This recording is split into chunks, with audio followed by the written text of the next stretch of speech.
from University of Aarhus, Denmark.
Good morning again, ladies and gentlemen, and welcome to the second day of the International Multidisciplinary Seminar on Culture, Creative Art and Literature, organized by the Postgraduate Department of English, Magar University, Bodh Gaya.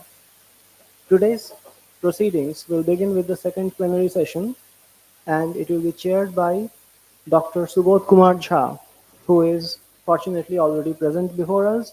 I humbly request you, sir, please grace the stage.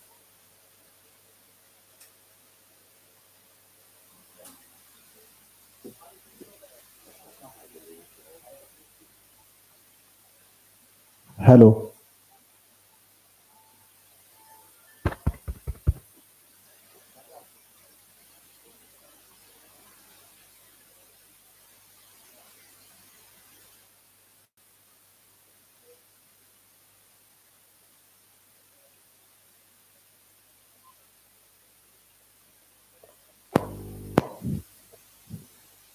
The chair for the current session, plenary session 2, is Dr. Subodh Kumar Jha, Professor and Head of the Department of English, SMS College, Jehanabad.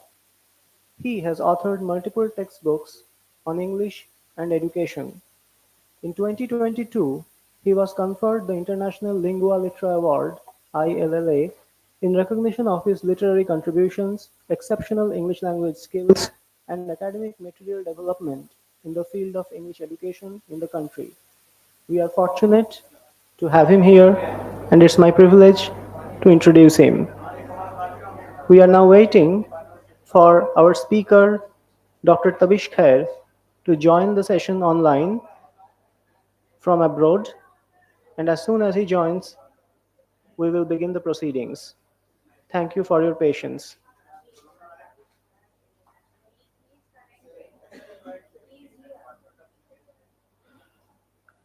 Ladies and gentlemen, the speaker for this session is with us online, Dr. Tabish Khair, and it's my great privilege to be able to introduce him. Dr. Tabish Khair is a distinguished author and associate professor in the Department of English, University of Aarhus, Denmark. His books include Babu Fictions, The Bus Stopped, which was shortlisted for the Encore Award UK, and The Thing About Thugs, which has been shortlisted for a number of prizes, including the DSC Prize for South Asian Literature and the Man Asian Literary Prize. His poem Birds of North Europe won first prize in the 6th Poetry Society All India Poetry Competition held in 1995. In 2022, he published a new sci-fi novel, The Body by the Shore. Now the proceedings will begin, and I will request the chair, Honorable Dr. Subodh Kumar Jha sir, to take it from here. Sir.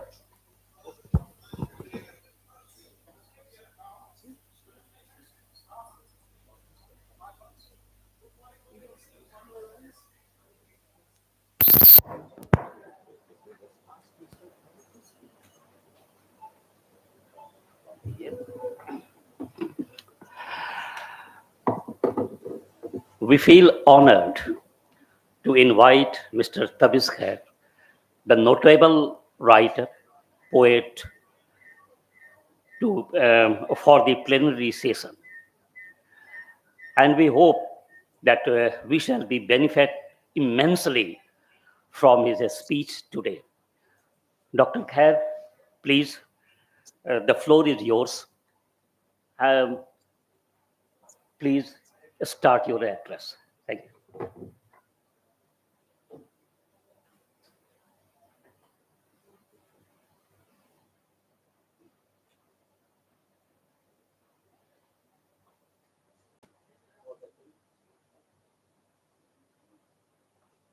Hello. Can you hear me? Yeah. Yes, audio. Yes, sir. Because the sound is not very good where I am, so I'm having trouble hearing you. Yes, sir, you are perfectly audible. Okay.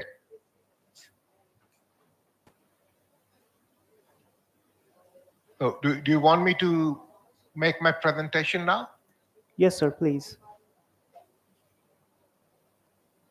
Yes, sir, please. Yep. You can make your presentation, sir. We are ready. Yep. Everything Okay. is fine. Thank you. Okay. I think the best thing would be if you want to send me some information, just type it in the chat box. Okay? Okay, sir. Understood. Yeah. So I can see you want me to start. Thank you. Thank you. First of all, it's a pleasure to be back long distance in my university, जहाँ से हमने BA और MA किया, गया college से BA MA Magadh university से.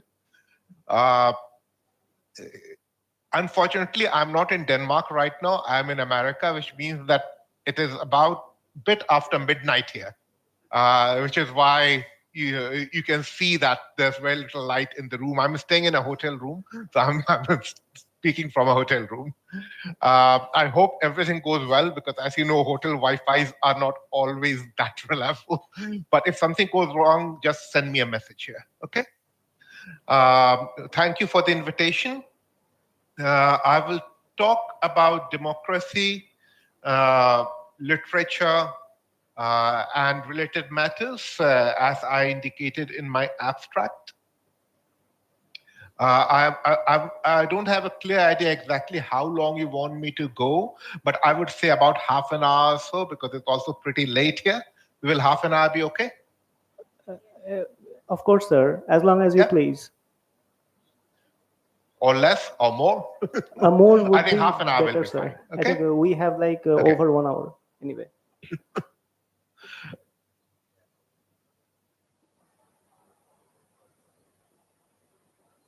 Okay. Okay. I'm not getting your sound because the voice is coming in broken bits there. So yeah. But Sir, if you can hear me, then I can go on. Is yes, that okay? sir, we can hear you perfectly well. And according to our schedule, you can go on for more than 1 hour.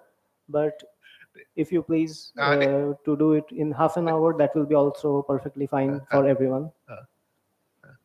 नहीं, आपकी आवाज cut cut के आ रही है, कुछ कुछ समझ में बिल्कुल नहीं आ पा रहा है बिल्कुल. Sir, everything is ready.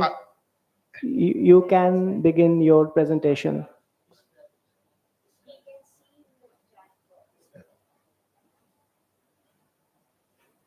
Sir, is this Okay. better now?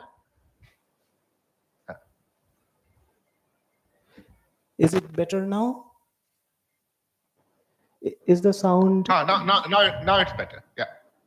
Thank you, sir. So everything is fine and you can begin your presentation. According to our schedule, you can go on for more than 1 hour, but if you are willing to do it in half an hour, everything is all right with that too.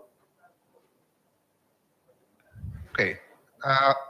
Again, it started to disappear. तो लेकिन ठीक है, वैसा ये तो हम तो हाँ, ओके. सो आप प्रेजेंटेशन कर लें और फिर एक मैसेज कर देंगे तो फिर I will know when to start, है ना? ठीक है sir. Okay, thank you.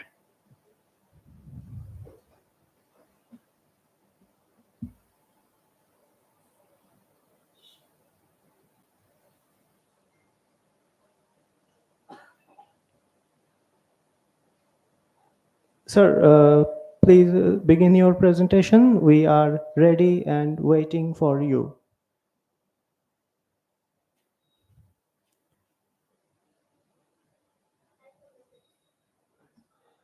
I can't type कीजिए, कौन है? टाइप कौन कर रहे हैं message?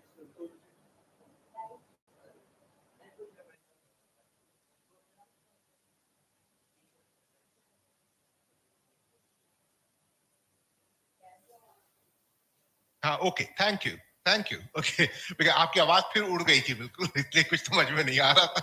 Okay, now I'll start my presentation. Okay, so I'll start off by talking a bit about democracy. Then I'll talk a bit about fundamentalism. And then finally, I'll talk about literature. And I'll try to combine the three of them to make my point. I'll also refer to a book that has just come out from Oxford University Press in England and America. And it will be out in India very soon. It's my new book, which is titled Literature Against Fundamentalism. So that will basically be the overview of what I will do. Now, to start with democracy, I'll make a very different point from what many political scientists make. And in order to make that point, I'll refer you to the kind of power that existed in different ways in various societies before notions of modern democracy. Bear in mind that when we say democracy, we are talking of a system of power. And that has to be kept in mind.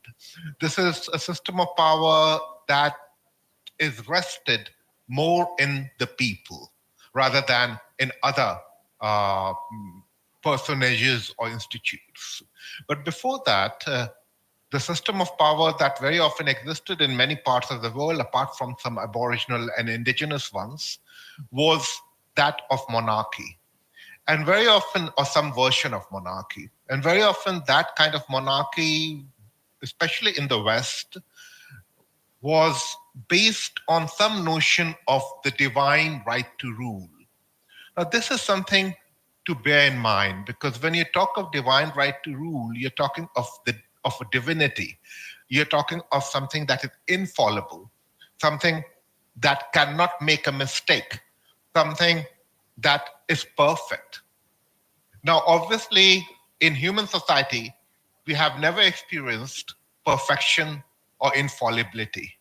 One of the biggest problems in any human society is obviously the fact that human beings make mistakes. No matter how good the king, no matter how good the ruler, no matter how strong and good the ruler can make mistakes. So the thing about democracy that I want to stress is that this is the best system we have known until now that can correct mistakes with the least possible damage. That is something to bear in mind. Because once we talk of democracy, we are talking of a human system. We're talking of a human world. We're talking of human fallibility. We're not talking of any kind of infallible divine right to rule.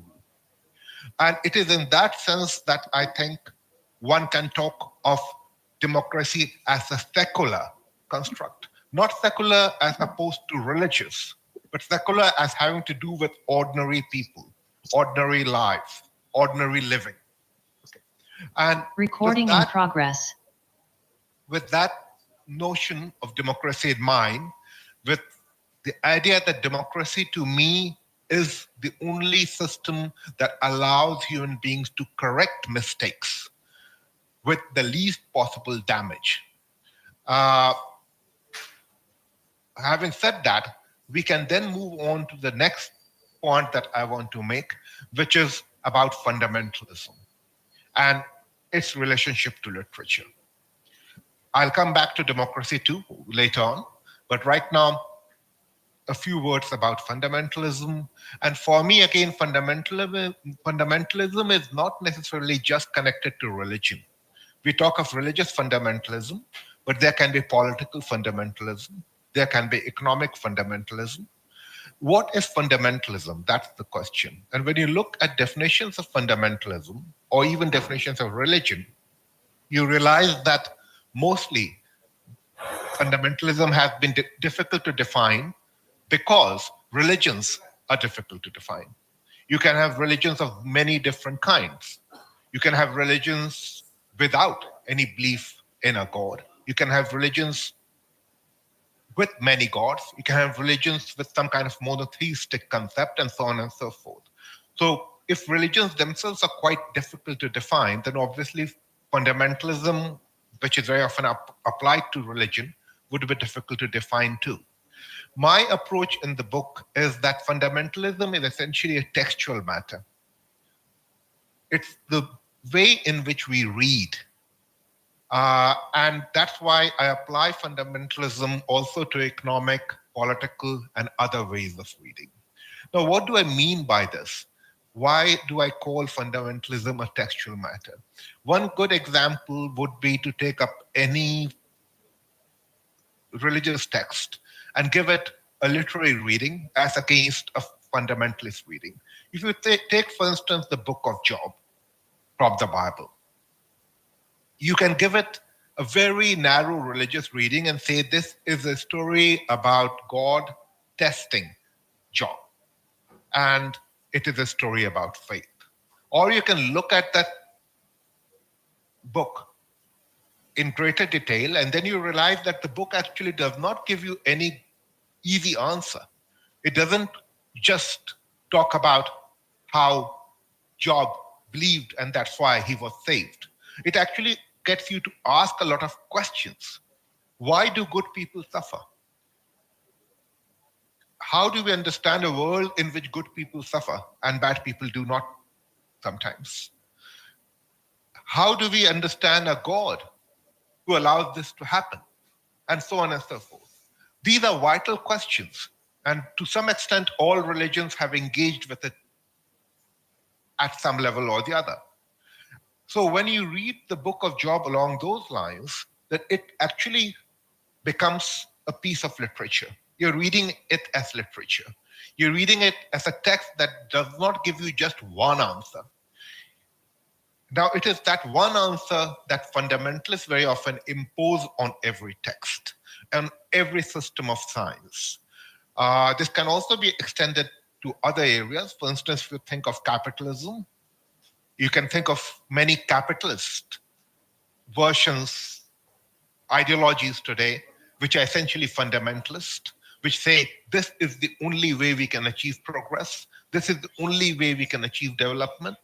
So again, my argument in the book and my argument in this paper is that literature by definition does not allow us, does not let us apply these unilinear, singular perspectives to text.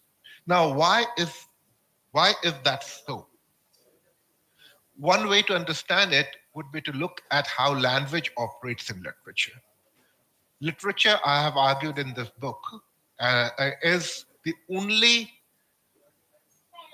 area we know of where language is not disciplined to the extent that it is in many other disciplines.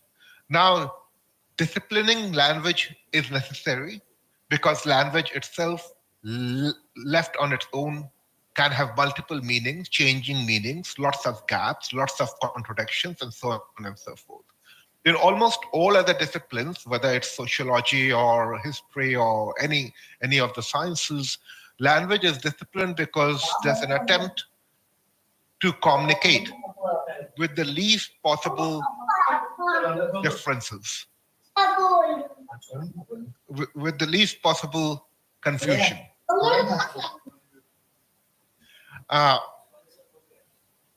Now, literature, however, does not just operate along those lines. Literature also operates with contradictions, silences, gaps. Some of the greatest literary texts don't just give you a moral. They also tell you a story by leaving certain things untold, by suggesting certain things, by using contradictions, by using paradoxes, by using irony. So in that sense, again, literature imposes a way of reading on the reader that is meant to engage with the text and through the text with the world. Now, towards the end of this book, I put these matters in somewhat more academic language than what I have been using to convey it to you, and I'll read out a couple of pages from it and then get back to my presentation. A writer of literature does not, being aware of the material of the construction of literature and the forest of its citing, work with the kind of notion of transparency of language that would present the speaker's mind or truth, or present reality as something just outside a window of clear glass. And no adequate reader peers through such a clear pane of glass either.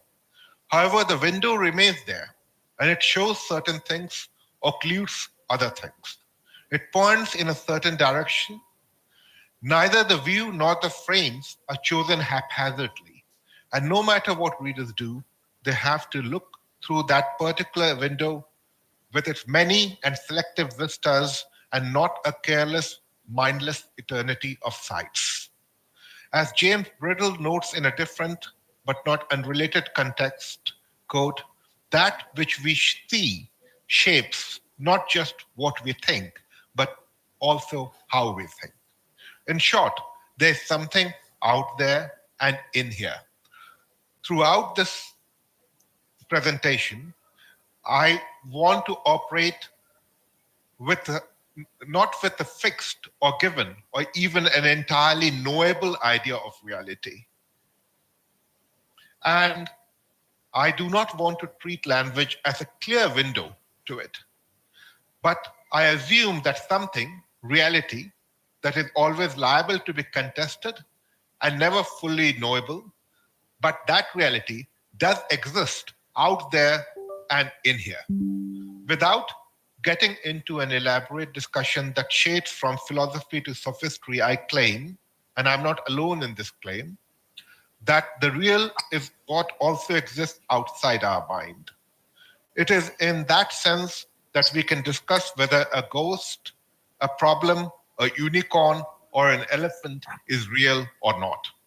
Of course, as the real cannot exist at all for you unless it exists in your mind too, and as its existence inside and outside your mind and the relationship thereof cannot even be discussed without involving your mind, the existence of the real is never just an exterior matter.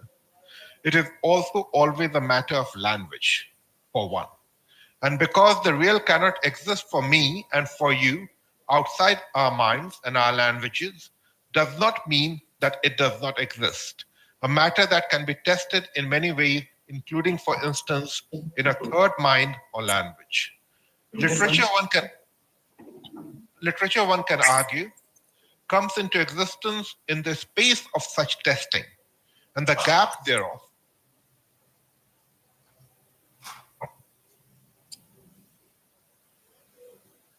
What happened? Unmute sir.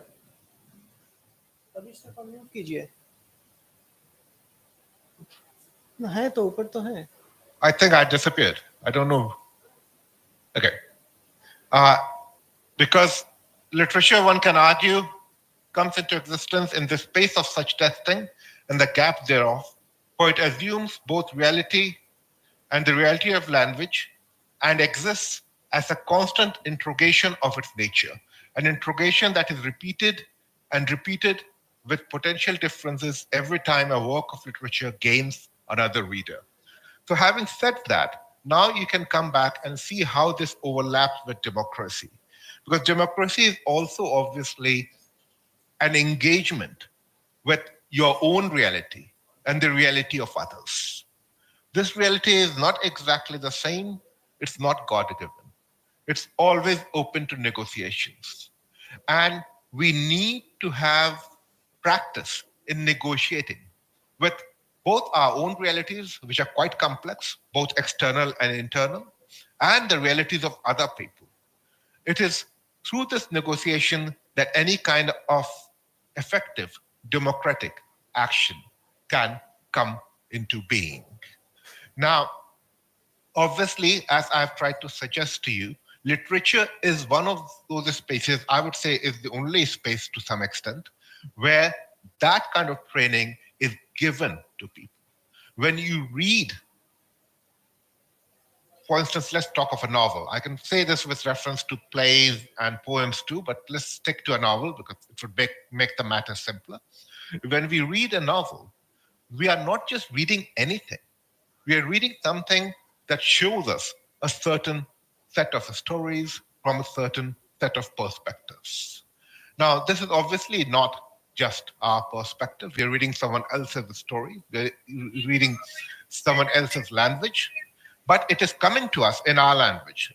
We make sense of it in our own terms to a large extent, but we also cross over and make some sense of what the other person is trying to say. There's a negotiation going on. And that negotiation is essentially, one can call, both a democratic and an agnostic negotiation. We are at the same time trying to communicate, and while we are at the same time not taking certain kinds of truth, certain kinds of reality for granted. It is through that kind of activity that we make meaning in literature. That is another thing to keep in mind. As you would have noticed, those of you who are from a literature background would have noticed in particular, what I'm saying does put a lot of burden on the reader. But I'm not making the point made by extreme postmodernists that the writer has no role to play. Obviously, I cannot, because I'm a novelist myself. I spent 3 or 4 years writing a single novel. And if meaning was something that was left to the reader to make, then obviously, why should I put in 3 or 4 years writing a novel? I should just write anything I want, and the reader can make any meaning he or she wants of it. That's not how it works. However, sometimes extreme postmodernist versions seem to empty the writer of any life, so to say. put the burden of meaning on the reader. That's not what I'm saying. Even though the reader plays an equivalent role, the reader does not make meaning out of nothing. The reader's capacity to make meaning is limited by what the author has already put on paper. But obviously, what the author has put on paper can be contested and read in different ways by the reader, but not in completely antithetical ways. For instance, if the author has written a historical novel, it's not possible to read it as a work of science fiction. Uh, and in that sense, the reader is engaging in a very complex activity that can be called the activity of judging. But it's a very different kind of judgment. It's very different from the kind of judgment that you encounter in a court of law. Because that judgment that the reader is coming up with in the book changes with the reading of the book. It can sometimes go back and change its own understanding of the situation. And even at the end of it, when the reader finishes judging, there is an understanding of what has happened that is very different from how, for instance, a court of law would operate, where obviously the criminal has to be punished. The reader is not out to punish the villain, no matter how bad the villain is. Even when the villain is detested, for instance, like Iago is in Shakespeare's Othello, there's still an understanding or an attempt to understand why that kind of crime, that kind of evil, that kind of disturbance of the ethical universe takes place. Now, these are also essentially democratic acts. We need to engage with the difference of the other, so to say. And literature is one area where we are being taught again and again, we're trained to engage with the difference of the other. This doesn't mean that literature is giving us morals. It might give us morals, but that is not the point of my presentation. The point of my presentation is that it's training us to engage with difference. It is training us to understand and question our own understanding of reality.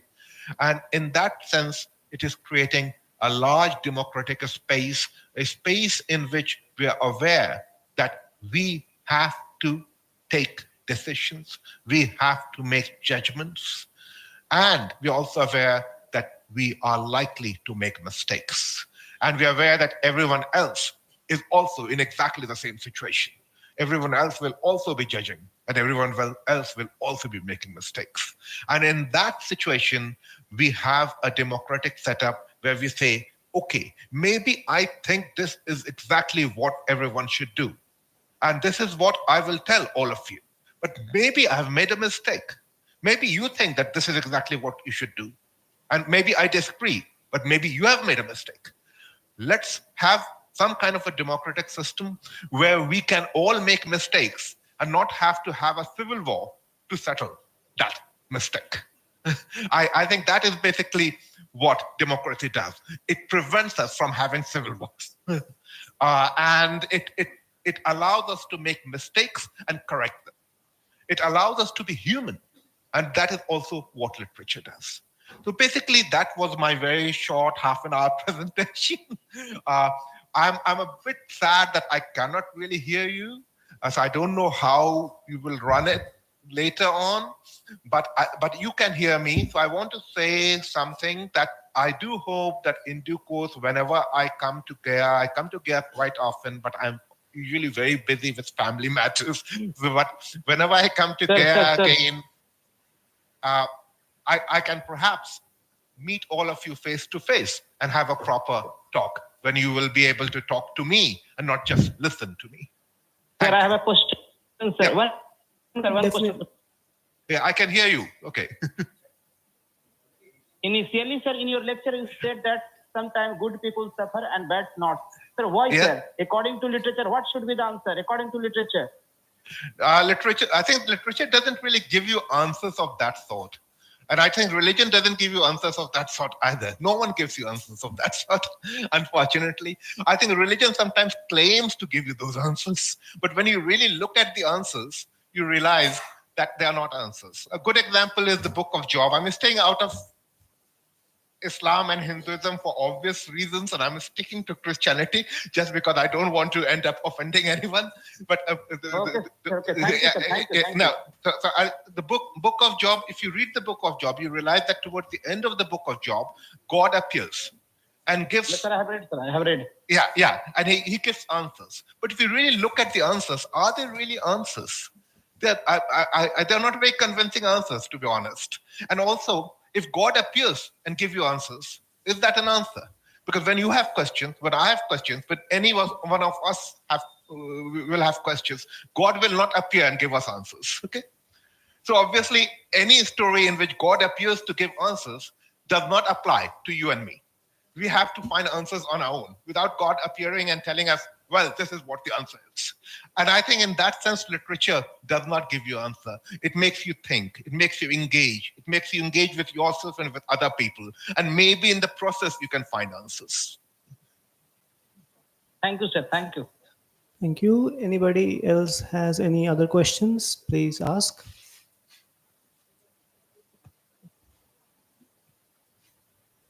No, sir. Namaste, sir. Namaste. So I think I will probably just let you go because I think I don't know what the process is. But right now, here it is almost 1 in the night. Sir, absolutely, if you feel sir. that there's nothing else to do, then I can let you go and carry on with your conference. And if you have questions for me, Sarita ji has my email. You can always just send them to her, and she can forward them to me. Well, thank that be you okay? very much, sir. But I think another participant, Xiaomi something, he has another question for you right now. Perhaps we can allow that, sir? I cannot hear you again. It's disappeared. I'm sorry. I think we have another question for you from the participant named Xiaomi something. Can we allow that, sir? Ji, the last question. No, can you type the question or you have anything? Because I cannot. I am just getting broken sounds. Acha, the participant Xiaomi,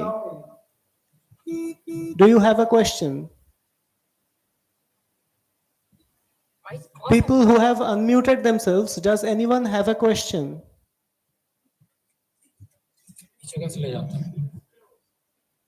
Okay, so it appears that I was mistaken and nobody has any questions as of right now.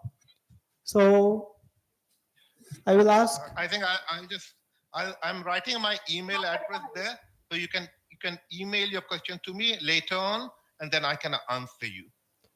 Sure, sir. That will be very convenient for everybody. Okay. I'm just writing it down because that would be the best thing.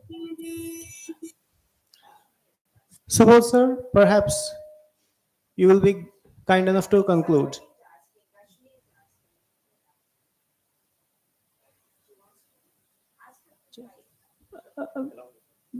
Before that, Rashmi ma'am, do you have a question?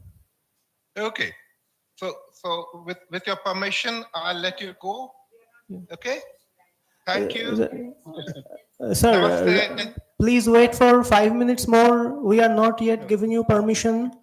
You will have it soon after Subodh sir summarizes the session. Thanks a lot. And thank you, Mr. Tabis Khair, for giving an illuminating deliberation on a very relevant topic: fundamentalism, democracy, and literature. In your deliberation, you have delved deep into the three key words. First, you began with democracy, then you came to fundamentalism, and finally established the relation between fundamentalism, democracy, and literature. That was a very well planned and delivered lecture.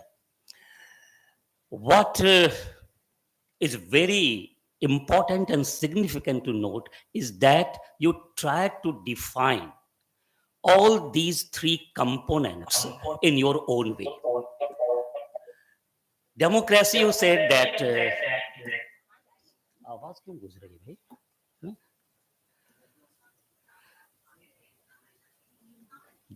Democracy is just a system of power, and any ruler can make mistakes. So, what form of government we have, it doesn't matter whether it is autocracy, monarchy, democracy, whatever it is. But whosoever is the ruler will definitely make mistakes on one point or the other. So, we cannot take anyone or any institution for granted.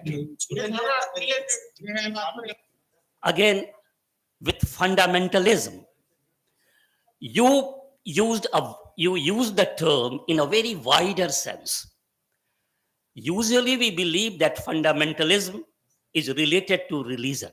Of course it is, but it is very comprehensive, and fundamentalism can be social, it can be patriarchal, it can be political, or it can be in any form. And you have included all these kinds of fundamentalism in your lecture. And then, citing the example of Book of Job, you try to illuminate how literature helps you deal both with democracy and fundamentalism. Book of Job, of course, is a work of religion taken from Bible, but it's also a very good piece of literature. And the most important part is the questioning, the questions that Job poses. And that is very important because this is the first example of questioning. Usually, when it comes to religion, we discourage questioning. What you call astha, belief, trust, that is the most important thing. You are not allowed to question. But in Book of Job, of course, Job, a staunch devotee of God, he raises questions. He questions why? Why am I suffering? Who is God? And what is he meant for? And so many issues. Now, coming to establishing the relation, Mr. Khair just hinted at obliquely that democracy is meant for imposing, just encouraging your voices, individual freedom, freedom of expression. But in sharp contrast to it, fundamentalism suppresses you. It does not allow you to speak freely. It does not allow your voice of dissent. And the literature gives you or shows you a way how to do it, how to challenge this, how to, or not only challenge, but how to critique fundamentalism of every sort. Some notable examples which come to my mind, one is Lajja by Taslima Nasreen, critiquing religious fundamentalism in Bangladesh. We also have satanic verses by Salman Rushdie, again challenging religious fundamentalism. We have God of Small Things by Arundhati Roy, challenging Hindu nationalism and patriarchy. Even if we read closely, the Westland is against fundamentalism, social fundamentalism. Love Song of J. Alfred Prufrock is another example. So many examples are there, raising voices and then giving a point of view. Dr. Khair said that I don't agree with the extreme postmodernist view that writer does not have a role to play. And he's very right.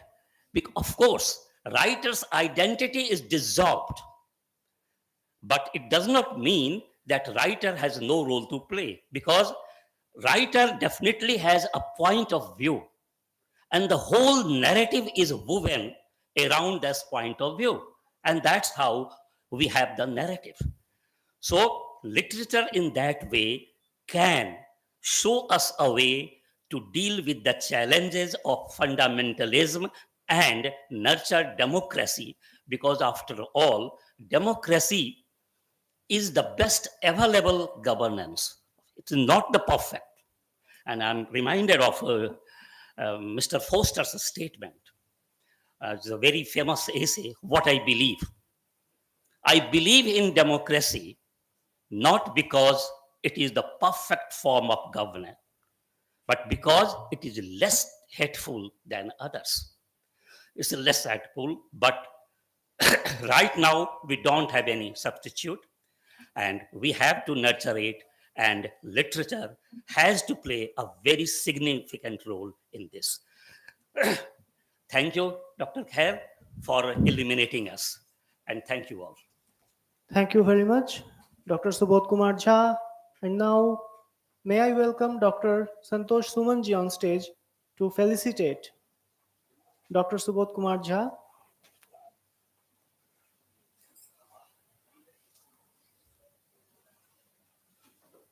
Before we close this session, Dr. Santosh Sumanji felicitating Dr. Subodh Kumar Jha.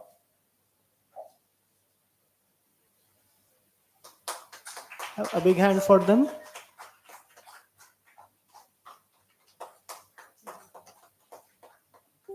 And hereby we conclude our second plenary session and the first session of today.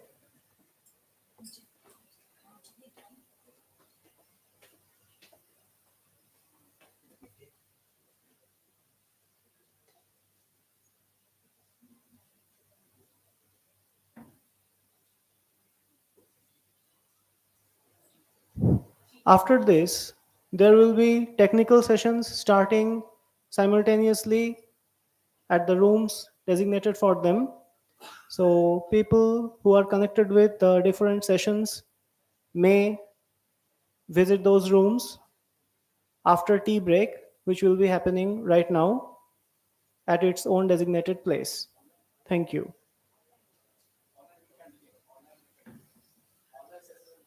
Only the online sessions will be continuing as they are.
उसको इधर ही रखो।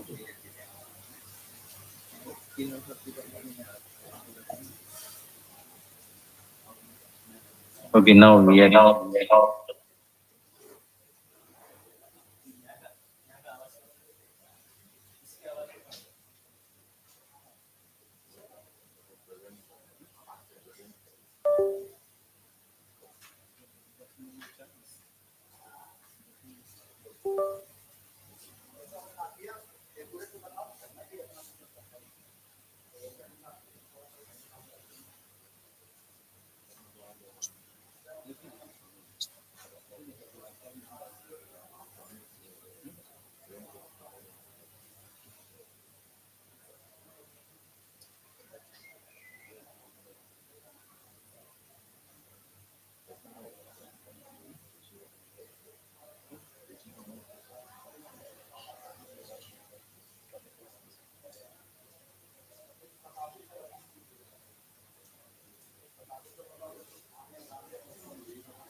Hello.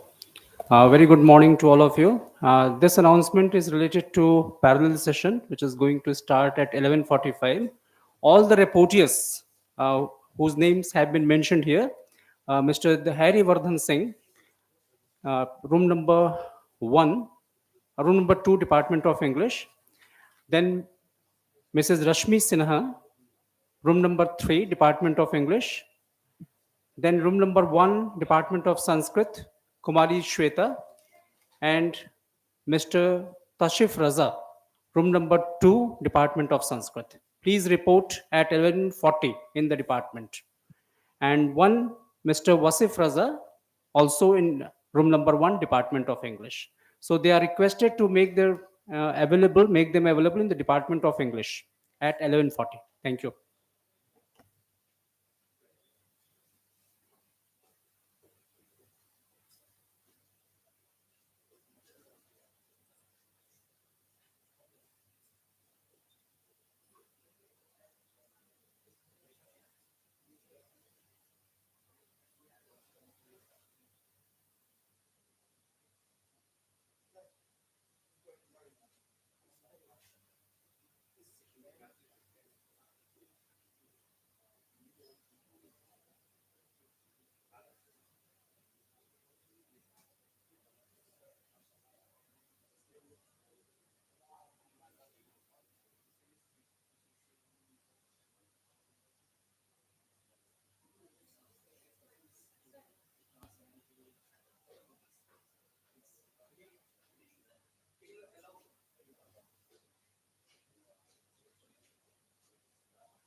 Can I know how many minutes we'll have for the presentation? 5 minutes, 5 to 7 minutes. Okay. Thank you.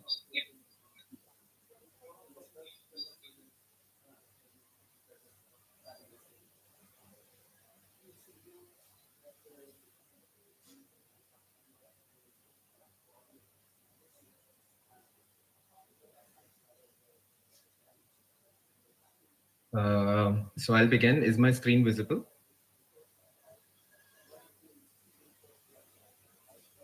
Yeah, I'll take that as a yes. So good morning, everyone. My name is Akash Bhosle. I'm an assistant professor at Goa University. And today I'll be presenting my paper, Spices of Resistance, Epistemic Injustice and Cultural Identity in Divakaruni's The Mistress of Spices. I'll be exploring how epistemic injustice impacts the cultural identity of diasporic Indian women using Tilo, the novel's protagonist, as a central example. So before getting into the presentation, it's important to sort of set the definition of what epistemic injustice means. So I'll be using the theory coined by Miranda Fricker, where she basically defines epistemic injustice as someone's knowledge or experience that are unfairly dismissed or misunderstood due to prejudicial or societal ignorances. And she sort of bifurcates the epistemic injustice into two main categories. We have testimonial injustice and hermeneutical injustice. So the main definition of testimonial injustice is that it's when a person's credibility is unfairly diminished due to prejudice. And I feel like an example would help to sort of understand what testimonial injustice means. So imagine a woman scientist presenting groundbreaking research at a conference. And despite her expertise, some audience members question her findings, not because of there's any flaw in her data, but because she's a woman. Her credibility over here is judged on the basis of her gender, not her knowledge. This is testimonial injustice in the sense, and it's basically a prejudice that reduces someone's credibility unfairly.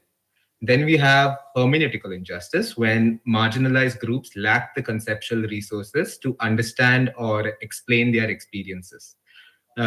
Picture a woman struggling with depression in the 1950s, or even today for that matter. Mental health is not widely understood, and there is no language for her to explain her feelings.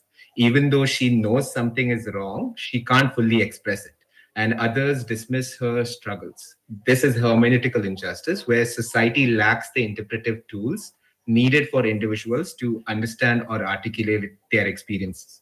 To recap, testimonial injustice occurs due to a lack of credibility, and hermeneutical injustice occurs due to a lack of societal understanding. So, how does this sort of apply to the novel?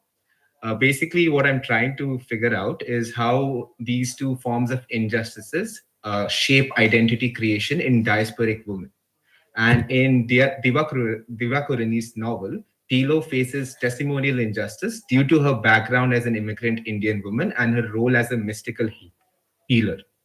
She runs a spice shop in Oakland where her deep knowledge of spices, both medicinal and magical, is constantly overlooked. Customers exoticize her or reduce her to a stereotype. As Tilo reflects, they do not see me, Tilo, inside this aged body. They see only their own needs. This quote highlights how others view her through a lens of bias, reducing her identity and expertise to something mystical or otherworldly, instead of acknowledging her true knowledge or authority. Cultural stereotypes also further undermine Tilo's authority. Even though she is fluent in English, her knowledge is often filtered through the biases of her customers, leading them to dismiss her insights or misunderstand her intentions. This, in essence, is testimonial injustice. Tilo's credibility is diminished because of her identity as an Indian woman in a Western context, where her knowledge is not valued as it should be. At the same time, the character of Tilo also goes through hermeneutical injustice. Her identity as the mistress of spice places her outside the typical frameworks of both Indian tradition as well as Western modernity. She doesn't fully fit into any one of these worlds, and her understanding of herself proves to be very hard, or she isn't able to express herself in this cultural milieu. As Tilo herself says, I who have access to the most magical of spices, I who can see deep into the hearts of my customers, I do not know how to help myself.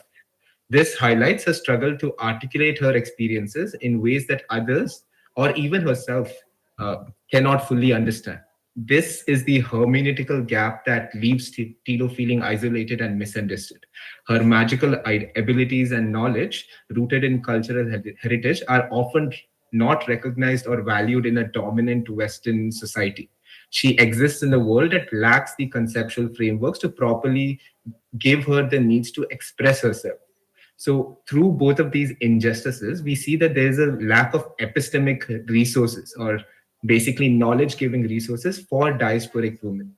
And if we were to sort of extrapolate this to a larger diasporic context in the real world, we can see that the novel is a mirror to the real world experiences for a lot of diasporic women. Living between two cultures, they often face cultural dislocations, systematic biases, and prejudice. For women like Tilo, navigating these multiple worlds means constantly negotiating their sense of self in an environment and may misunderstand or undermine them. Systematic biases related to gender, migration, and stereotype typically play a really, really important role in how diasporic identities are shaped, especially for women. Uh, and this is something that the novel accurately represents through its narrative. Finally, there is the idea of resistance and reclamation that sort of shows through Divakaruni's work as well. Despite the challenges that Hilo's journey in the Mistress of Spices, the journey that she faces, it is also a story of resistance, because by the end of the novel, she sort of gives up her role as the Mistress of Spices and she sort of rebels back against the structures of society.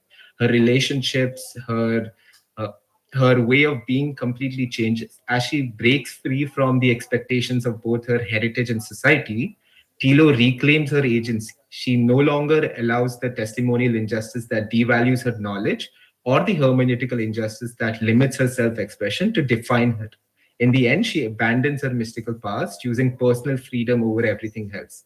And hence, this intermingling of philosophy, diasporic women, and identity is really, really important and a ripe avenue to sort of explore how knowledge, or the lack thereof knowledge, functions as a identity making device.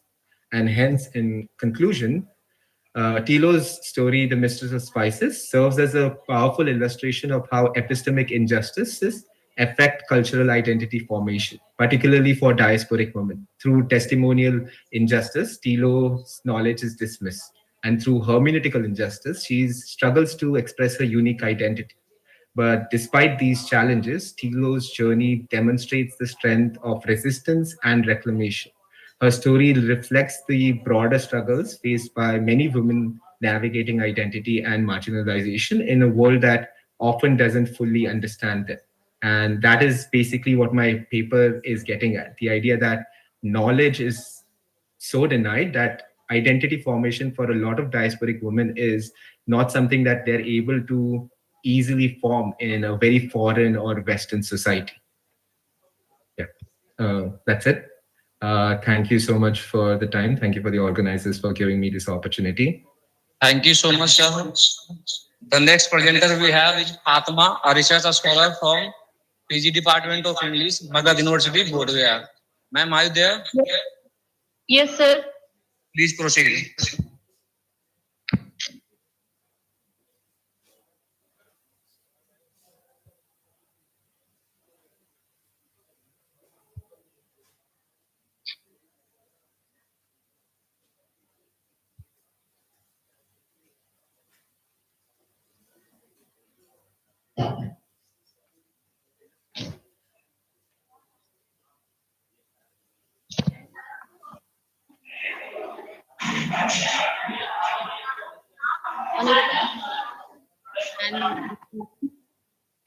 and all my dear colleagues. A very good morning to all of you. The title of my presentation is The Tragic Flaw, Analyzing the Role of Hamartia in Shakespeare's Major Tragedies. In Shakespeare's major tragedies, the concept of hamartia or tragic flaw plays a vital role in the development of characters. This term, derived from Aristotle's definition of tragedy, refers to a character's inherent defect that ultimately leads to their downfall. And this paper explores how hamartia manifests in key figures such as Hamlet, Macbeth, Othello, and King Lear. In Hamlet, the protagonist's tragic flaw of indecision and overthinking drives his internal conflict, symbolized by the to be or not to be soliloquy, and his hesitation leads to devastating consequences, including his own death and the loss of key characters. In Macbeth, the uncontrolled ambition drives the protagonist, sparked by the witch's prophecy. Initially noble Macbeth's desire for power leads him to commit regicide, and his ambition then spirals into paranoia and tyranny, resulting in more bloodshed and tragedy. Othello's tragic flaw is his vulnerability to doubt and failure to seek the truth. His misguided belief in Desdemona's infidelity leads to her murder. Realizing his mistake too late, Othello's jealousy distorts perception, ultimately causing his own downfall. Lear's descent from power into madness explores self-awareness and regret. Through his madness, he realizes his earlier misjudgments about love and loyalty. His pride leads to tragic consequences, including the loss of his kingdom, sanity, and eventually his life. So each protagonist embodies a unique tragic flaw that leads to their demise and revealing the human condition's vulnerabilities. And through Hamlet's indecision, Macbeth's ambition, Othello's jealousy, and Lear's pride, Shakespeare offers a profound commentary on the complexities of human nature. Reflects the darker aspects of humanity, and we gain insight into the timeless themes of ambition, jealousy, pride, and the complexity of the human psyche. Thank you, all of you, for listening me. Am I audible? Yeah, ma'am. Thank you. And next presenter we have with us Dr. Sanoj Asrifan. I'm Rom, an assistant professor from Santhal Pargana College, Dumka. Sir, am I audible? Yes, sir, but I would like to inform you that my co-author had already presented this paper yesterday. So I guess we can proceed with the next presenter. Sure, sir. Please proceed. My co-author had already presented this paper yesterday. She was in group 4, serial number 15, Elizabeth Tudu. Okay, sir. Okay, sir. Thank you. Okay. The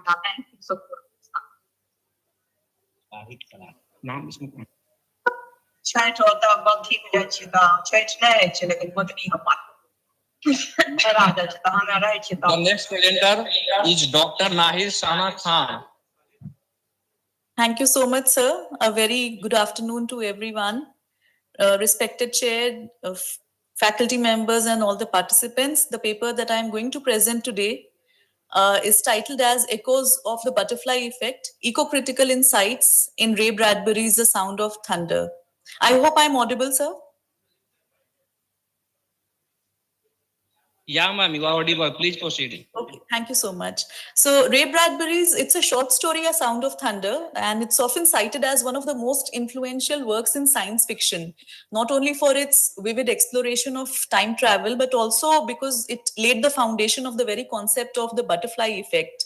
So this concept, which was later coined way beyond, I think, the year 1952, it was later coined by Edward Lorenz in the field of chaos theory, which suggests that even small and seemingly insignificant actions can have profound and far-reaching consequences. In Bradbury's narrative, this principle manifests when a time traveler's inadvertent killing of a butterfly during a prehistoric safari, it changes the course of the human history. Although Bradbury's story is frequently analyzed for its thematic exploration of time travel and its literary portrayal of cause and effect, it is also a very significant topic for eco-critical interpretation. Eco-critical theory, as we know it, it does explain the relationship between literature and the environment, emphasizing how texts reflect and they shape our understanding of nature. So this emerged in the late 20th century, and it often critiques the anthropocentrism, which is very much prevalent in Western literature, advocating for a more inclusive perspective that recognizes the intrinsic value of the natural world, the cohabitation of nature as well as the humans. And one of the foundational literary figures happens to be Lawrence Buell, whose work, The Environmental Imagination, argues for a literary analysis that does consider the ecological context as well. He emphasized on the importance of environmental texts that foreground nature's significant role in the human experience. That is what I have borrowed while studying this paper. So just to quickly sum it up, the basic premise of the story revolves around the idea that small change can lead to monumental shifts in the present. So in this story, there's a wealthy man whose name is Eccles, who pays for a very privileged trip back into the past to hunt a Tyrannosaurus Rex, a dinosaur.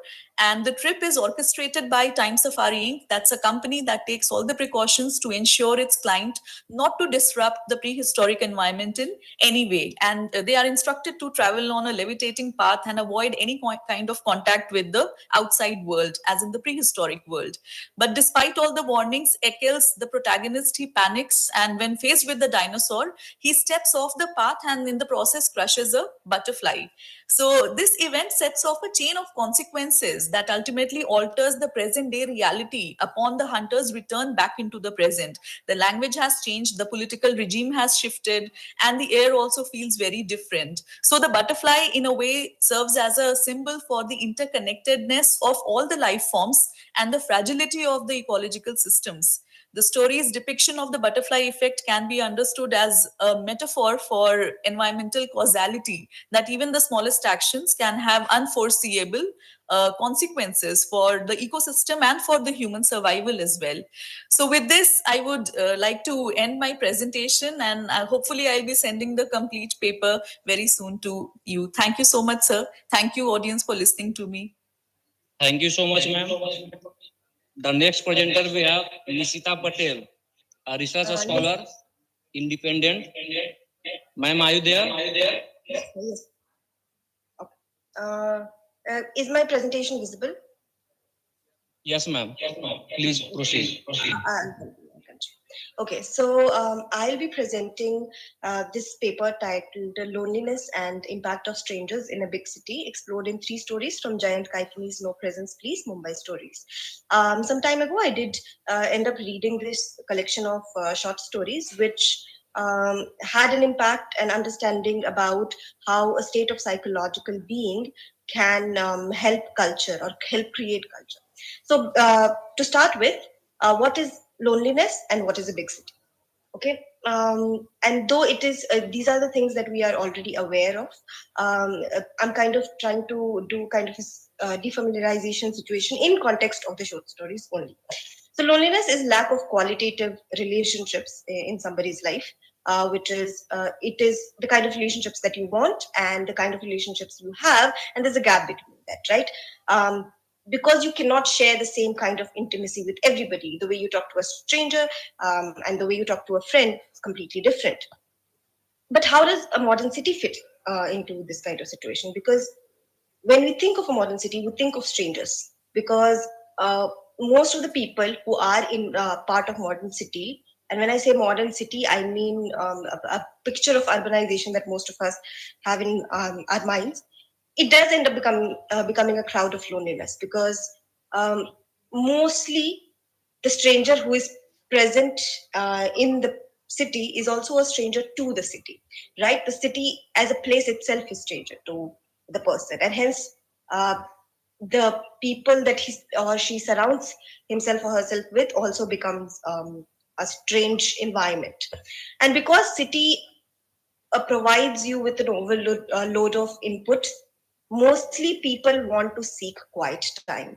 But this is quite an ironic situation. But we still want to have conversation with strangers, right? But the situation here in city is very different, because we want to talk to strangers, but we mostly do not want to create any kind of intimate relationship or move in a particular way. There could be various reasons for that, but we will get into that later. These ties that we form while having conversation with strangers are weak ties. Now, the question that most of us ask, if asked to help a stranger, will we do that? Right? Recently, there was a surge in popular culture where people did not want to pick up a friend from an airport because that is too much work, right? Because there is a fatigue. We feel because of our social situation or economic situation. We are busy. We don't want to spend too much money. We don't want to spend too much time on these people, talking to these people, and hence we do not adapt to a crowd, right? Experiences in city spaces are adjacent to the quiet that we feel in a crowd. But this fitting into the narrative of No Presence Please, this short story collection that was written by Jayant Kaikani, will be illustrated through these three stories that I've picked: City Without Mirrors, Unframed, and Partner. In City Without Mirrors, there's this man called Satyajit. He is unmarried, he lives alone, he is part of the city. There are many instances of the quietness of the city and the loneliness of the city that are illustrated in the stories. He ends up meeting a man, he wants to marry this woman named Shalini. Unfortunately, the woman runs away. His loneliness ends up being the same, right? His situation does not change. But what there was for a moment was this connection to this woman that he has never met, and kind of a hope that the loneliness would change. Similarly, in the stories Unframed, there's this man called Gangadhar who owns a shop where people come to frame the photos of the dead ones, people who have died. And he is in a strange way related to all these strangers and forms this relationship with them, right? And at the end, he even ends up giving to a strange boy a picture of his own father, because he feels that, okay, you need this, you take it, because for the boy, he wanted to marry somebody and he was an orphan and he needed a photo. In the story Partner, there are two roommates who do not know each other but one time at all about their familiar lives, but one time the one of the roommates gets sick and the other one goes to help, and when they are in that intimate situation of taking care of the other, there is a bond that is formed even without knowing anything about their historical background or where they come from. So the city spaces ties these stories together and encapsulates moments where strangers impact each other. Even if it does not end up being a strong tie, there is still an impact, and possibly that's what a city space is good for, in some way or the other.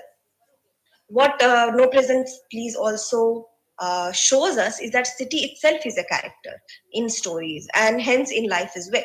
So the conclusion of the presentation is that city spaces creates a sense of loneliness in people because they do not know each other, because they are strangers, they make each other strangers. But at the same time, it also gives you an ability to create culture and ideas in your head. The strong tie or the relationship people build is with the city, which acts like a community of the stranger. Hence, even when you're alone, there is a possibility of creation. And the creation of culture can only happen in a place like a city space. Mostly people do not end up talking to a stranger in a city because of fear of judgment or.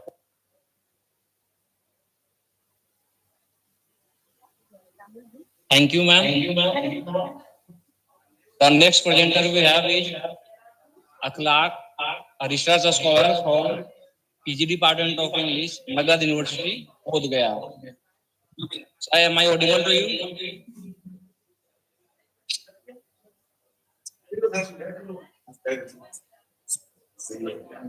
Akhlaq, sir, are you there? Yes.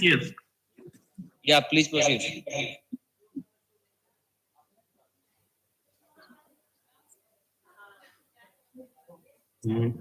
Hi, good morning, everyone. The title of my paper is Representation of Innocence and Suffering in Oliver Twist and David Copperfield. Hi, am I audible? Hello? Hello? Yes, sir, you are. Please proceed. Yeah, sure. I'm going to start my presentation, right? In both Oliver Twist and David Copperfield, Charles Dickens poignantly explores themes of innocence and sufferings, reflecting the harsh realities of Victorian society. In Oliver Twist, innocence is embodied by the character of Oliver, a young orphan who remains inherently good despite the cruelty surrounding him. His suffering highlights the brutal condition of the workhouse and the exploitation of the poor. Dickens uses Oliver's plight to critique societal indifference and the systematic injustice faced by the vulnerables.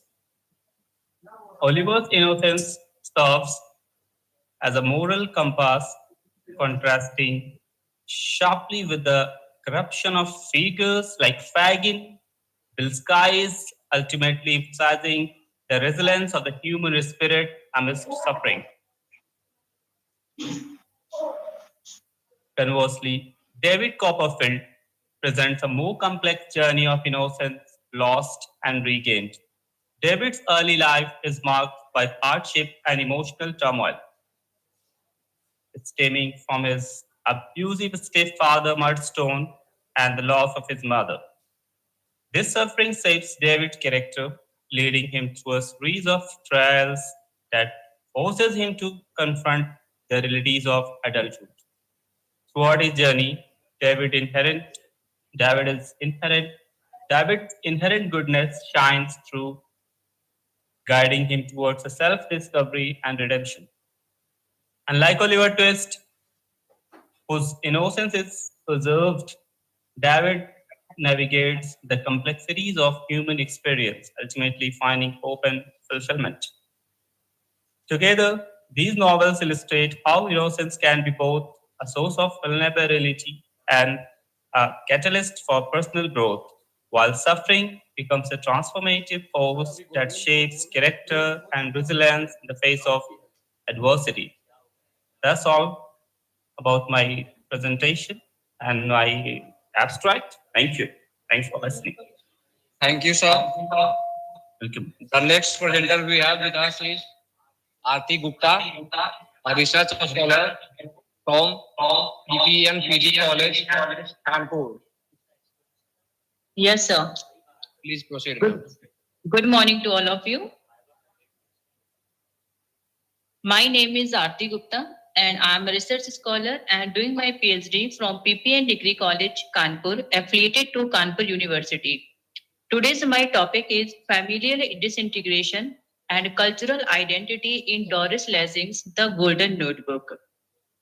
Actually, this is my PhD topic as well, so just I selected this topic. So, culture studies is an exciting and hot field of study. It is present in academic, within the arts, humanities, science, technology, and social sciences. Studying culture is not a simple thing but complex because it includes art, law, customs, beliefs, abilities, and habits of a particular society. So, culture is altogether a different thing. Now, to understand culture, let us look on some definition on it. Like Sir E.B. Taylor, in the opening lines of his book, Primitive Cultures, defines that culture is that complex whole which includes knowledge, belief, art, morals, law, customs, and other capabilities and habits acquired by man as a member of society. So cultural studies seems to be everything and it must be study of everything and all the terms acquired by society. Surprisingly, culture, art and literary studies are very vast, broad and present a whole range of practices. It functions by borrowing its concepts from social science disciplines, art and humanities. It appropriates theories and methodologies from anthropology, psychology, linguistic, art, political, literary criticism, and philosophy. Almost every method or theory from textual analysis, ethnography, and psychoanalysis to survey research can be used to analyze cultural dilemmas of life and it adopts it to suit its own purpose. Cultural diversity is a global term. Its studies look so simple to imply, but really it is very difficult to express and explain sometimes habits because of its vastness. So earlier culture meant to protect and honor the values of the particular era, but actually its real meaning came to be understood later by the 19th century in Europe as to know the customs and taste of high society. Mass is accepting high-tech technology. So now culture is always within the society and its terms and fashions are accepted by the ruler class, and in this way, their finest cultural aspects turn into the literature further. So this was the overall my point of view about the topic. Thank you so much. Thank you, ma'am. The next presenter we have Dr. Priyam Francis, an assistant professor from MDDM College, Bhimrao Ambedkar, Bihar University. कैसे बोल रहा है ये लड़का? Sir, am I audible to you? Hello, am I audible? Yeah, ma'am. Sorry, ma'am. Please proceed, ma'am. I have some work to do on the presentation. Could I take some time and maybe you could go ahead with the other people? Okay, ma'am. No issue. Thank you so much.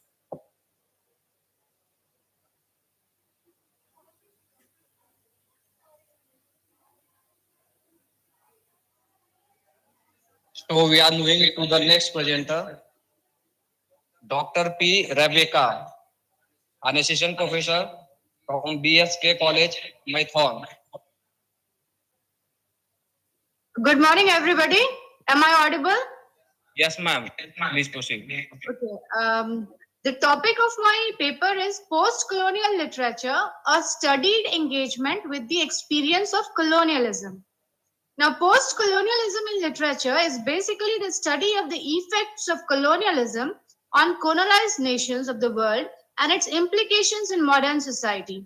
Post-colonialism often also involves the discussion of experiences such as slavery, migration, suppression, and resistance, difference, race, gender, and place.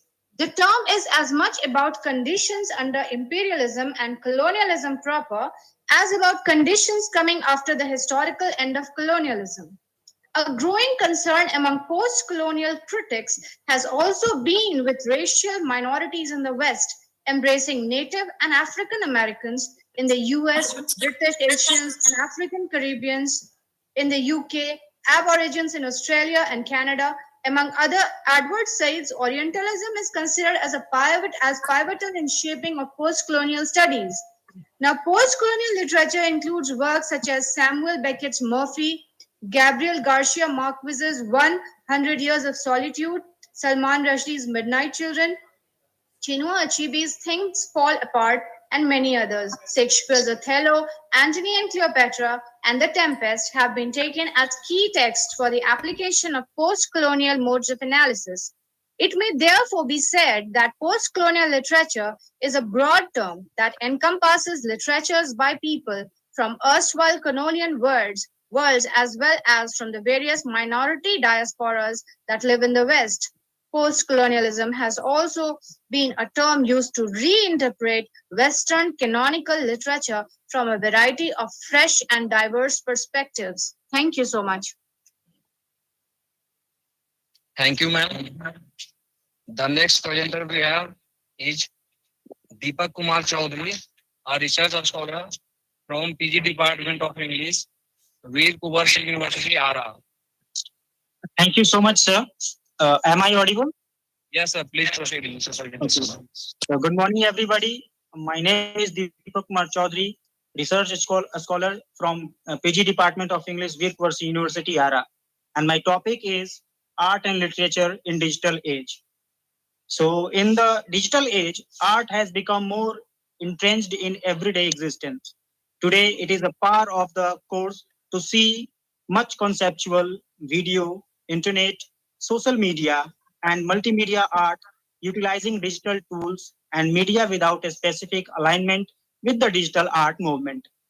Works in the realm are often now considered under the wider umbrella term new media art.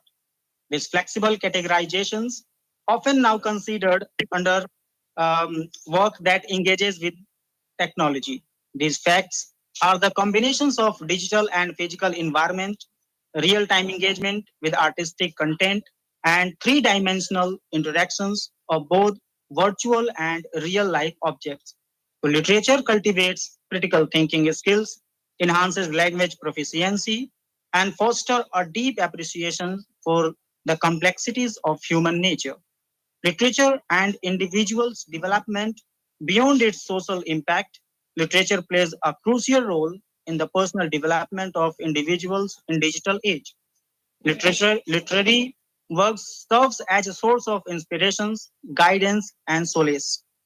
They offer readers an opportunity for self-reflections, enabling them to explore their own identities, values, and beliefs. In this digital era, literature continues to be a companion on the journey of personal growth and self-discovery. The evidence of the digital age has transformed the landscape of literature. While electronic formats and online platforms have increased accessibility, they have also posed challenges such as information overload and the potential delusions of literary standards. Balancing traditional literary forms with emerging digital mediums is a critical consideration in preserving the essence and integrity of literature. The present age continues to witness an explosion of art and literature in the new media to reveal potential untapped. The digital medium has become intrinsic to print literature and has opened new opportunities for explorations and experimentations. Literature has been a fundamental aspect of human culture for centuries, serving as a repository of knowledge, a vehicle for cultural expressions, and a means of communications. In the modern era, characterized by rapid technological advancement and globalization, the role of literature has evolved to meet the challenging needs of society. The digital age has revolutionized the way literature is created, consumed, and disseminated in essence. The fusion of literature with digital technology has not only reshaped the landscape of storytelling, but has also democratized access to the written word, enriching lives and sparking creativity and unprecedented ways. Art and literature in digital age increasingly embrace new media for display, promotion, and conservations of their collections, aiming to create a unique experience and for individuals. Artists engage with social media and culture, aiming to culture branding intensifies in digital age, while experimenting with new media gives rise to art forms that push the boundaries of contemporary art and museum collections. So, talking about the objective of my study is that number one, to find out the need of art and literature in digital age for the teachers, and second one is to study the impact of art and literature in digital age on teachers. So, talking about the methodologies of the study, so I have used the research methodology. Descriptive survey method has been undertaken to study the need of art and literature for teachers and the impact of art and literature on teachers in digital age. Second one is about sampling. A sample of 30 secondary school teachers consisting of 15 male and female from Shivsagar block of Rohtas district of Bihar has been taken using random sampling method. And talking about the tools that I have used to develop is a questionnaire to collect data from the teachers. And talking about the delimitation of the study, in this present study is delimited to two secondary school named as Nishan Singh Uch Madhyamik Vidyalaya Nishan Nagar Baddi and Uch Madhyamik Vidyalaya Raipur Chur located in Shivsagar block of Rohtas district of Bihar. This study is also delimited to male and female teachers of these two schools. So if we are talking about, if we talk about the major finding of the study is that that 92% of secondary school teachers get the knowledge of art and art from internet, which they enrich their profession. 80% of secondary school teachers are using art in their classroom easily for the students to better understanding the content. 68% of secondary school teachers teach the art to the students in the class, which in turn prepares them to the best professions of artist in their future life. 93% of secondary school teachers are telling that they strengthen the knowledge of vocabulary available in internet, and it becomes very much helpful to them in using this knowledge in the classroom teaching, from which the students get more benefited. So at the end, for conclusion, I would say that the data analysis illustrates the dynamic need of art and literature for the teacher and its impact on the teachers in the digital age. From the dominance of print books to the current era of digital age, the landscape of art and literature continues to adapt to the technological advancements. As we progress further into the digital age, it is crucial for literary of teachers and embrace these changes and explore innovative ways to engage students in the ever evolving world of art and literature. The trajectory of art and literature in the digital era presents a terrain that combines elements of familiarity and innovations. Digital narratives broaden the scope of making art and literature more globally accessible, fostering engagement through interactivity, transforming challenges into opportunities, and weaving together worlds of art and literature. Thank you so much. Thank you so much.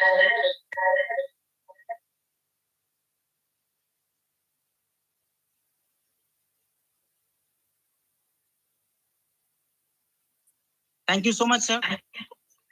Thank you, sir. The next presenter we have is Ragini Rani, a research scholar from PG Department of English and Research Center, Magadha University, Bodh Gaya.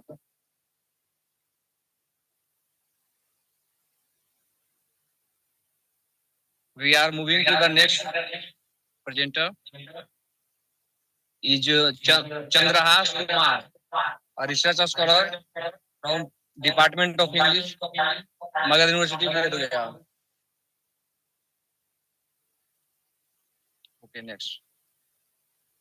The next one in the list is Dr. Manoj Kumar, an assistant professor from Mahatma Gandhi PG College, Fatehpur, Uttar Pradesh.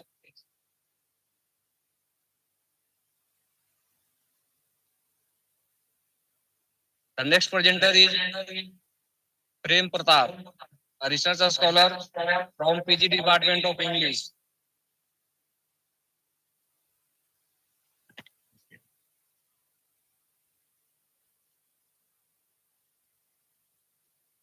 The next in the list is Priya Kumari, a research scholar from Nav Nalanda Mahavidyalaya, Nalanda.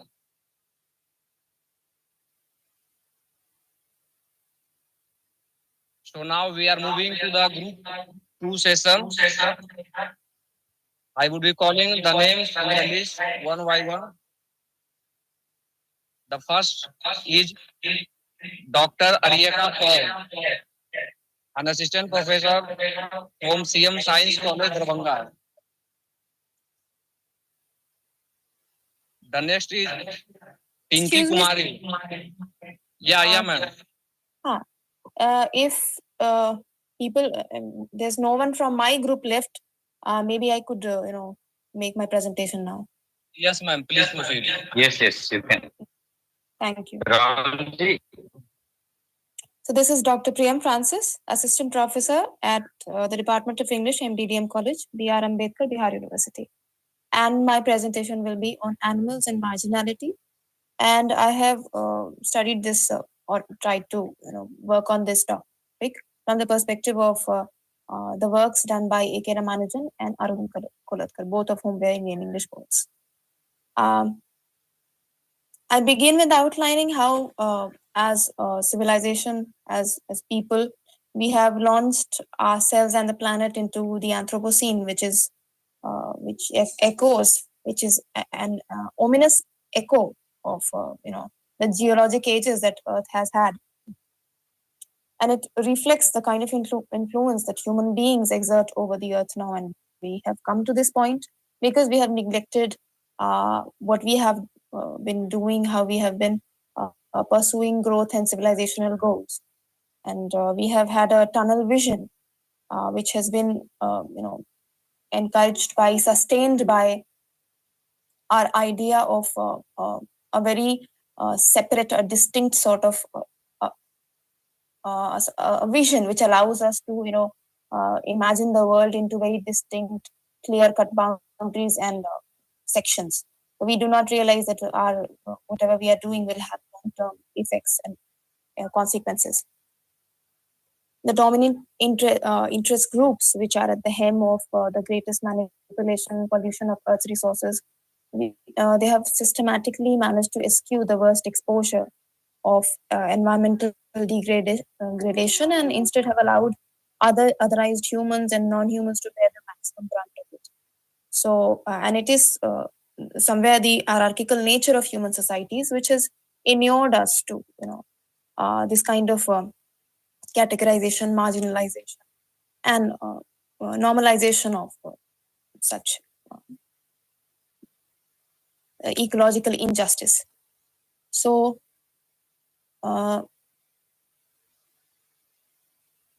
there is the hierarchical construction of human society. It's integration of differential allotment of values to different species and people. The normalization of inequity that is ingrained in our cultural formulations. That is something common to anthropocentrism, humanism, speciesism, carnism, etc. And the poets that I have taken up in order to study, both of them have a very, their breadth of vision. It allows them to rise above this sort of tunnel vision, this sort of differential treatment of the human and the non-human. Both of these poets, Ramanujan and Kolatkar, in both of them, we find a very flippant, very irreverent attitude towards the human condition. Their works challenged conventional humanism by investigating what meant socially, ontologically, ecologically to be human, frequently revealing social and cultural conventions to be very facile indicators of civilization. Both the poets trace the presence of humanity in the most unlikely of places, usually in the underbelly of glitzy metropolitan cities, where they trace this humanity in very marginalized spaces. So, in a very organic way, they end up foregrounding not only the marginalized human groups, but also the non-human entities who are co-sufferers of this ecological injustice. Dom Moraes, when he observed Ramanujan's poetry, he said that he represents a sensibility of awareness of the world, as his poetry is exploring man's kinship with nature besides social, familiar, and personal relationships, echoing man's evolutionary relationship with vegetables, animals, and minerals. So we can hardly find any limiting hierarchical tendency in their vision. We find that Ramanujan's creative imagination seeks out the unconventional, apparently smaller, socially marginal characters, whether it be the insect in the striders or the grasshoppers in the minor sacrifice. His concern for even the concern is not limited to the sizable, more aesthetic, powerful animals. So he rejects in his poetry even speciesism. He envisions frequently a world where the human and non-human fall along the same continuum. In his poem, In the Zoo, the poet represents animals as he would people, known to him with frequent comparisons drawn to members of his own family. Arun Kolatkar, on the other hand, he represents the lives of human as well as the non-human who populate the underbelly of shiny metropolitan cities. Away from the glamour of privileged lives, these areas are witness to the toxicity that is routinely belched out of human efforts at modernization, infrastructure achievements. So, in one of his poems, The Pie Dog, he talks about a dog who is resting at a square, at a crossroads in Mumbai, and I think it's the Kala Ghoda chalk. So he talks about, he represents the dog thinking almost cognitively, just like a human would. And the lines are, I like to trace my descent matrilineally to the only bitch that proved tough enough to have survived the first long voyage. And then the wretched weather here, a combination that killed the rest of the pack of 30 foxhounds imported all the way from England. So this is a comment on colonialism as well as, it's kind of an ironic swipe at human efforts for self-glorification, tracing their heritage and all that. And the fact that he portrays a dog with cognizance rivaling that of human beings is very significant. He has done this time and time again, comparing animals and humans. And in his comparisons, many a times, almost all the time, the non-human element comes off stronger than human. So I'll end my presentation. I hope I was audible. Thank you. Thank you so much, ma'am. Now we are moving towards the second session, that's group 2. I will be calling the names one by one. The first one is Dr. Arieka Pien, an assistant professor from CN Science College, Darbhanga.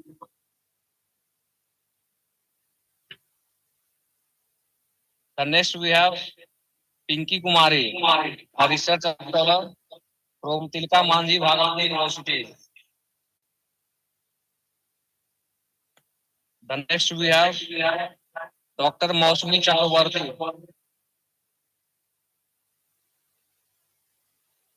a research scholar from Magadha University, Bodh Gaya.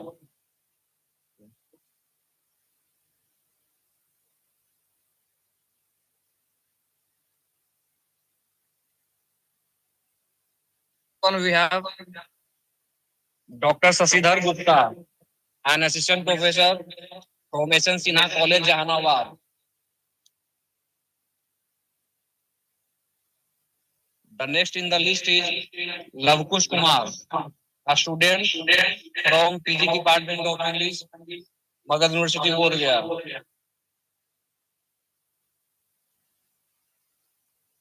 Moving to the next one, that is Roop Kalash Sinha, a professor from MR Mahila College, Lalit Narayan Mitra University.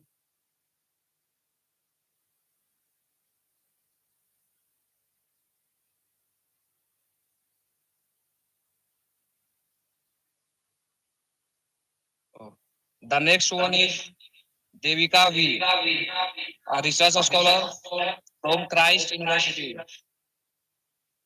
Hello. Yeah, ma'am. Yes, sir. Yes, sir. Shall I present? Yes, ma'am, please. Yes. Okay. Just give me 1 minute. I have a PPT. I am presenting it. Okay, ma'am.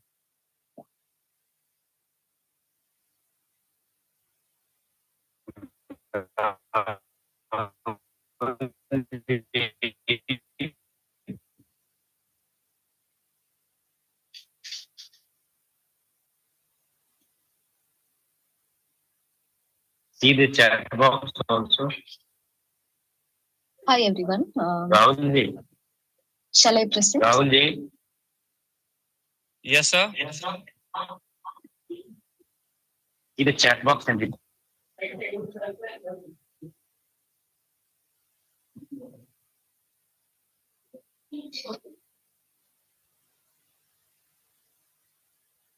Shall I start presenting? Yes, ma'am. Yes. Okay. Good morning, everyone. My name is Devika. I'm a PhD scholar from English department at Christ University in Bangalore. So I'll be presenting on the topic evolving iconography of the divine feminine or the goddess in art, the social and cultural impact of a goddess movement on art. I'd like to start by giving a brief introduction, a brief context of the evolution of goddess iconography in art from the 1960s to 1990s. So as we all know, the 1960s to 1990s was a very tumultuous and a very conflicting era that was characterized by a lot of social and political and cultural upheaval. And this era, in fact, had witnessed the rise of avant-garde movements like abstract expressionism and a lot of countercultural movements like the punk and hippie movements and radical feminist movements also. And this all these movements, all these political, social, and cultural aspects of this time gave rise to a radical shift in consciousness of the people, where feminist civil rights movements and anti-war movements challenged the societal norms of the existing time. Now, all these together gave rise to the goddess movement, that is the radical feminist movements and the political movements, and also the spiritual ideologies that shaped the people's consciousness during the time, gave rise to the movement called the goddess movement, which started in 1960s. Which started in the 1960s as a part of this radical feminist movements. So we can see that in 1960, with the arrival of radical feminism and the third wave feminist movements, the great goddess, the pre-patriarchal pagan mother goddess, she made a comeback. She made a return. So we can see a lot of great goddess imagery in art and literature of the time. And this period was particularly categorized by a movement called goddess movement, where artists, authors, and activists were engaging with the image of the great goddess as a symbol of female empowerment. And we can also see that there was a reclamation of this pre-patriarchal pagan mother goddess as a counter narrative to patriarchal religious structures. And during this time, visual art and literature of the period, the artists and authors used a lot of goddess imagery to foster spiritual liberation for women and to challenge power structures. The key artists and writers who engaged with the goddess imagery are Judy Chicago, Mary Beth Edelson, Buffy Johnson, and Monica Sijo in art, Alice Walker, Toni Morrison, Marion Zimmer Bradley, Diana Paxson, and all these other writers in literature. The methodology that I'll be following for this research is basically a gynocritical approach, where we study art and literature created by female artists and authors. And the major approach towards the study was taken from the feminist art movement of the 1980s, which was triggered by a radical demand for lifestyle changes and and to shape the spiritual consciousness of people. Gynocriticism essentially it helps in understanding the creation of a feminist model for study, and also it exposes the female subcultures in goddess art and literature of the 1980s. The primary methods would be narrative analysis and textual analysis, where I'll be considering artworks as text itself, and the images, symbols, and icons of the artworks will be considered as narrative catalysts. And I'll be following a qualitative approach that focuses on visual analysis and semiotic interpretation to examine how goddess movement has influenced feminist artist practices. The artists studied will be Mary Beth Edelson, Judy Chicago, Monica Sijo, and Lucy Stein. And I'll be analyzing how these artists use goddess imagery and feminist spiritual stories through their artworks. The key themes that will be explored would be the impact of third wave feminism on the goddess movement and the use of symbols, use of the goddess symbols in the artworks, and also how the evolving iconography convey feminist messages to the audience. So the first artist I'll be considering is Judy Chicago. There are a lot of famous works by Judy Chicago that portray the goddess as, an icon of feminist spirituality and liberation. But here I'll be particularly talking about this piece called The Dinner Party. So this is an installation where Judy Chicago has created an installation where she honors some 36-42 women who were very influential or who were very, very instrumental in the radical feminist movements of the time. And if you see, you can see that she has used images like the vulva or flower-like motifs to evoke ancient goddesses, like in an Urashtar, these ancient goddesses, which essentially shows spirituality, which essentially shows how feminist spirituality can also be a symbol of feminist liberation. And through this, she intends to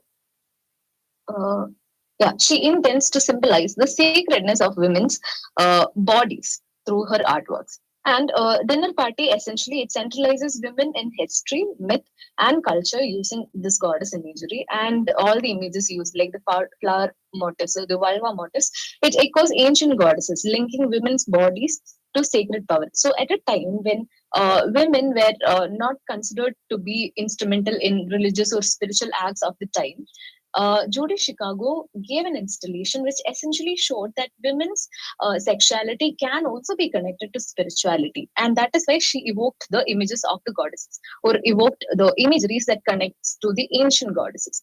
To link feminist liberation to feminist spirituality, Judy Chicago did this very famous installation called the Dinner Party. Now, talking about Mary Beth Eagleson, she is also a very influential, she was a very famous writer and also a very famous artist who significantly impacted the evolution of the goddess movement. This very famous and very controversial work by Mary Beth Eagleson, it's called Some Living Women, Living American Women Artists in as Last Supper. So here, if you see, she has recreated the painting of Last Supper, the Jesus Christ Last Supper. She has recreated the image with women artists. That was the point that led to the controversy in this creation as well. So, hello. Yes, ma'am. Yes. I hope I'm audible. Yes, ma'am. Yes, ma'am. Yeah. So in this artwork, she replaces men with women in Da Vinci's Last Supper, and it presents itself as a critique of male religious power and women's exclusion from art history. It was actually her own perspective, her own critique of the exclusion of women from art history. And also, there is this other very famous body art series by Mary Beth Eagleson. It was titled as Women Rising series, which I have given a photo in the bottom. So in this particular series, she has done ritual arts, body arts, and she has photographed it and then created a mixed media kind of artwork using her own photographs of the ritual arts. So in this series, she uses ancient fertility goddesses to challenge patriarchal religious system.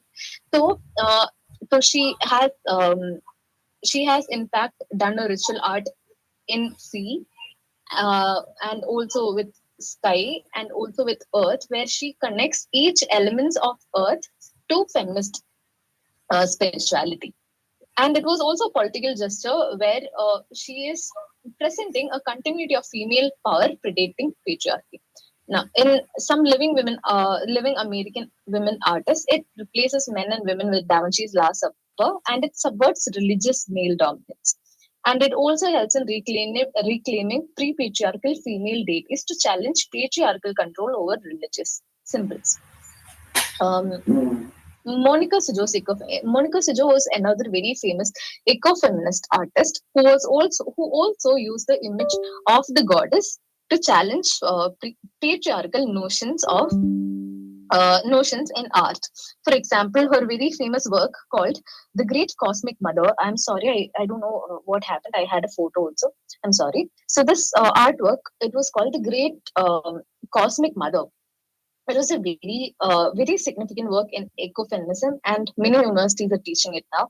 And another famous work is God Giving Birth, where she shows the cosmic mother, the cosmic earth mother, as the primal force and as the most supreme force, most supreme spiritual force. And now that shows a provocative depiction of female power and creation. So she deals specifically with ecofeminist themes, where she links women's struggles to environmental exploitation and patriarchy. This God giving birth was very controversial as well because it showed a nude woman giving birth. But the intention of the painting was to portray a cosmic mother, a very powerful primal image of female creation, and she portrays the goddess not as a passive force but as a force of autonomy, which rejects or resists Christian patriarchal notions.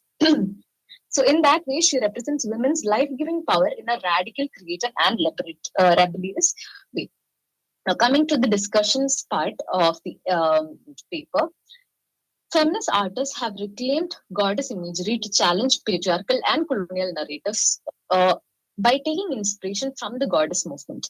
Now, the symbol called goddess became a means to rethink women's spiritual, social, and political roles with a strong connection to feminist theology and resistance.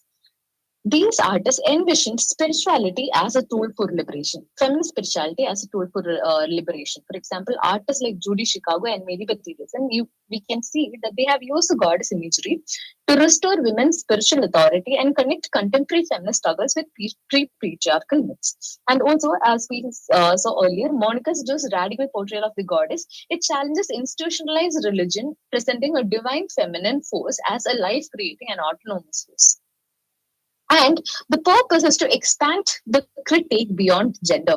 If you see if we can look at the later artists who followed the path of the goddess artists, like Kara Walker or Kiki Smith, we can see that they also have reimagined the image of the goddess. They have reimagined the pre-patriarchal mother goddess in different lights to show the struggles that they face in their daily life. So Kara Walker reimagined the goddess motifs, such as in her artwork Subtlety. She merges race and gender to critique the exploitation of Black women's bodies. So now she is expanding the critique beyond gender towards race. And Kiki Smith, she also uses goddess imagery from mythology to explore female embodiment and autonomy, framing the body as both sacred and subversive. And the major change that has come as part of this goddess movement is in religion and spirituality itself. A very distinct section or very distinct aspect developed in religion, which is termed as feminist theology as a part of this goddess movement. The goddess imagery in feminist art resonates with the critique of patriarchal religious institutions in feminist theology. And this connection frames goddess iconography not as a celebration of female power, but also as a radical tool for social and spiritual liberation, demanding structural change rather than mere inclusion within existing hierarchy. So what I understood from writing this paper is that the goddess art movement and the goddess artists, they not only represented how women was treated in contemporary society, they not only just showed that these are the ways women are treated and these are the ways that they need to be reimagined. They also gave a very powerful symbol for women all around the world to tap into. The goddess image, the goddess image was a symbol that women all around the globe can unite under the goddess, under the cause of feminist spirituality. So the goddess art, it gave a repository for feminist authors and artists to tap into. Coming to the conclusion, the reclamation of the goddess imagery remains aligned with feminist theology's radical visions for societal transformations. Goddess movement iconography continues to inspire new generations of artists, making it a lasting force in feminist expression, challenges normative narratives, and contributing to broader discourses on spirituality and identity. Yes, that is my paper. Thank you so much. Thank you so much, ma'am. The next presenter is Dr. Rishikesh Ranjan, an assistant professor from College of Commerce, Arts and Science, Patna. Thank you, sir. Yes, Am sir, I please. audible? Yes, sir, please. Yeah, thank you, sir. A very good afternoon to all of you. And myself, Dr. Rishikesh Ranjan, assistant professor from Department of English, College of Commerce, Arts and Science. The title of my topic is Incorporation of Technology in Literature and Integrated Approach. The aesthetics of teaching literature lies in reading and understanding the text in its natural way. However, with the advent of technology and compulsive transition to online teaching, integration of technology and digital tools with teaching of literature has become a necessity. In fact, teaching literature in the 21st century means using integrated approaches that combine traditional language teaching with innovative teaching methodologies, such as the implementation of various online educational tools, the application of audiovisual devices, and the use of internet. The teaching of literature through these tools involves greater interaction of students and more accessibility to sources of information. Students make use of strategies like collaborative learning to interpret literary text, which develop their interdisciplinary thinking and cross-curricular approach required for literature teaching. Technology assists both the teachers and the students to search references and other cultural content in relation to literary text, which eventually makes a positive impact on the attainment of the learning outcomes.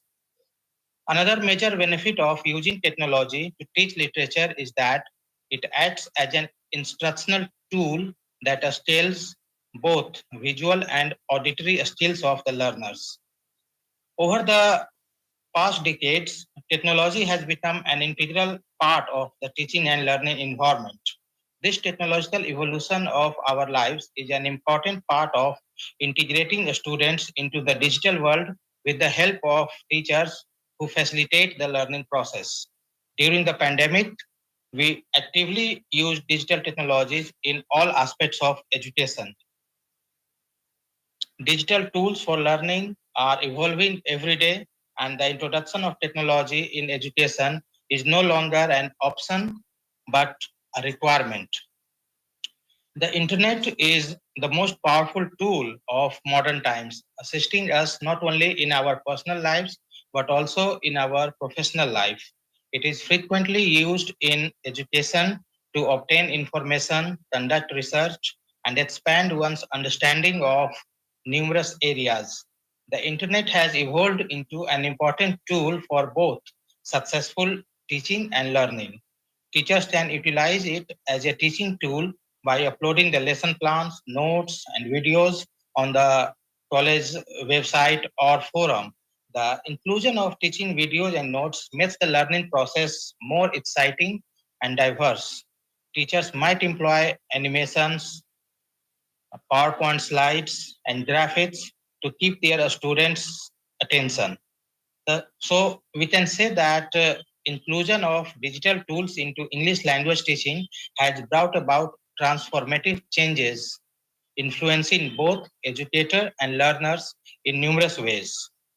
So in conclusion, I would like to say that the impact of digital tools in teaching English is indeed very profound, revolutionizing traditional teaching methods and offering unprecedented opportunities for both teachers and learners.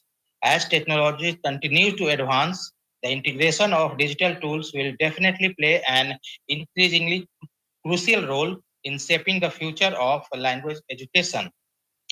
However, we must maintain a balance between digital tools and human interactions. While digital tools are valuable, over-reliance on technology may lead to a lack of emphasis on traditional language learning methods, which are also vital component of language acquisition. So we must adopt and encourage an integrated approach where both technology and literature support and sustain each other. That's all from my side. Thank you for being an active listener. Thank you, sir.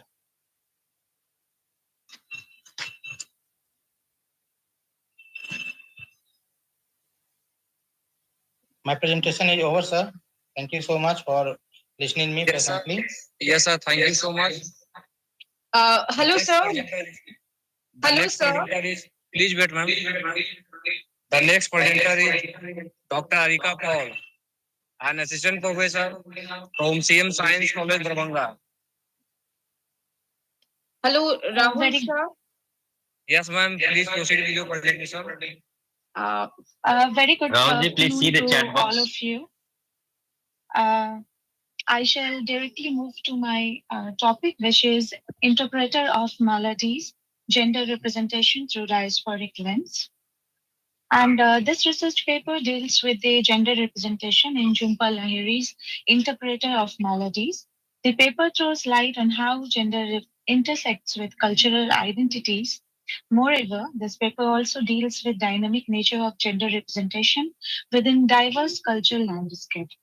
Jhumpa Lahiri is an outstanding Indian American writer who is the recipient of Pulitzer Prize for Fiction in 2000 and 2013 Man Booker Prize nominee.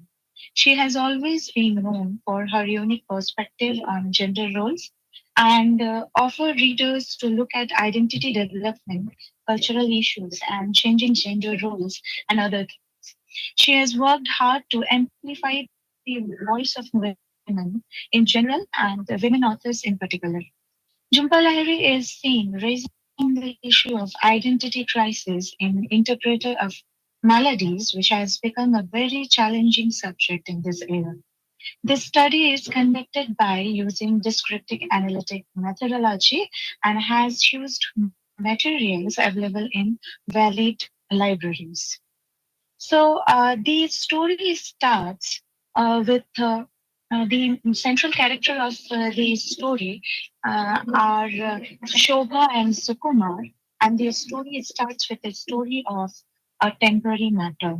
And here the Bengali couple is dealing with their nostalgic feeling and and the way their attachment to the cultural tradition of Bengal filled the gaps in their married life. So there is a very big misunderstanding between Shobha and Sukumar. And during Shobha's pregnancy, she is busy with various projects, uh, including the fact that she uh, prompts her husband for participating in Baltimore conference. But the situation gets dramatically negative when miscarriage. So the story represents the reversal of gender roles here, because Sukumar plays the role of housekeeper instead of show. At the same time, uh, the miscarriage which Shobha suffers, for that Sukumar, and it is the reversal of Indian custom in which the mother would take the responsibility of her own shoulder. So when Shobha suffers a miscarriage, she convinced the doctor not to expose the infant's sex. The routine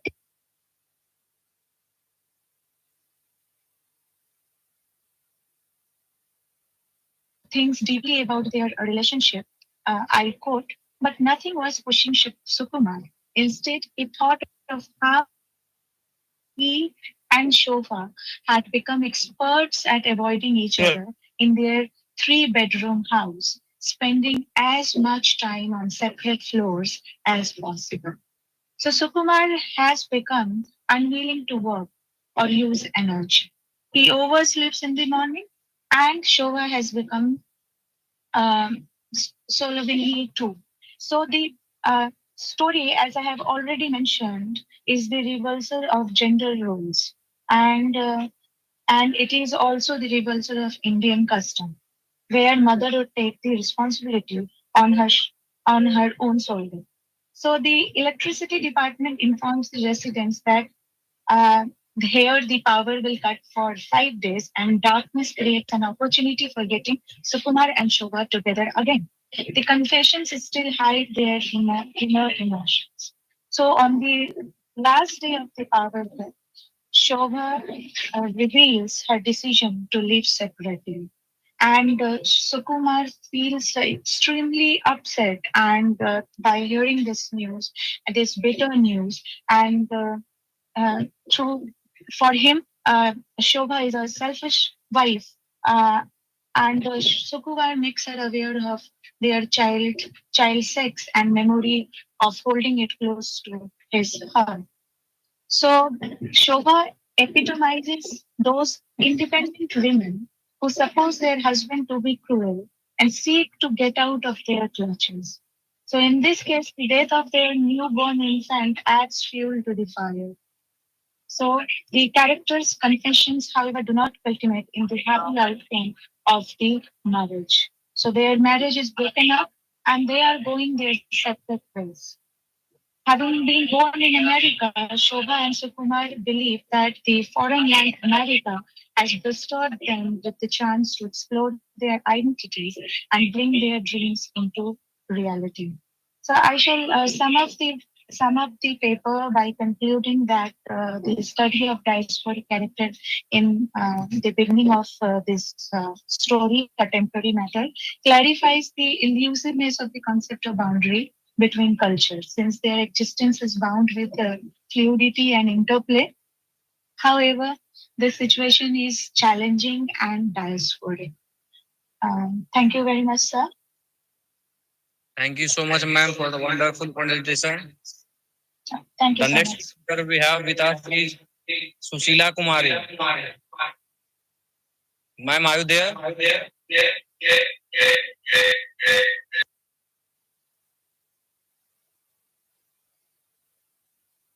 Sushila Kumari. Ma'am. Okay.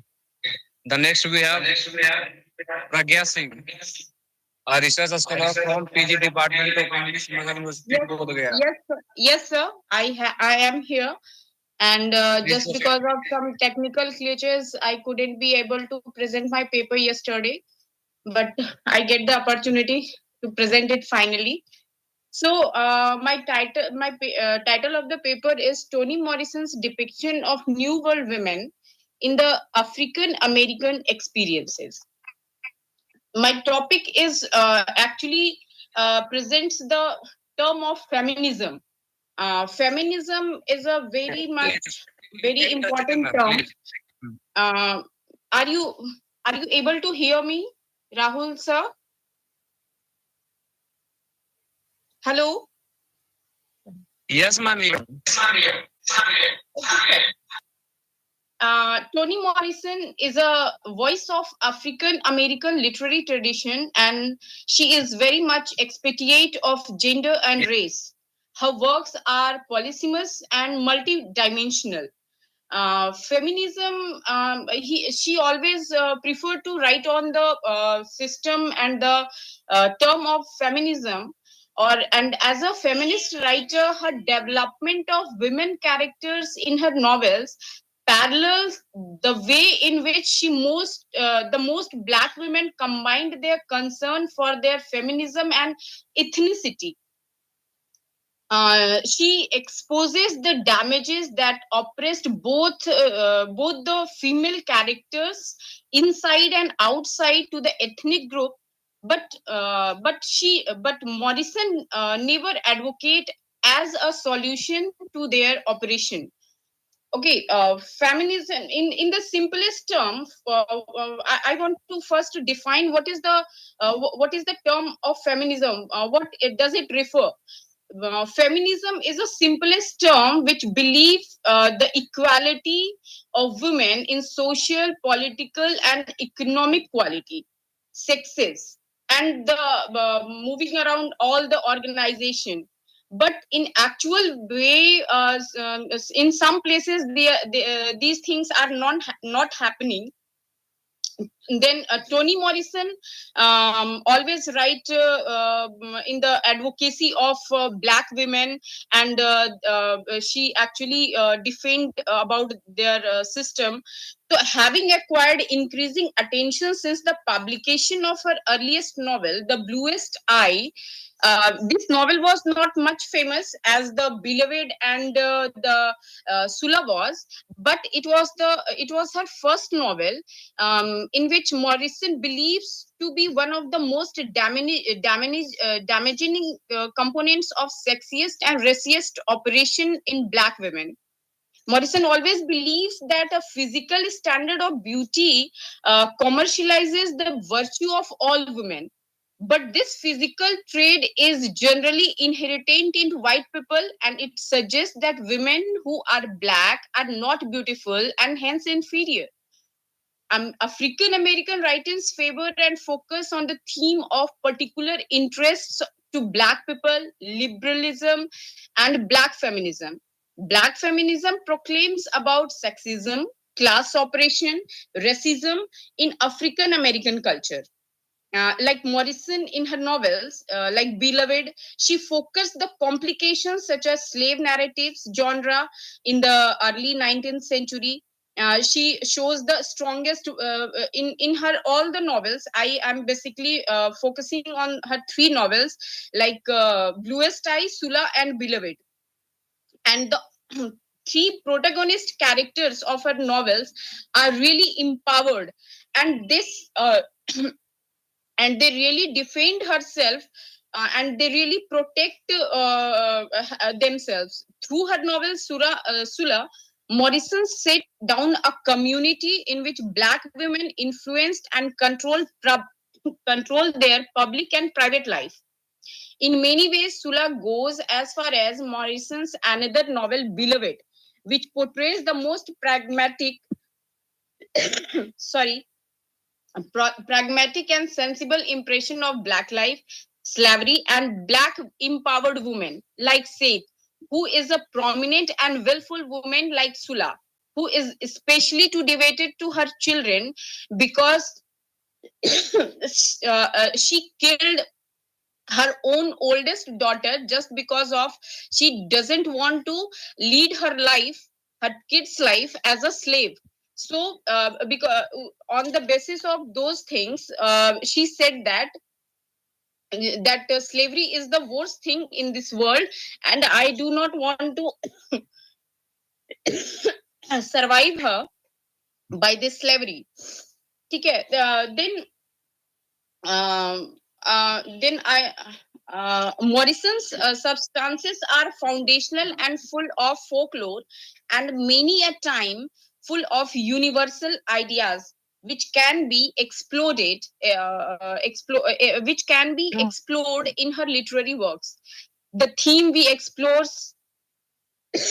in her novels like black literature, feminist, ethnological, tribal emergence, gender identity, sexism, class operation, and the most celebrated term is feminism. Feminism and discrimination and self-loathing of the characters. Morrison's characters become the scapegoat and pasty for all the ungodly things that happens in their surroundings. But her protagonist characters never just come under by those circumstances.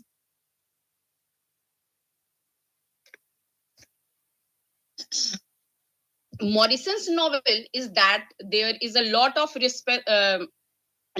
references of copulations. There is a abundant eroticism and sensuality, like Jude and Sula's bedroom scene. Morrison, in some ways, may speculate and more absolute in the connections. My term is the new women in the Morrison's novel always depicts and shows the empowered term of her characters. This process of introspection and rememory from an essential part of Toni Morrison's description. Uh, this hunt for identity is the true of the entire African American literature of the 20th century, with certain expectations. Some writers and some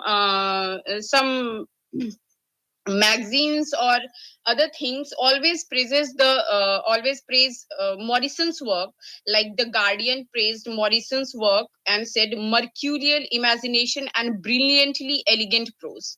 She has the ability to shock and interest episode by episode, by which she is the hallmark of genuine writer.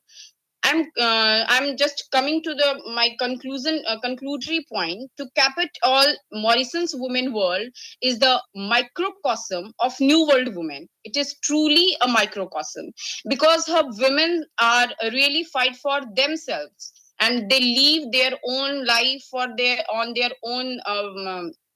terms and conditions. They never want to escape from they never want to escape themselves from the situation or the condition. And after being a scapegoat, after claiming as a scapegoat, they never want to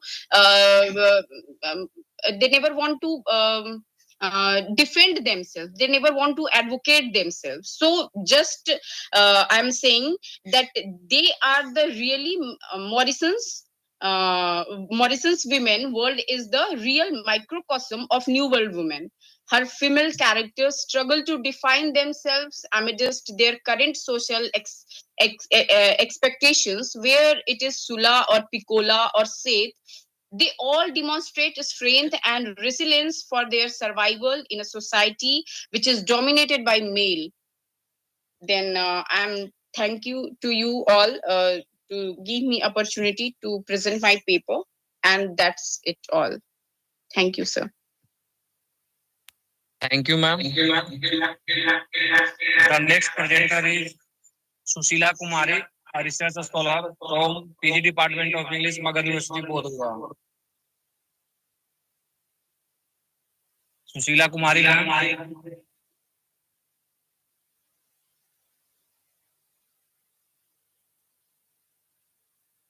Sushila Kumari, ma'am, please respond.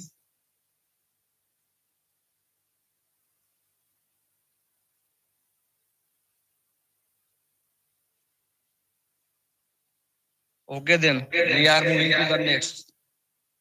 The next presenter we have in the list is Dr. Sasidhar Gupta, an assistant professor from SN Sinha College, Janawal. The next one is Lavkush Kumar, a student from PG Department of English. The next is Roop Kala Sinha. Yes, sir, I am present, sir. Lavkush Kumar. Yes, sir. Please proceed.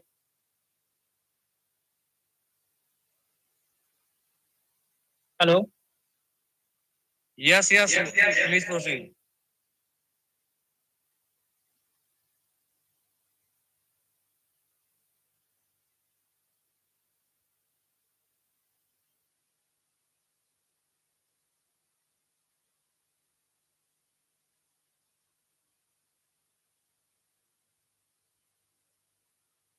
Lavkush Kumar, please start.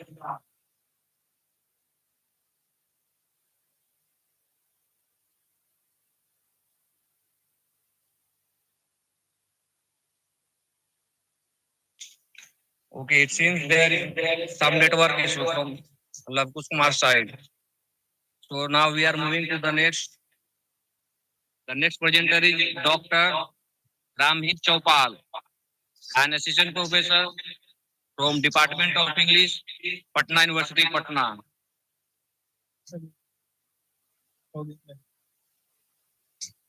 The next in the list is Suchina, a research scholar from Maharshi Dayanand University, Rohtak, Haryana. Hello. Hello, Rahul sir. Yes, ma'am. Can I present, sir? Myself, Momita Sarkar, research scholar of Magadha University, Bodh Gaya. Yes, ma'am. Please proceed. Yes, sir. Thank you, sir. So, first of all, a very good afternoon to all of you present here.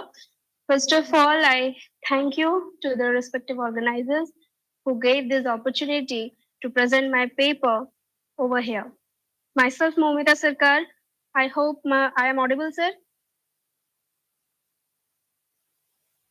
Am I audible? Yes, you are audible. Please carry on. Yes, thank you. Myself, Momita Sarkar, a research scholar from Magadha University. My topic is Intertextuality and Modern India, a study of Girish Karnad's Tughlaq from a new historicism perspective. My paper addresses Girish Karnad's play Tughlaq, which incorporates historical narratives and ancient Indian literature to comment on contemporary India's social and political conditions. The play evaluates its intertextuality references, which include historical chronicles of the Delhi Sultanate, religious texts like the Quran and the Bhagavad Gita, and epic literature like the Mahabharata and Ramayana. From a new historicist point of view, Tughlaq is a potent critic of contemporary Indian politics that draws attention to the perils of authoritarianism and unbridled power. The play also addresses social issues such as caste discrimination, religious intolerance, and the marginalization of women. The play's intertextual references question existing standards and provide new views on historical events. The study of religious conflict is consistent with the continuous tensions between various religious groups in modern India. Tughlaq is a complex and multidimensional book that explores a variety of classical Indian texts and narratives, providing a better understanding of their significance to modern India. It is a forceful indictment of political corruption, socio-economic injustice, and cultural intolerance, providing a relevant and fascinating perspective on the difficulties of modern Indian society. So, thank you so much for your time. Thank you.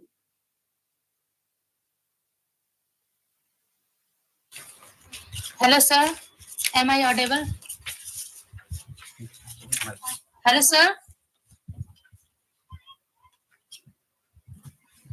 I rest my words, sir. Thank you so much. You may call the next participant, sir. Hello, sir. Good afternoon, sir. Myself, Pinky Kumari. Susila Kumari, ma'am, are you there?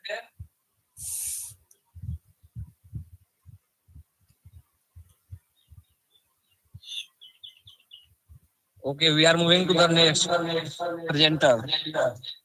That is Riya Raj, a research scholar from Magadha University, Bodh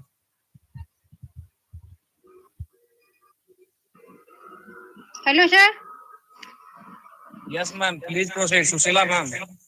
Yes, sir. Please proceed.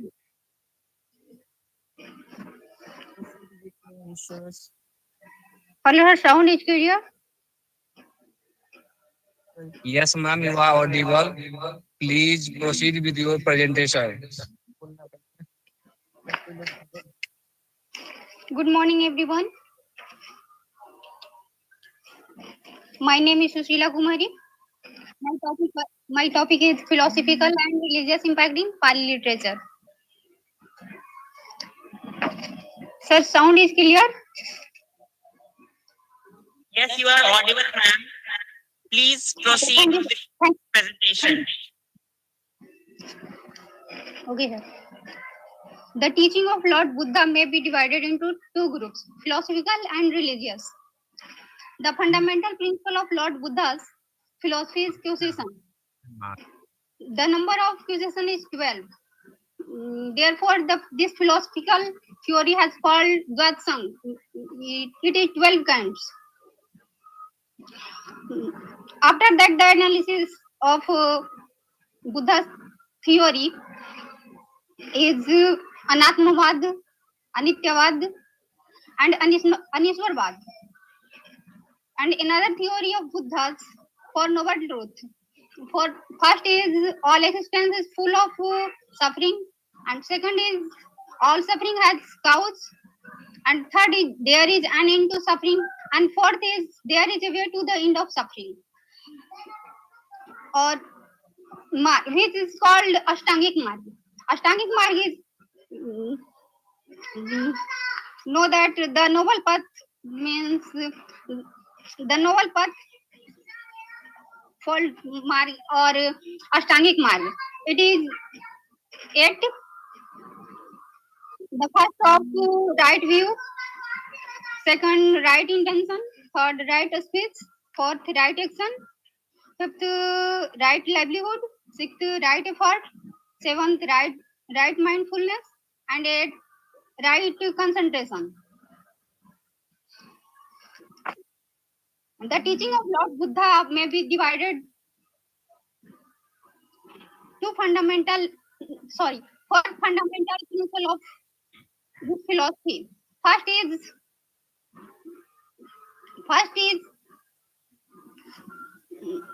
sorry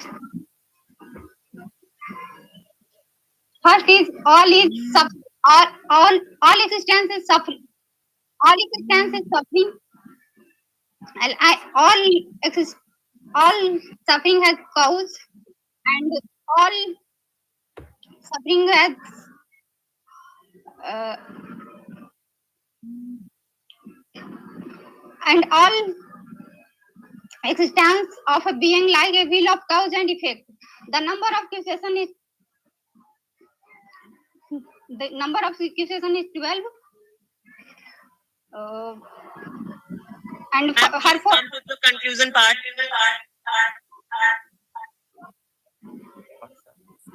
and and their theory he has been elaborated in 10 good action mean 10 kusal karma of human being has elaborated in Pali literature. Kusal karma means first is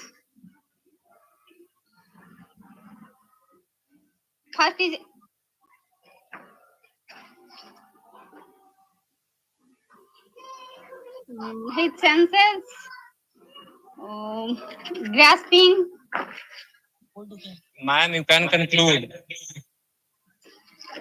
Kusal, sorry sir. Then grasping, contact, senses, feeding, craving, bird, and suffering. In Buddhist philosophy, the analysis of Anityavad, Anatmavad, and Anileshwarvad are most important. Lord Buddha denies the worship of God as a supreme reality.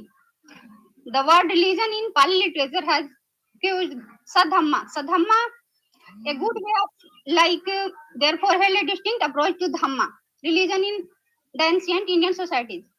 Then that has prevailed. The spirit of welfare services was nurtured not among the kings and descents, but for the human as a whole conditioned by the social ecology. Two separate kinds of duties. Therefore, two separate duties preserved, and those are carried over through, namely, first, duty to observe by the initiated person with a strict moral discipline, and second, duties in respect to the householders who love with family member. Sir, thank you. Thank you so It's much, over. ma'am. The next project. Pinky Kumari, research scholar from Tilka Manjhi Bhagalpur University. Good Ma'am, afternoon. please continue with your presentation. Good afternoon, everyone. Ma'am, am I audible? Yes, you are absolutely audible. Please proceed with your Thank you, ma'am. presentation, ma'am. Myself, Pinky Kumari, research scholar, Department of English, TMBU, Bhagalpur. I am thankful to our organizing committee for giving me the opportunity to present my paper in this 2-day seminar. My topic of presentation is travel writing, William Dalrymple's City of Genes. Before a critical analysis of text, I would like give a brief introduction of travel writing. Travel writing is a type of non-fiction literature which developed a new genre and has grown up over the years. Travel accounts have existed for thousands of years as a fundamental and popular type of writing, beginning with Homer Odyssey and continuing with the Herodotus history. Herodotus is regarded as the father of travel literature. In advanced ages, the common motives behind foreign travel becomes pilgrimage and business. A large number of travel accounts were flourished during that time. One of the famous travel writing is Ibn Battuta.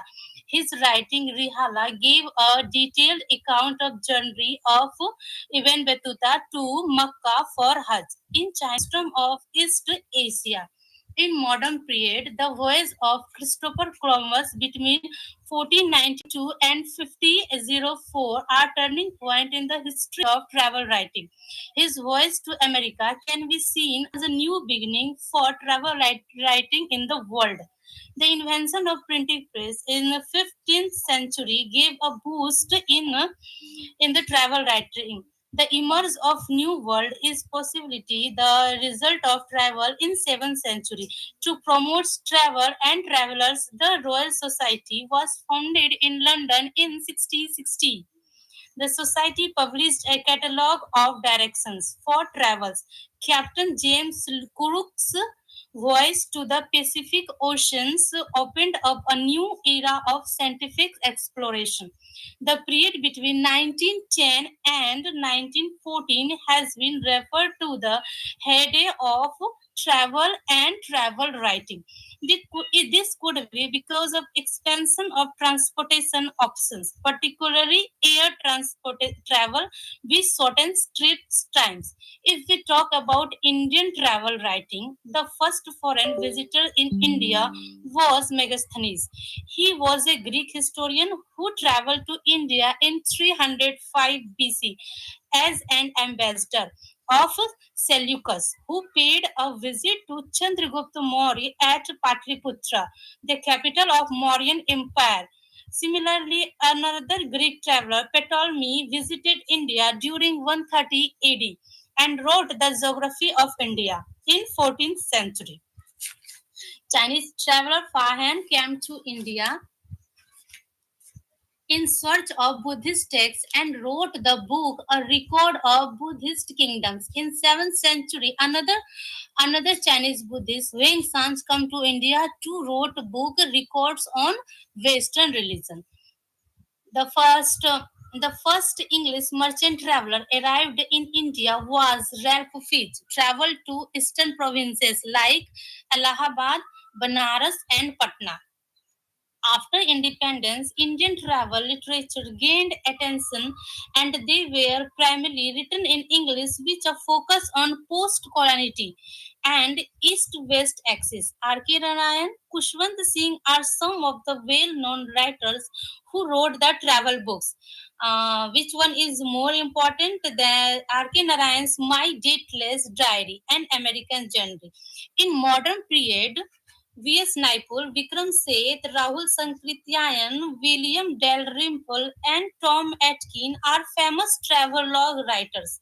V.S. Naipaul was a Nobel Prize winner for literature in 2001, wrote Travelogue, the title Middle Paces, and The Area of Darkness. India, a wounded civilization, and India, a million mutinies.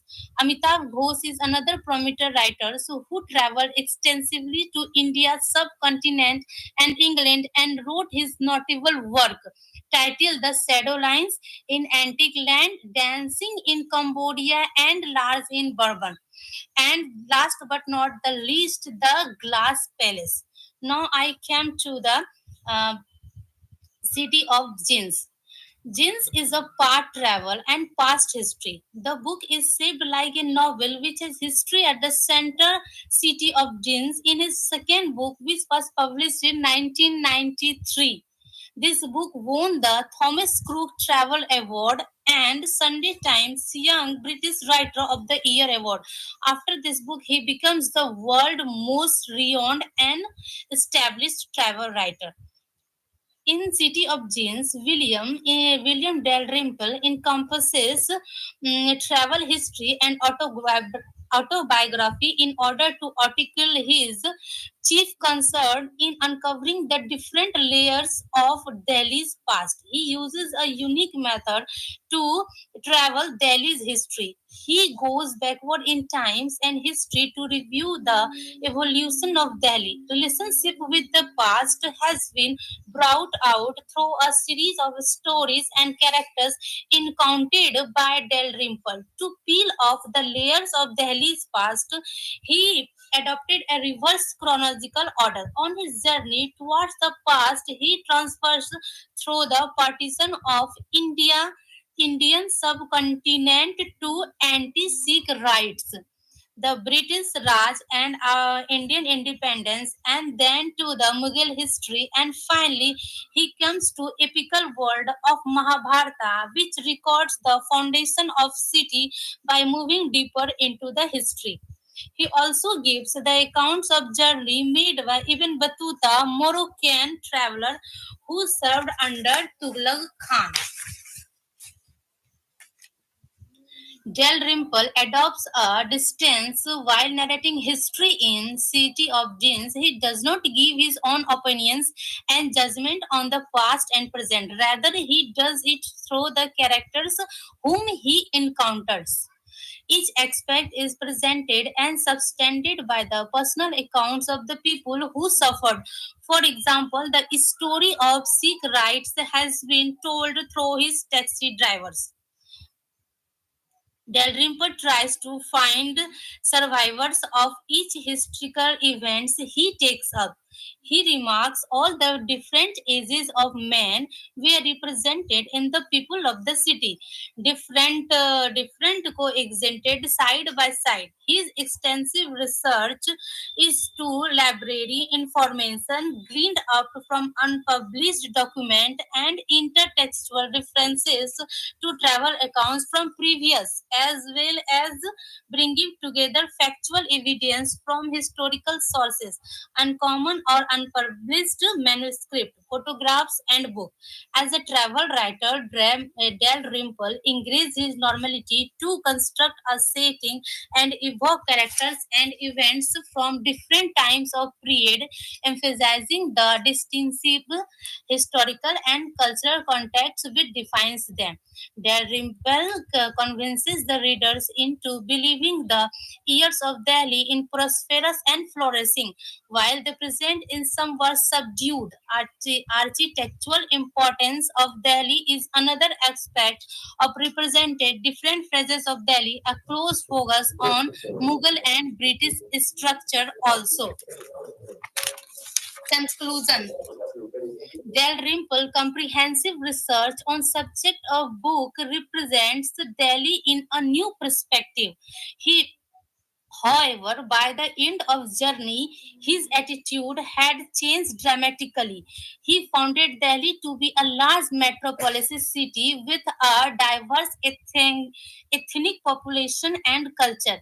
He juxtaposed Delhi's past and contemporary history, persuading his audience that the city's early years were prosperous and blooming, while the present is somewhat suppressed and deteriorated. Thank you, ma'am. Thank you so much, ma'am, for this wonderful presentation. Now, next presenter is Chandraharsh Kumar, research scholar from Department of English, Magad University, Bodh Gaya. Yeah. Am I audible? Yes, sir, you are audible. Yes, sir, you are audible. Please proceed with your presentation. Good morning. Good afternoon to everyone. Good afternoon, My sir. topic is diasporic consciousness in the novels of Rohinton history, a critical study. Rohinton history, our novels deal deeply into the diasporic consciousness, exploring the complex experiences of dislocation, identity crisis, and the yearning for belonging that defines immigrant life. This critical study examines how mystery portrays the struggles of individuals and communities who navigate the challenges of cultural hybridity, nostalgia, and marginalization. Through characters from various walks of life, mystery captures the multifaceted emotions of displacement, illustrating both the psychological and social dimension of living in foreign land. His works are rich with themes of loss, adaptation, and the reimagining of home, and the poignantly reflect the personal and collective experiences of the Parsi community, as well as the broader Indian diaspora.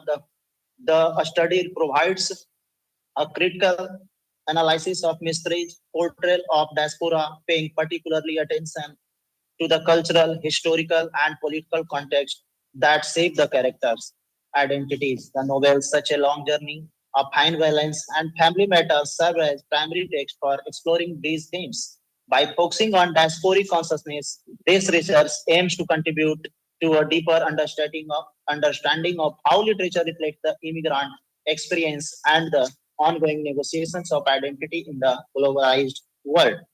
Rohinton Mistry, one of the most prominent contemporary authors from the Indian diaspora, is known for his evocative depiction of immigrant life and the complexity of cultural identity. His novels provide rich insight into the experiences of individuals who exist in the liminal spaces between their homeland and host country. This study explores the theme of diasporic consciousness in Mistry's novels, focusing on the sense of displacements identity crisis, and the cultural negotiation that his characters experienced.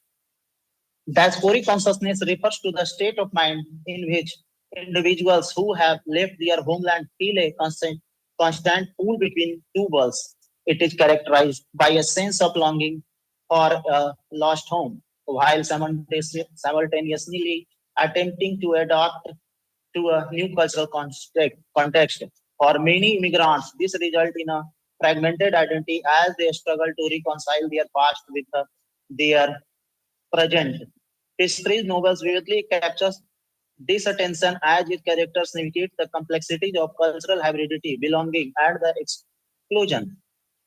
Mystery's debut novel, Such a Long Journey, 1991, is a poignant exploration of both political and personal displacement set against the backdrop of political upheaval in India during the 1970s. The novel follows Ustad Noble, a middle-class Parsi man who grapples with the loss of his former life and increasing alienation from the world around him. The sense of displacement is not only geographical but also psychological, as Gustard feels disconnected from the rapidly changing socio-cultural landscape of India.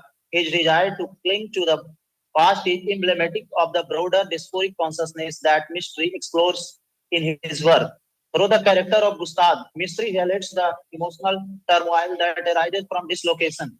Gustave's struggle to preserve the cultural identity in the face of external pressure reflects the broader experience of the Parsi community, a group that, much like other diasporic communities, feels marginalized in the changing political climate of India. Mystery, a portrayal of Gustav's innate conflict, is a testament to the complex emotion that accompany diasporic life. In of Fine Balance 1995, Mystery shift its focus to a more collective experiences of displacement set during the Indian emergency of the 1970s. The novel brings together four characters from different backgrounds, all of whom are struggling to survive in an oppressive political regime. Although not all the characters are part of the traditional diaspora, they each experience a form of displacement, whether due to caste, class, or political persecution. These stories intersect in a way that highlights the fragility of their existence and their different attempts to find a stability in a world that offers none. The characters' interaction with one another reveal the deep-seated fears and anxiety that come with displacement. For example, Iswar and Om Prakash, two lower caste tailors, are driven from their village by caste and based violence and must the character intention which one driven sorry the character interaction with one another reveal the deep seated fears and anxiety that come with the displacement. For example, Iswar and Prakash, who two lower caste tailors, are driven from their village by caste-based violence and must navigate the unfamiliar and hostile environment of the city. Dina Dalal, a widow, is similarly displaced by the economic hardship imposed by the emergency, and her struggle to maintain her independence is emblem of the larger battle for survival faced by the marginalized Mystery's novel. Through a fine balance, Mystery presents displacement not just as a physical or geographical phenomenon, but as a psychological and emotional state. The character constant search for a sense of belonging despite their precarious circumstances speaks to the universal human desire for stability and the security themes that resonate deeply with the diasporic experience. In Family Matter 2002, Mystery continues to explore the theme of diasporic consciousness, but this time with a focus on generational conflict with the Parsi community. The novel centers around Nareem, Nariman Vakil, an elderly Parsi man who is forced by rely on his stepchildren. The novel setting, Bombay, serves as a microcosm of the larger diasporic experience as Nariman's family grapples with the conflicting demand of traditional and modernity. Nariman's younger family members represent a generation that is increasingly disconnected from its cultural root. This generational divide reflects the broader struggle faced by diasporic communities as they attempt to preserve their cultural heritage while adapting the demands of the modern life. Mysteries, nuanced portrayal of this conflict highlights the challenges of maintaining a cohesive cultural identity in the face of generational change and external pressure. One of the central themes in Mystery work is the idea of home. Both has physical space and a psychological construct. For each character, home is often a place of longing and nostalgia. Nostalgia representing an idealized past that is no longer accessible. The sense of loss is particularly evident in experiences of mystery. Mystery's diasporic character, who are often caught between two worlds and unable to fully belong to either. In such a long journey, for example, Gustard's memories of this childhood home are tinged with nostalgia as he longs for a time when his world was more stable and predictable. Similarly, in family matters, Neriman, a sense of home is tied to his memories of the past, which he clings to as his body and mind deteriorate. In each of these cases, the idea of home serves as a symbol of the character's desire for belonging and stability in a world that is constantly shifting. Now, its conclusion. Rohinton mystery novels provide a rich and nuanced exploration of the diasporic consciousness, highlighting the complex emotions that arise from displacement, cultural hybridity, and the search for belonging. Through the characters, mystery captures the psychological and social dimension of the immigrant experience, offering a powerful commentary on the challenges of navigating multiple cultural identities in a globalized world. By focusing on themes of nostalgia, generational conflict, and the construction of home, mystery work resonates deeply with the experiences of diasporic communities, making a significant contribution to the literature on immigrant and identity. Thank you. Thank you so much, sir, for this wonderful presentation. Now, our next presenter is Priya Kumari, research scholar from Nav Nalanda Mahavidyalaya, Nalanda. Ma'am, please proceed with your presentation.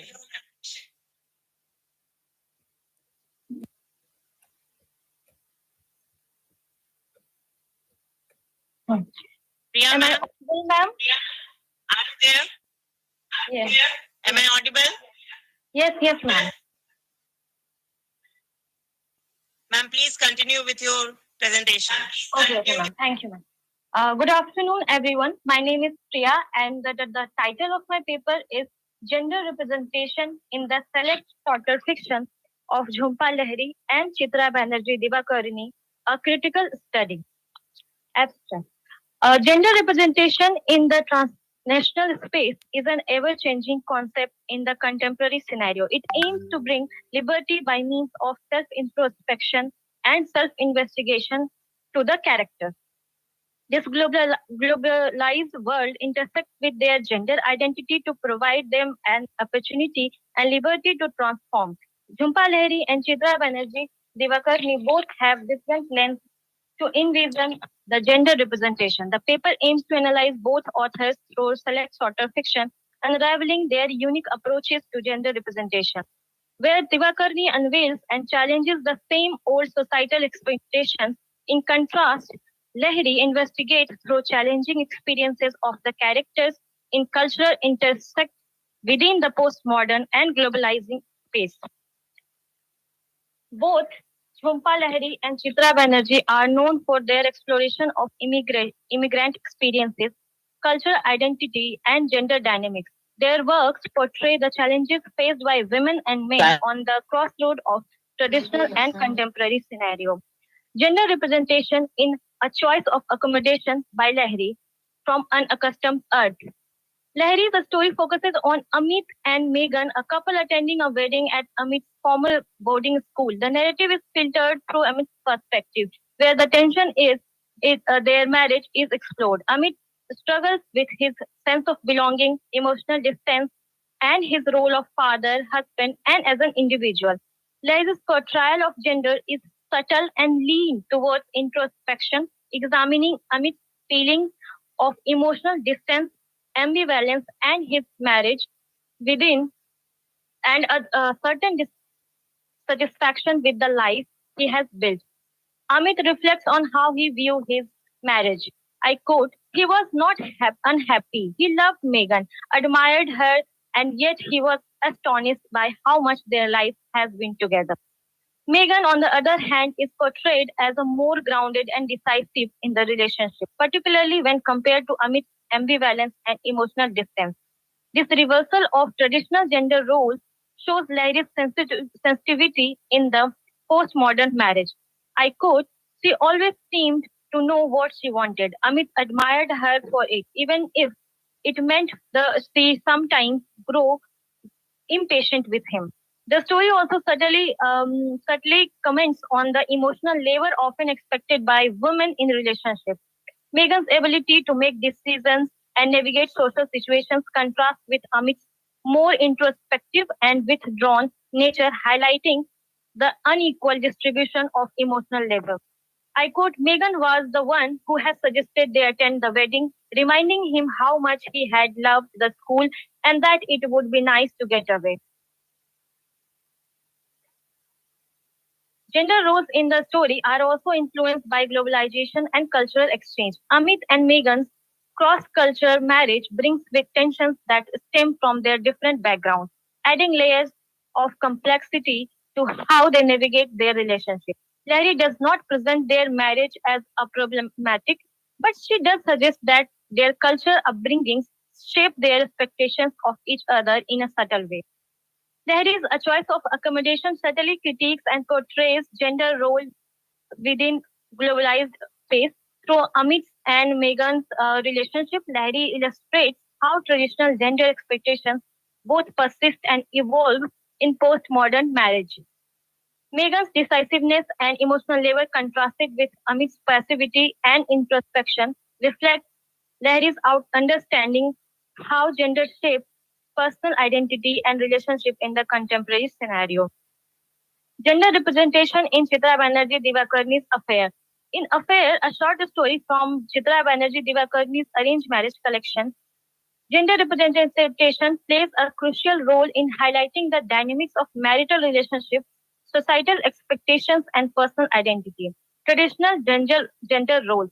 The story depicts a conventional Indian marriage where the wife Ava takes on the typical role of a caregiver, homemaker, and a supporter of her husband, Ashok. This reflects the traditional gender roles that many women in Indian society are expected to fulfill. Ava's life revolves around her duties as a wife, managing the household, and ensuring her husband's comfort, which aligns with the expectations placed on women in patriarchal societies. Male privilege. Ashok's character embodies male privilege. He enjoys the benefits of a supportive wife and feels entitled to make decisions without consulting Abba. His emotional distance and ability to compartmentalize his flirtatious intention towards Meena, Abba's friend, show how men can exercise more freedom both socially and emotionally without facing the same consequences or scrutiny as a woman. Exploration of female desire. While Ava is bound by societal expectations, her emotions, such as jealousy and hurt, also reveals her suppressed desires. The story subtly touches on how women's emotional and physical needs are often overlooked in patriarchal marriages, while men like Ashok are allowed more space to explore and act on their desires. Affair portrays the limitations imposed on women in traditional gender roles while illustrating the disparity between male and female agency in marriage. It also raises questions about the complexity of female relationships and desires in a society where women often have limited autonomy. Different approaches to gender representation, subtly and explicit critique. Lahiri's choice of accommodation explores gender dynamics with a more subtle, internalized lens, especially through Amit's personal struggles as a husband and a father. Lahiri does not directly critique patriarchal expectations, but instead focus on how these expectations affect Amit's emotional state and relationships. In contrast, Devakarni's affair is more overt critique of the gender power imbalance in marriage, highlighting the emotional and physical constraints placed on women, especially in traditional Indian marriages. Perspective. Lahiri's story is primarily from male perspective, showing how gender expectations influence men and create a sense of dissatisfaction and confusion. Amit's narrative reflects how men too feel burdened by societal expectations. Divakarni's, on the other hand, centers around a woman's perspective, critiquing how women's voices and desires are often silenced. Cultural context. Both authors write about characters navigating life in the Indian diaspora, but Larry's focus is more on emotional and psychological struggles within the diasporic experience. While Divakarni delves more into the intersection of gender and cultural tradition, Lahiri shows a more assimilated couple grappling with personal issues beyond cultural classes, whereas Divakarni's characters are more tied to traditional gender roles with the tension between modern individualism and traditional values at the forefront. Now I'm moving to the conclusion of my paper. Both Lahiri and Divakarni provide complex portraits of gender representation, but they approach the theme from different angles. Lahiri focuses on the nuanced, often visible emotional distances in relationships, particularly through male perspective, while Divakarni tackles the gendered limitations of traditional marriages, emphasizing a woman's struggle for autonomy and emotional fulfillment. Both authors, however, highlight how gender roles, whether subtly or overtly, shape the personal and emotional landscapes of their characters. Thank you all. Thank you so much, ma'am, for your wonderful presentation. Thank you, ma'am. Our next presenter is Dr. Ramhit Chopal, an assistant professor from Department of English, Patna University, Patna. Sir, am I audible? Thank you, madam. Thank you so much. Thank you so much, madam. I proceed. Dalit art is the pictorial expression by Dalits of the caste-based realities like discrimination, exclusion, and oppression, which remain invisible or untouched in the mainstream Indian art. As Marathi literature represents only a small section of the Hindu society, the same is true of Dalit art as well. Sukhdev Throat observes that the Indian literary domain does not picture the whole Hindu society. It is a representation of only a small section of it. The same is true with Dalit art as well. Dalit art revolves around portraying the life and experiences of Dalits. It depicts the realities of caste system and the related feelings and experiences. Gary Michael Turtako, a scholar of Dalit and race studies, argues that the mainstream pictorial discourse does not represent the realities of Dalits. He says, and I quote, though Indian tradition has preserved a vastly extensive repertoire of Brahmanical visual imagery, I could recognize no obvious image of Dalit there. Now I move to Dalit art and Dalit aesthetic theory. So Dalit art depicts the caste-based social reality and also tries to change the unequal social order. Dalit artists switch over from Hindu religious and cultural symbols to the imagery concerning Ambedkar and Buddha and other anti-caste traditions. Dalit art and visual imagery also carry with themselves an ideological shift where there is a change in the perspective among Dalits to self-identity and their relation with the society. In their artistic shift, Dalits are choosing the subject of their art. As stated before, from the life of Ambedkar and Lord Buddha, who stands for and promoted social equality and the struggle for equal rights and dignity. This shift provides new insights into the social transformation which is brought by Dalit art. In this social transformation, there is on one hand a rejection of caste system and the caste-based discriminatory practices, and there is an effort by Dalits to adhere to the practices that create a new social order and social relations conforming to the principles of equality and social justice. The major intention behind Dalits' conversion from Hinduism to Buddhism was to reject the Hindu conception of unseen gods and goddesses that dominate the lives of people. Dalit artists are developing their own art forms to express their own reality. For example, two subcastes, the Dusad and Chamar, among the Dalit community in Mithila, a region in Bihar, have mastered a painting which is quite different from the painting forms practiced by upper castes. Now, Dalit art and Buddhist imagery. Dalit artists find the raw material of their artistic creations from Buddhist imagery. The major difference between Buddhism and Brahmanism is that the former rejects the concept of complex hierarchical social values, which created the caste system and provided the Brahmin with the highest position and untouched the lowest in the society, whereas the latter supports and promotes the same hierarchical structure. Dalits are trying to create a sense of political empowerment by discovering power in civic monumental imagery of Dr. B.R. Ambedkar.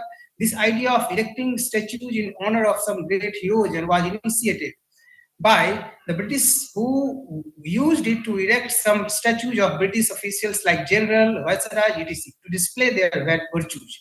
This tradition was subsequently followed by many Indian communities and institutions who rise in power and prominence display their power by erecting the image of some popular politicians, regional heroes.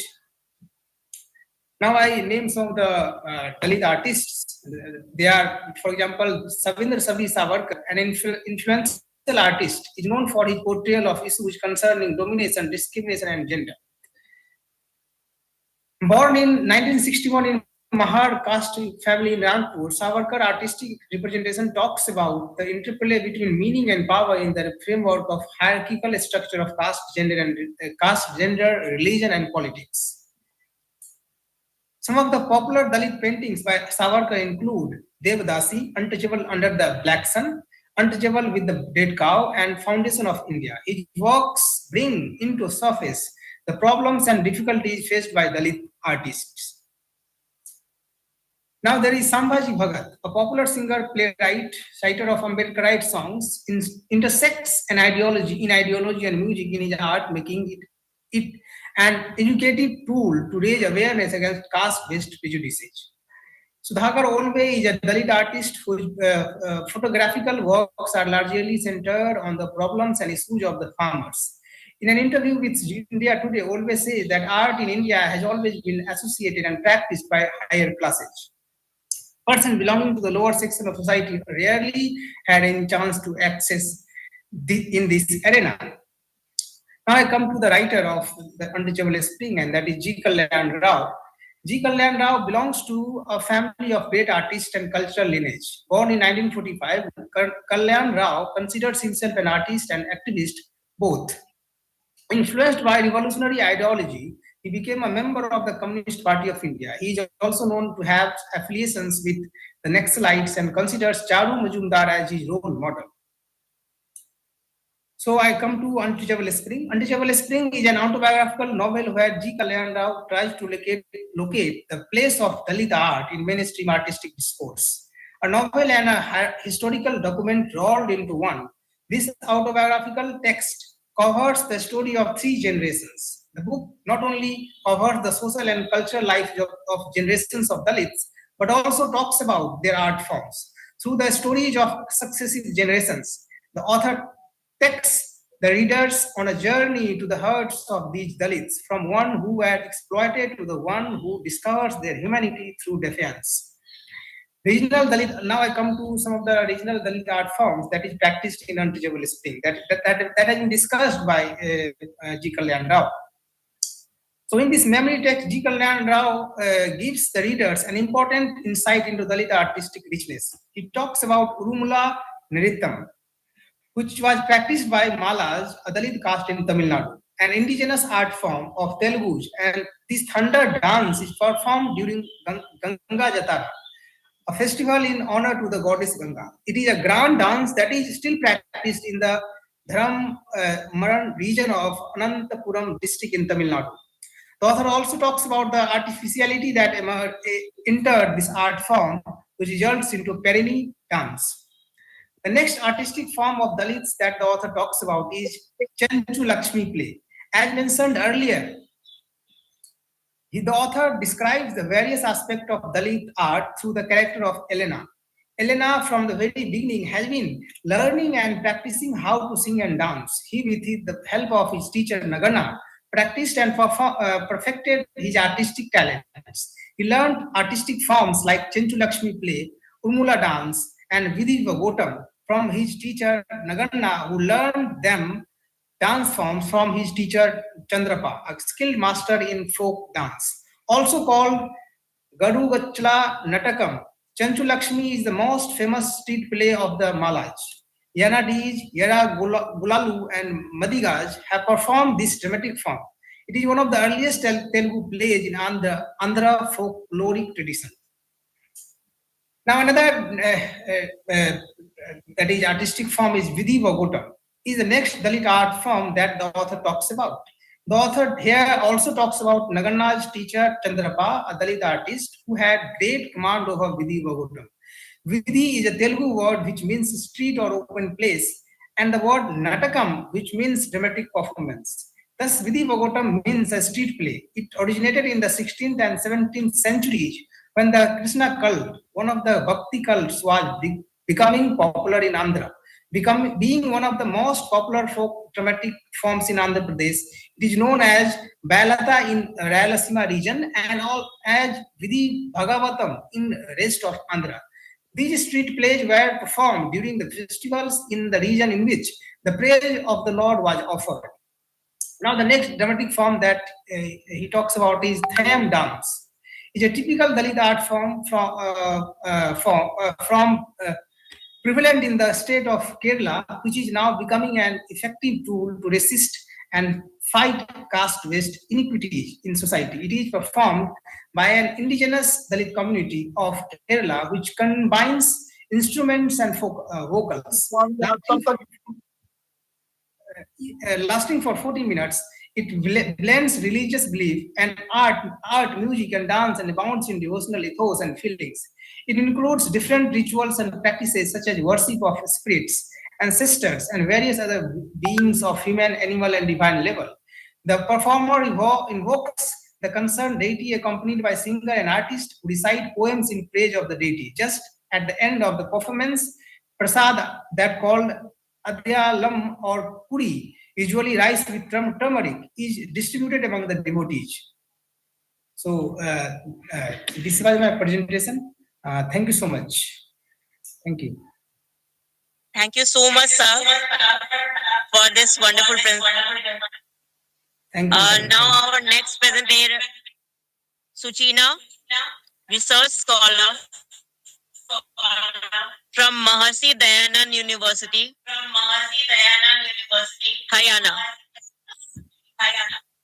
Ma'am, are you there?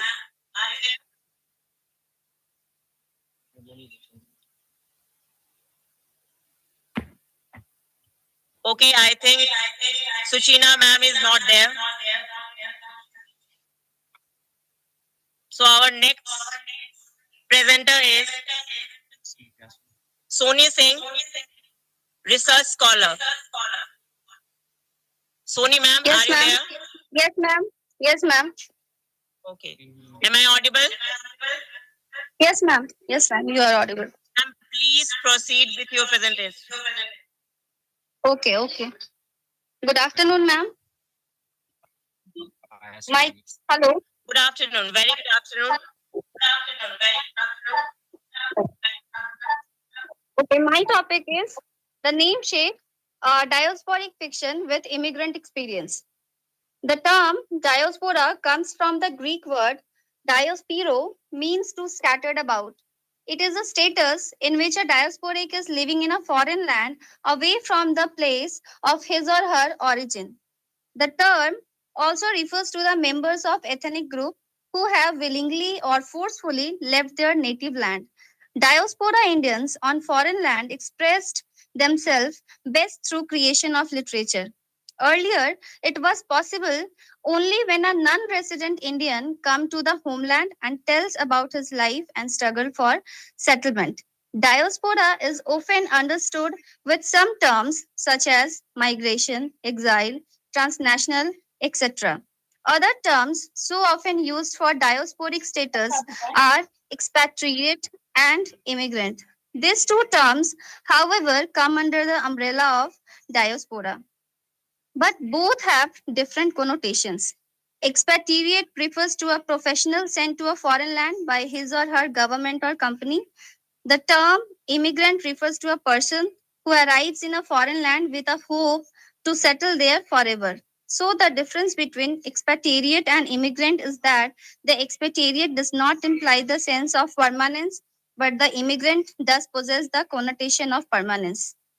An expatriate is mostly closer to the past of his or her focus in on native country to which he or she belongs. Writers of Indian diaspora wrote on loss of identity, feeling of alienation, sense of adjustment, adaptability, and mobility, and let the world be acquainted with the position of migrants on the foreign land. Diaspora literature helps in understanding various cultures, breaking the barriers between different countries, globalizing, and spreading universal peace. Diaspora writing raises questions regarding the definition of home and nation. Diasporic writing, especially in the state of globalization, is a perception raising short where political issue of cultural nationality, multicultural fairness, and worldwide inequality goes together with the theme of nostalgia, imaginative restoration of the homeland and identities. Nostalgia is therefore one of the main themes in diasporic writing.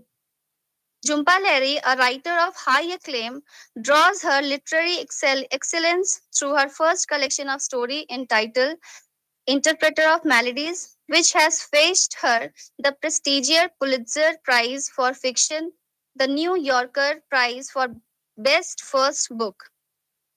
Jhumpa Lahiri, who was born in London and brought up in America, candidly admits that in some fundamental way, India is a part of her makeup. Although she would feel completely out of place in India, a second generation Indian in America, that Jhumpa Lahiri, she is a product of vast cross cultural fertilization without negative feelings either about the culture of her origin or the country where she was born and raised. Born and brought up in alien lands, the second generation Indian nevertheless carries his India with him by virtue of being born to Indian parents. As may be seen in her writings, India is alive in them in ways that are discernibly Indian. The namesake is a cross cultural, multi generational story of a Hindu Bengali family's journey to self acceptance in Boston. Jhumpa Lahiri masterfully explores the themes of complexities of the immigrant experience and foreignness, the clash of lifestyle, cultural disorientation, the conflict of assimilation, and the tangled ties between generations. It is a tale of love, solitude, and emotional upheavals with an amazing eye for detail and ironic observation. Jhumpa Lahiri knows the terrain like a black of her hand, the community of expatriate Bengalis in the Boston area, the custom and the worldview through which they seen their own everyday experience, and the struggle of their American children with their own questions of identity and belonging. Lahiri belongs to the second generation of Indian immigrants. She understands the problem of young generation of Indian immigrants who are sandwiched between two cultures. She explored the idea of cultural identity through her writing. Her works are mostly based on Indian background and portray the life of second generation immigrants. The conflicts with her characters face such as struggles with interpersonal relationship and stress of everyday existence are universal theme to which everyone can relate. The protagonist, Nikhil Gogol Ganguly, a young man about the same age as the author, born like her to the immigrant parents from West Bengal, grows up in New England in the 70s and 80s, moved out, the struggle to find himself through successive ill-fated relationships. His inner thought are the vehicle which the author explores the other characters, including his parent and sister. Spanning a period of 3 decades, the namesake present the graphic paint portrait of Gangulis torn between the pool of the age-old tradition of their homeland and the American way of life. Jhumpa Lahiri's characters move freely from country to country, continent to continent, job to job, but the psychological ties of the family and culture are not too easy to leave behind. Each of our narrative is both firmly embedded in the Indian expatriate experience and also full of resonance of the inescapable past. Gogol's life starts with the problem of identity as far as naming is concerned. In the namesake, characters are constantly making contrast or comparison between the two Indian and American culture. The two Indian immigrants, Ashima and Ashok, draws many comparison between two cultures. Everything is foreign to them when they first come to settle in America. As immigrants, they both have mixtures of Bengali and American features. They are keen to celebrate Christmas just for the sake of their children who are accustomed with the American culture. Gogol and Mausami faces the foreigners in both society. They often feel like travelers who have no chance to return. Though they try to adjust with their new cultures, yet the elements of alienation and loneliness are visible regarding their origin society. It is not only the identity crisis which they face, but alienation and loneliness because a part of their sufferings. It is a sight and feeling of their original homeland which does not allow them to completely acknowledge their new land cultures. It is a bitter fact to know that they still consider their new land as another country. The namesake describe the cultural displacement at its depth. For instance, Ashima is upset when Gogol tells him that he has rented a room 3 months, and also she is upset because their children couldn't visit her quite often.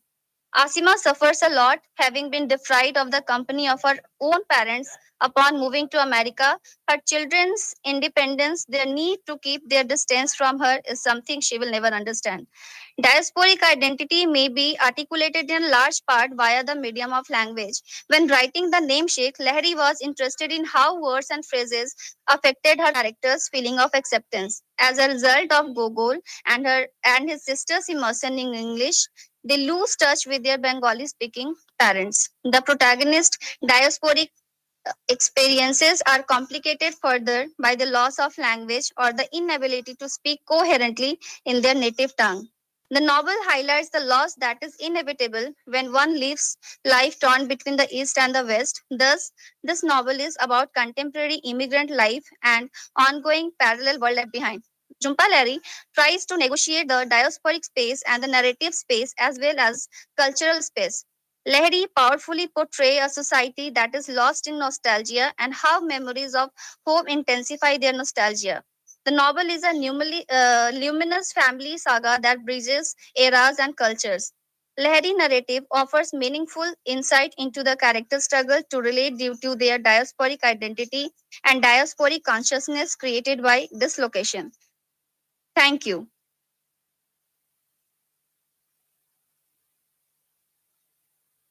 Thank you, ma'am. Okay, our next presenter is Ayaswini, research scholar from Patna University, Patna. Ma'am.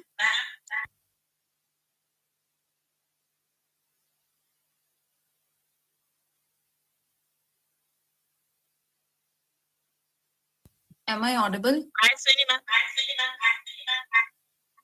Yes, ma'am, you are audible.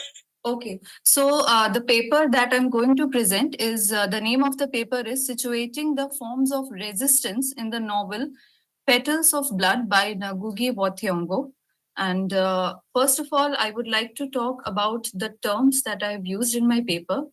What is resistance? It is a subset of literary output that is socio-politically and involved in struggle against dominant ideologies. Resistance literature shows the writer's fight, whether it is gender-based oppression, liberation struggles, or racial discrimination. So in this particular paper, I have explored all the types of resistance that the writer has tried to show in the novel. Objectives of my paper is to find out the different forms of resistance in the selected novel, that is Petals of Blood. Interpretations that I will use in this paper is that resistance may be cultural. It is a stepping stone, providing a language, practice, and community to ease the way into political activity. Means cultural resistance and political activities are interrelated.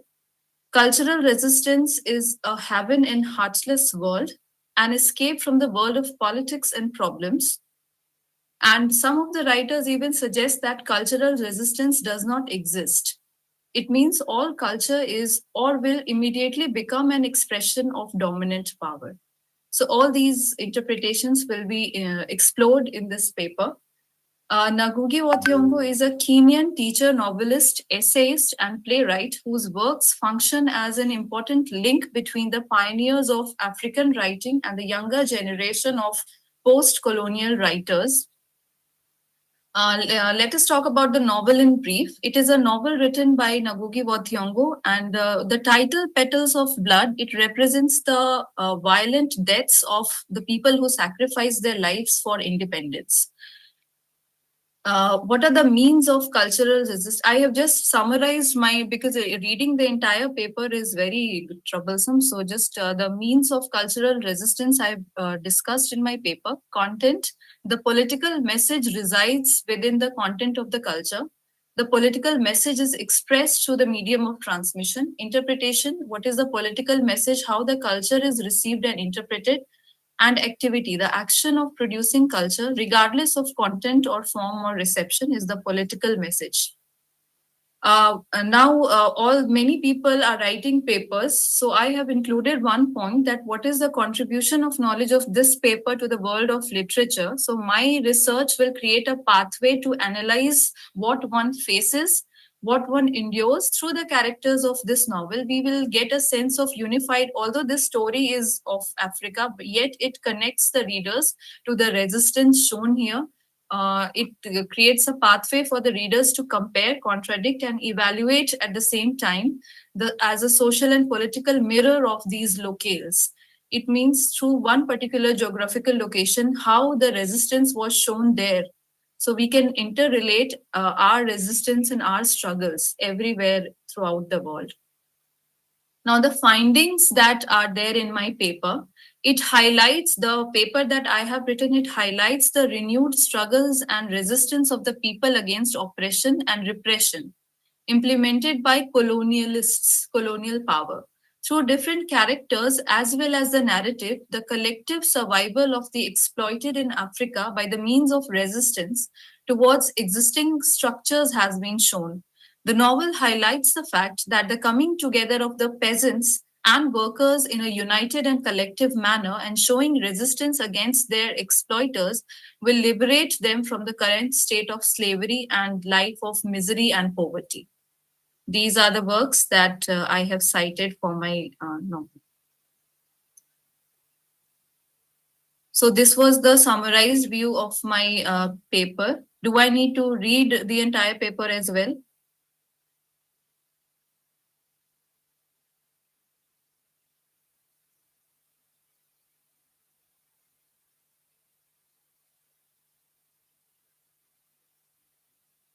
Am I audible?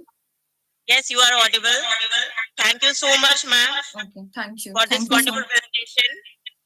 Moving on to our next participant.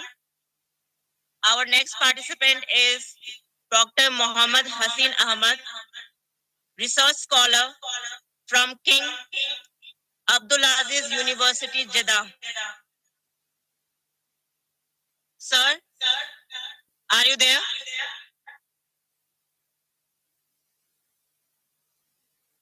Am I audible, sir?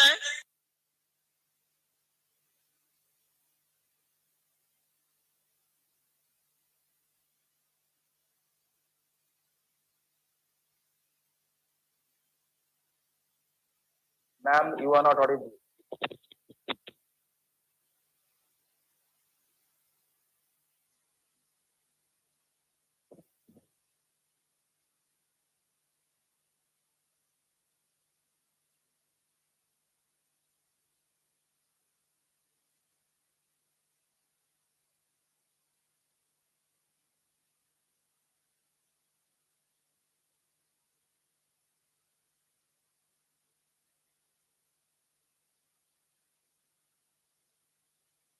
Yeah, Sushila बोल चुकी है.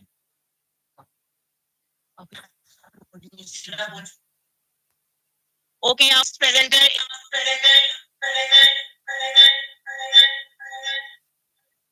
An assistant professor from CNB.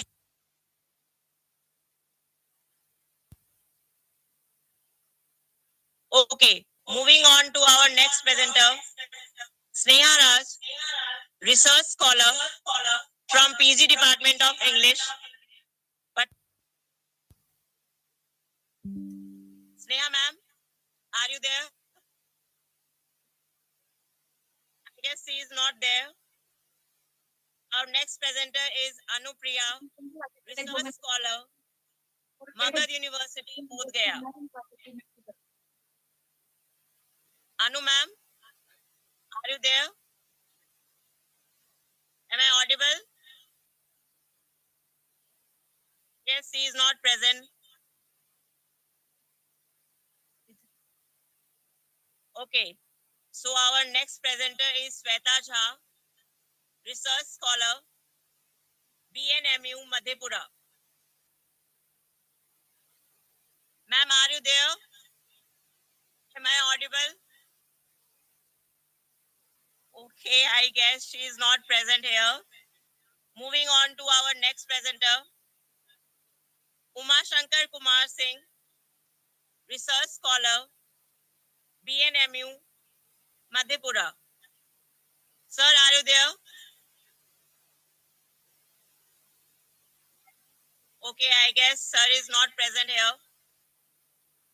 Our next presenter is Suganya, research scholar, Vellore Institute of Technology, Chennai campus. Yes, ma'am. Am I audible? Ma'am, are you there? Yes, ma'am, you are audible. Please proceed with your presentation. Okay, We are waiting for you. Yeah, just give me a moment. Let me share the PPT. Okay, ma'am.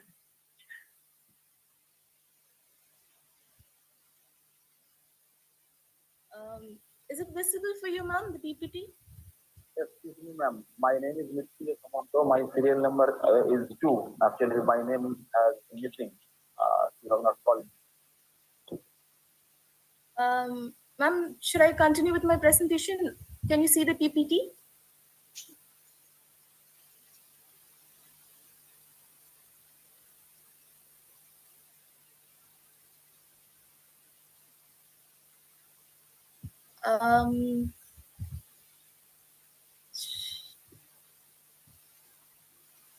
I don't think I can start the presentation.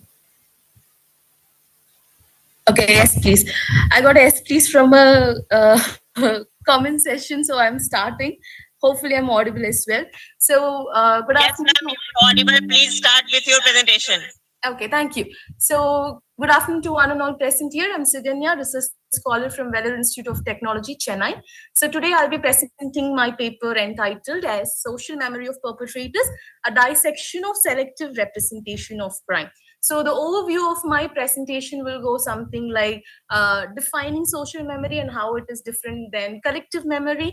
And then we'll move on to the objectives of the paper, followed by the discussion and conclusion. So, what is social memory and how it is different than collective memory? So, J.F. Orion and Francis Eustache actually explains what is social memory to us in one of their articles. And they said social memory is generated by the recursiveness of communication operations, the repetition of the same reference, and the continuous and selective re-imprinting of the system's own states and meaning for we in subsequent communication operations. So how this is different from a collective memory?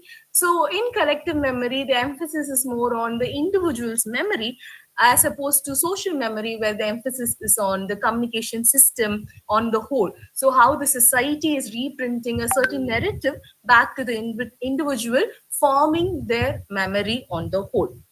So based on this, we'll be looking into the representations of the crime or the social memory of the crime by perpetrators as well. I think at this point, I should clarify the paper doesn't restrain to any primary text as well. Even though the paper particularly says perpetrator, the paper in-depthly follows serial killers in American context. So the objectives of the papers go something like this: to dissect the communication systems in terms of social memory of crime and perpetrators, also to analyze the channels of repeated imprinting of biased memory, and finally to position the memory of perpetrators through the lens of social memory. So moving on to the discussion. So when I said the communication system, the paper analyzes two forms of communication systems in the society, that is the commercialization and the commodifications of the narratives. When I say commercialization, it is the documentaries, the movie, the media narratives that is out there that has been commercialized about the perpetrators and the serial killers. So we are always just one click away from a whole section of documentaries, movies, and fictional dramas that is based on serial killers, real or fictional. And in terms of commodification of the narratives, again, we have n numbers of memorabilia that is related to serial killers, their artifacts and everywhere. And whereas if you talk about victims, they are nowhere in the central stage. So this leads to the marketability of the perpetrator memory. We keep on giving more spaces for the perpetrators and their narratives within the social stage, that the victims are kind of taking the back seat, and they just remain as the a very faint memory or the evidences of the crime, not as the actual part of the crime. So who's the actual part of the crime in the representation or the social memory of the crime? Perpetrator seems to take the central stage. And through this repeated re-imprinting of the crime and perpetrators, we have created a very narrow representation of the crime. So there are two sides to the crime, where there's a perpetrator, there is a victim, but somehow the narratives have stuck only to the perpetrator rather than the victim. So, and what and all elements that contributes this narrow representation of crime is that the curiosity towards the unknown. So whereas the victim kind of camouflages themselves into the ordinariness of the everyday life, perpetrators stands out through their unknown, alienous, and monstrous acts. So there is a very human curiosity towards a perpetrator that makes him take the central stage every now and then. So when you talk about positioning the social memory within the society, this is where the intersection of culture, arts, and literature, like seminar, comes together. And this is where we kind of understand how much society throws back a certain memory to the individual. This is where I would like to quote from Gilbert Simonton when he was asked about social memory. This is what his response was. He said, memories in his view do not reside in the individual, but are recalled by me externally, and the groups of which I'm part at any time give me the means to reconstruct them. So we are providing the stage to reconstruct a particular narrative over and over again, and unfortunately it's a memory of a perpetrator as opposed to a victim. So this creates a very biased memory in terms of representation of crime or the social memory of crime on the whole. So as a biased memory, what I mean by is we keep on looking forward to the perpetrator side of story, and we keep on neglecting the victim side of the story. And when you talk about serial killers, victim, also the victim live as a part of serial killers narrative. They are called Ted Bundy's victims or Jeffrey Dahmer's victims as opposed to their individual names. We don't even know their names as of now. It's a part of the legal document. We know certain people died, but we don't know their actual name. We don't know them as an individual, but as the victims of certain serial killers. This is what I mean by the biased memory. So through selective representations of the crime, we have eventually created a very biased memory of the crime and purpose. So I would like to conclude the paper by again using one of the quotes of Maurice Halbach, who actually contributed more to the collective memory and social memory. He said, one never remembers alone. So the society and the individuals are always in contract to create a memory, to create the meaning for the memory. So it is our responsibility to have a very responsible remembrance towards the victims and that of a perpetrator, to understand and to avoid further crimes, and also to create a very unbiased memory where both victims and perpetrator take the central stage, so we can analyze the crime as an act not perpetrator as an individual, and also to use the communication channels very properly when it comes to commercialization or the commodification. We are moving towards the glorification of the perpetrators. So proper use of communication channels would also avoid that. And as a whole, I think at the intersection of arts, culture, and literature, we can see in cultural point of view, serial killers have been taking this iconic hero anti-hero role, I would say. And if the biased memory were to continue, the victims would have no play in the narratives of the crime itself. So it's high time we revert back to a very unbiased memory of the crime and create a healthy social memory that would be memorabilia towards the victims rather than the perpetrators. And with that, I'll conclude my presentation. Thank you for the opportunity and thanks for listening. Thank you so much, ma'am. Okay, so our next presenter is Abhinav Sekar, research scholar from Magad University. Sir, are you there? Am I audible? Okay, I guess he is not present here. Moving to our next presenter, Juhi Kumari, research scholar from Patliputra University. I guess she is also not here. So moving to our next presenter, Indu Kumari, research scholar, RC University, Jharkhand. Ma'am, are you there? Am I audible? Hello? Hello, Yes, sir.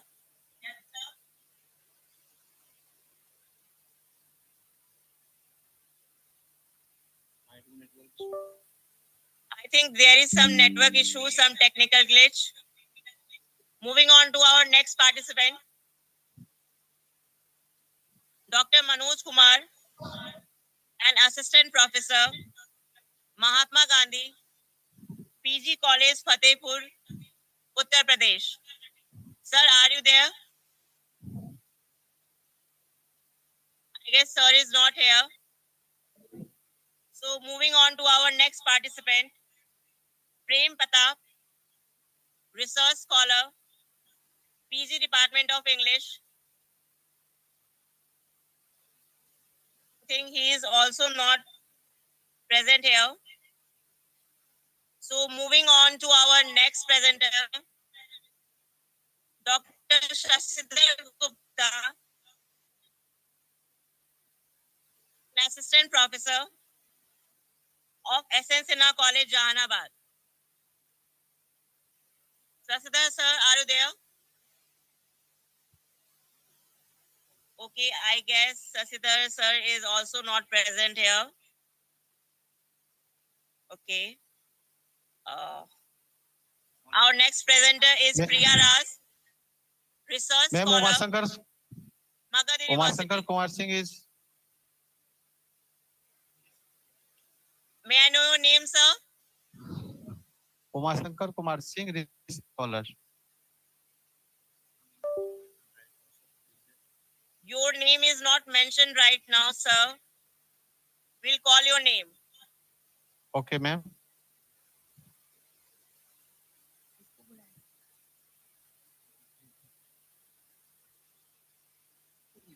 Yes, correct. Our next presenter is Fahad Hasmi, research scholar, Department of Sociology, DSE, Delhi University. Sir, are you there?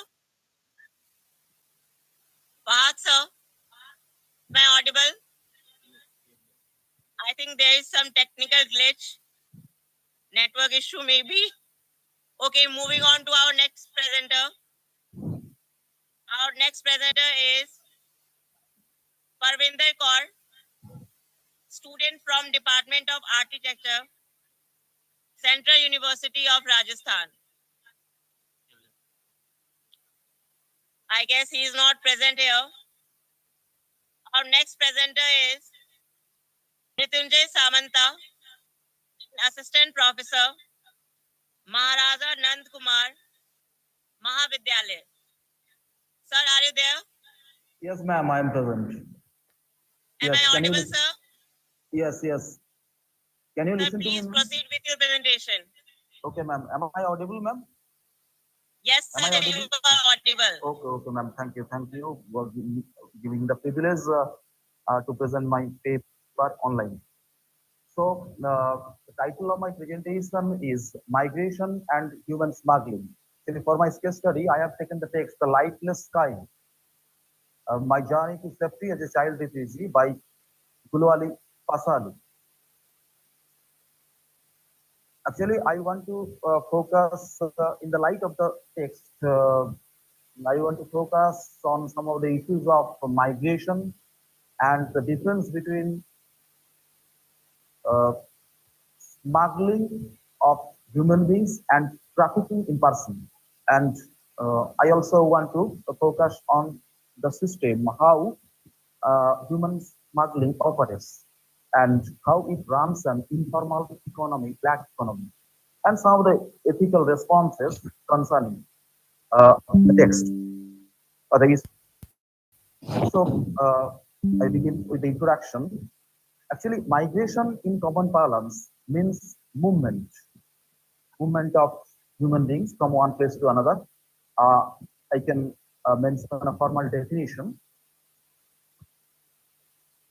Migration means a permanent change in place of residence by the crossing of specified administrative or political boundaries. I quote from Nobian Krishnan, page number 83.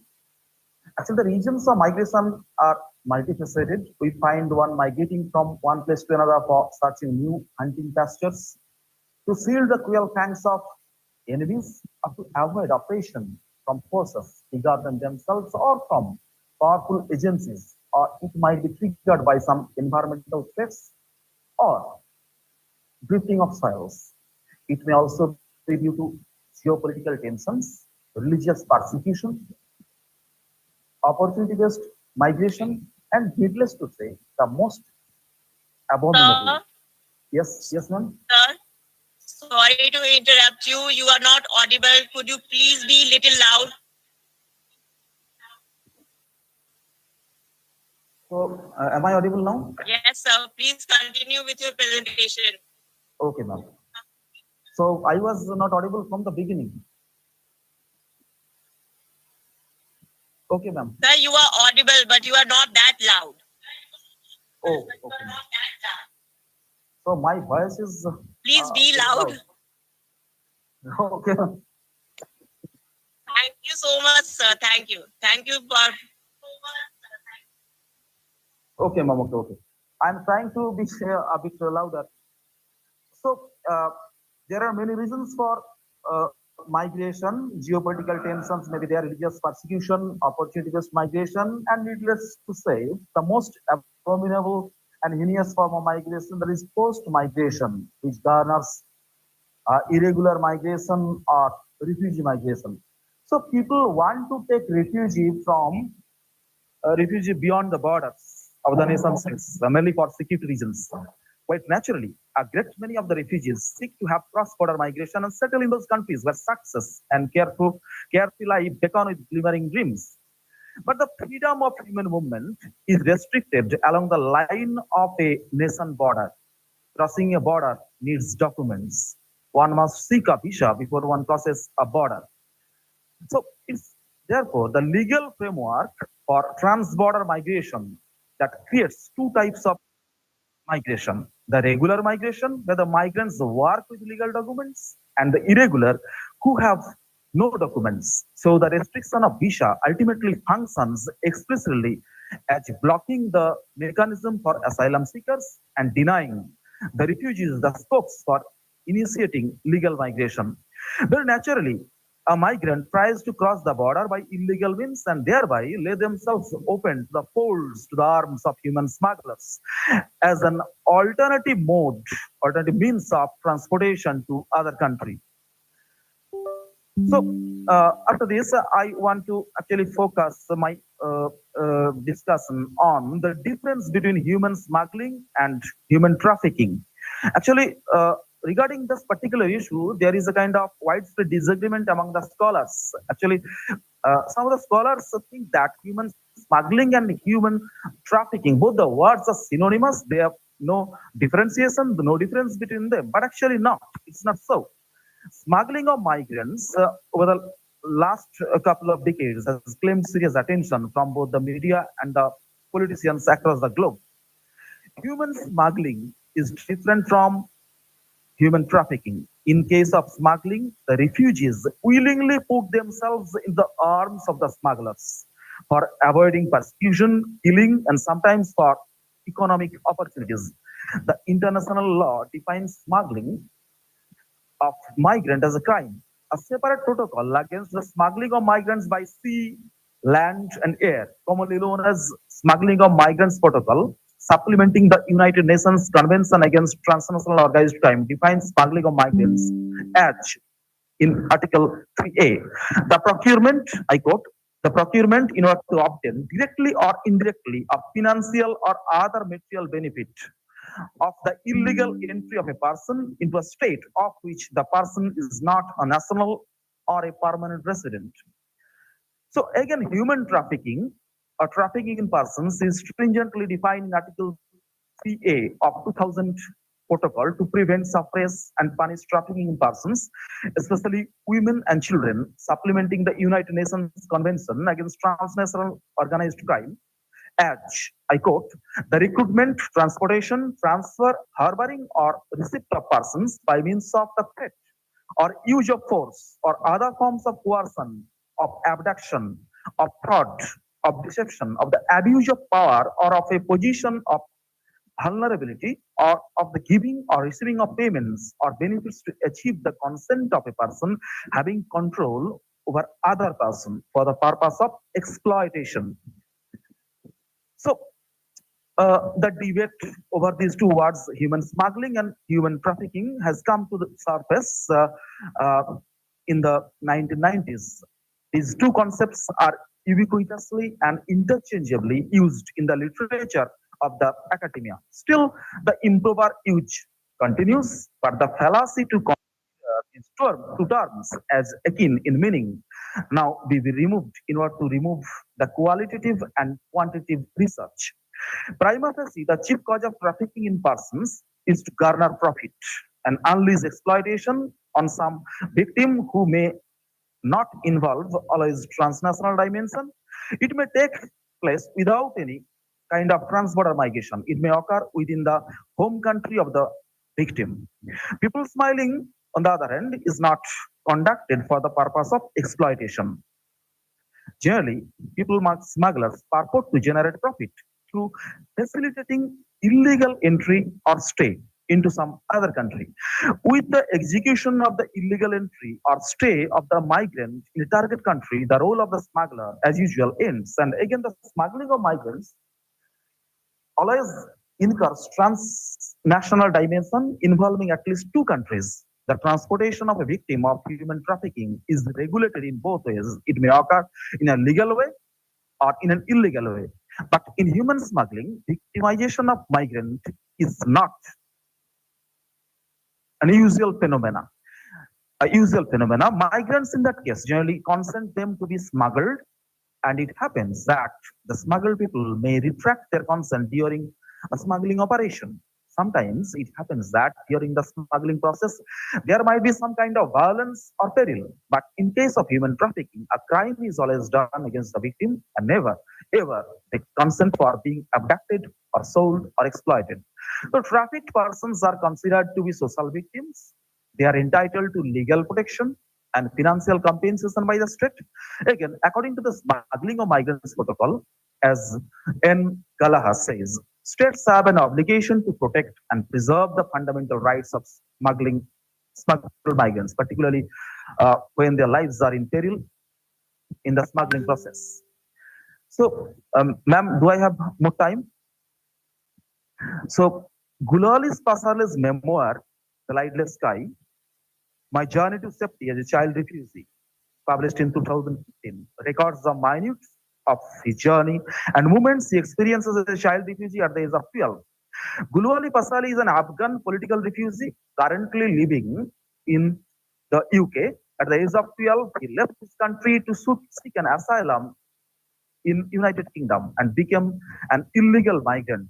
Since after the 9/11 incident, Afghanistan was rampaged by American soldiers. As Taliban-led Afghanistan sheltered Osama bin Laden, who was the mastermind behind the 9/11 blast in America that claimed massive human victims. The US Army invasion killed Gulu Ali's father and some members of his family. His father was a doctor. The Taliban sympathizers who threatened to them to join them and act as agents for them. So the suspicion of the US Army on the one hand and pressure from the Taliban leaders both posed a kind of serious threat to the lives of the children. His mother forced her two children to flee from Afghanistan to save them from killing in the hands of the American soldiers. And that was why she made an agent of human smuggling via her brother and led them in the hands of the smugglers to be smuggled across the multiple national boundaries and reach Europe. However, in his route to Europe, Gulu Ali had to go behind the bars 3 times, spend 12 months en route, cover 12,500 miles, and adopt as many as 6 modes of transport at different times, and met at least 25 smuggling agents of different hierarchies and experienced the hell in life. So Gulu Ali's case is not only an instance, Thousands of other Afghans, Pakistanis, Iranians, and Africans are on their errands to foreign lands to seek and escape it as refugees and asylum seekers. Having little scope for legal entry, they all lay themselves willingly open to the machinations of the smugglers who smuggle people across the national borders. From Afghanistan to UK, Gulu Ali had his journey over a year, and he had to pass through as many as 8 countries and experience the struggles that any 12-year child had not ever gone through. So, William Mallet has aptly compared human smuggling with black economy. Refugee smuggling, he says, is connected with informal economy. Human smuggling has been at present 7 million US dollar business globally. So now let's come finally to the ethical responses. The campaign against people smuggling is an intensely political one. In the international forum, the matter could be resolved with the best of intentions, and the root cause of garnering the illegal migrants or refugees must be addressed. With the non-production of the illegal migrants, the force would be diminished. In that case, the countries sending illegal migrants must be vigilant enough so that a man is not uprooted from his own country or country of origin, whatever threat may come upon him or her. Easier to say than done. It is almost touching a Tower of Babel, but not next to the impossible. So here I conclude my presentation. So thank you, ma'am, for offering me the virtual platform. Thank you.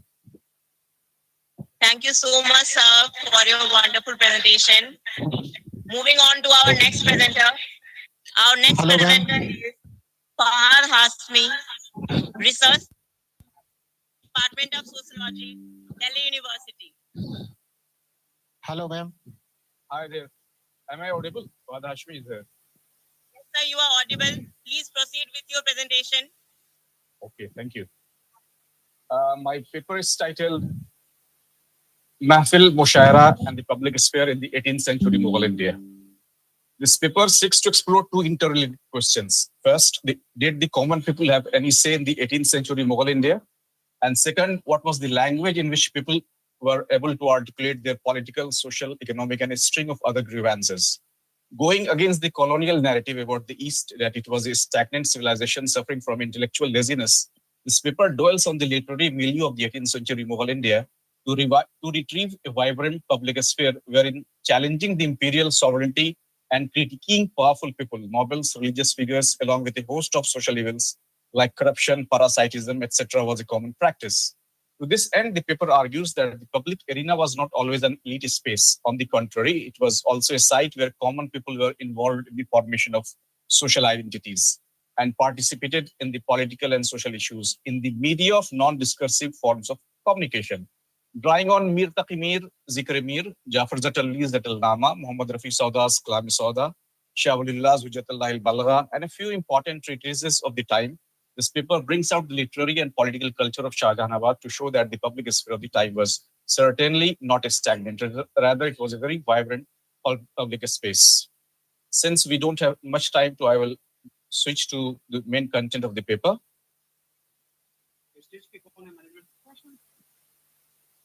Okay, sir. Thank you so much for your wonderful presentation. I am yet to complete. As against the colonial construction of the 18th century. Proceed with your presentation. As against the colonial construction of 18th century Mughal India as a dark age, an altogether different reality now emerges on reading the works of Zatalli, Waliullah, Mir Taqimir, Sauda, and a host of other intellectuals. In the 18th and early 19th century, formal literacy was relatively low in India. However, North Indians could access literary personalities. It was a literacy-aware society wherein the elites and populace both used written media in complex and creative ways to reinforce oral culture and debate. Considering the varied beliefs of the 18th century Mughal India, Hassan finds the presence of proto or quasi-public sphere and calls it the second quotidian revolution. There were many places where discussions pertaining to contemporary issues used to take place. And these sites were markets, mosques, Sufi houses, coffee houses as well. The coffee house was certainly a key site of sociability, and the cultural and political features usually associated with it were found in India much before the British landed here and introduced the drink.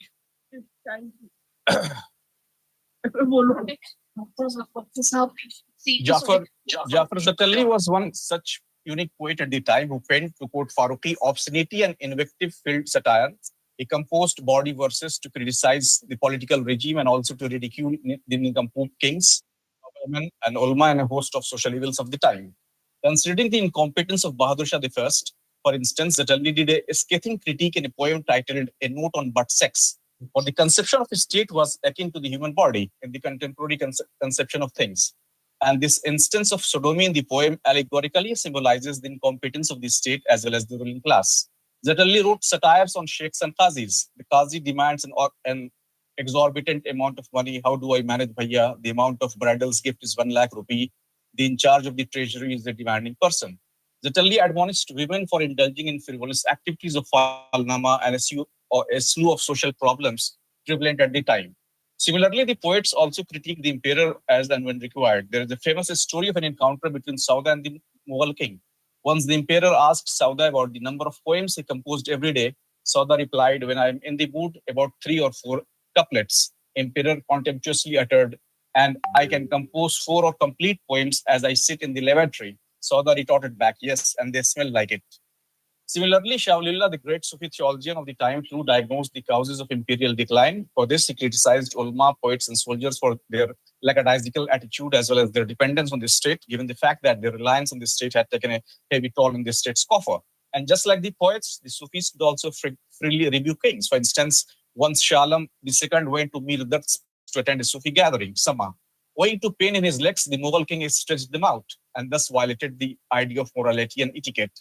Mir Dard is said to have given Alam II a piece of his mind.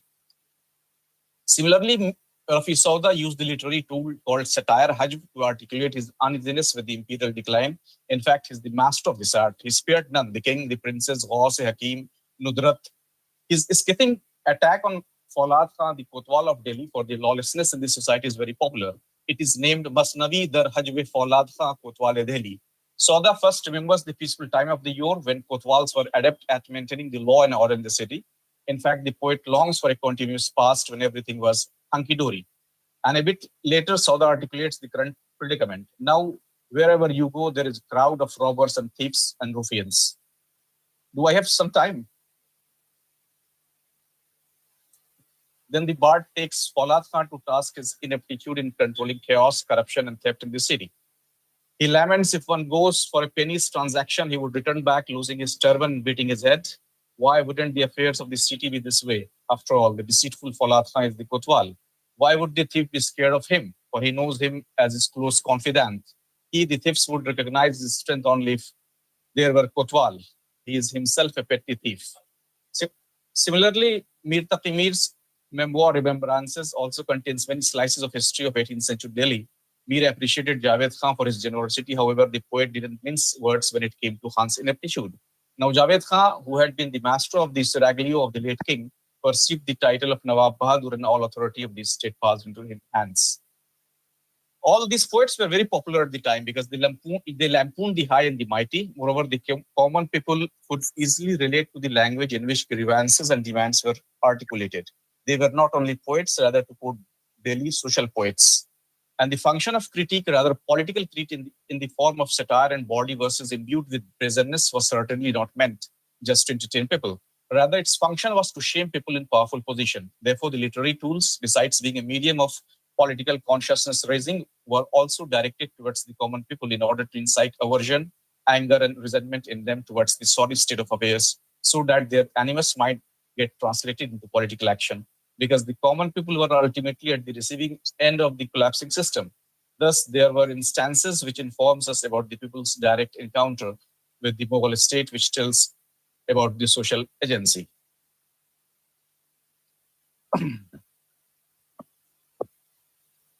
And here comes the conclusion of my chapter. It gets very clear from the foregoing that the Shahjahanabad of the 18th century Mughal India had a very vibrant public sphere, wherein the political and literary were deeply entwined. Thank you for giving me a chance. Thank you so much, sir, for this wonderful presentation. Our next presenter is Uma Sankar Kumar Singh, research scholar, BNMU, Madhepura. Sir, are you there? Am I audible, sir? Uma Sankar, sir? Hello, ma'am. Yes, ma'am. Good afternoon, Sir, ma'am. please proceed with your presentation. You are audible, sir. Okay, ma'am. Thank you, ma'am. Yes, ma'am. Thank you, ma'am. Respected Chief Patron, Director, Convener, Coordinators, and Organizing Secretary of this international seminar and dear participants. I am with you all in the hybrid mode of seminar to share with my topic. My topic is the theme of partition in the Khushwant Singh's train to Pakistan. As we know that the partition of India in 1947 caused one of the most harrowing human convulsion in history. Millions of people were displaced and abduction on a massive escape.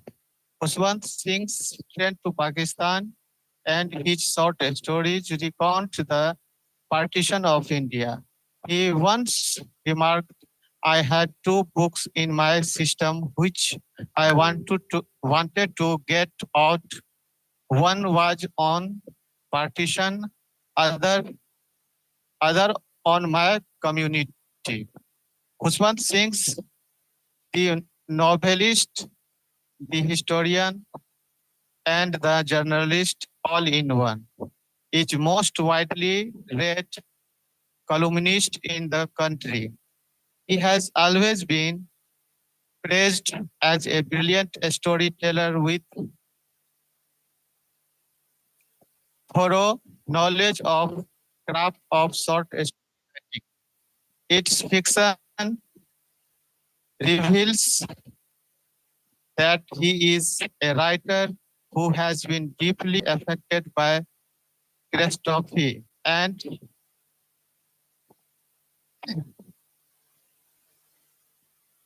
that he had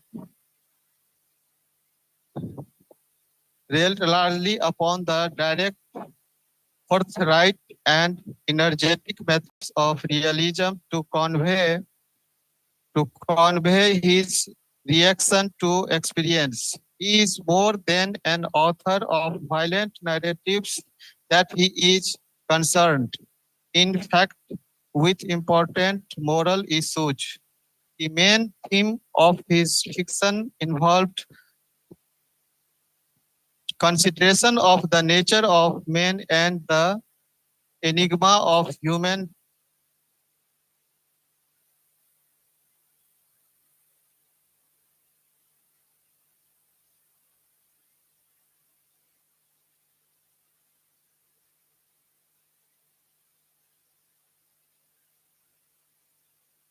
Sir, is there any technical glitch? Some network issue? Am I audible, sir? Okay, I guess sir is not present here. We'll continue with our presentation.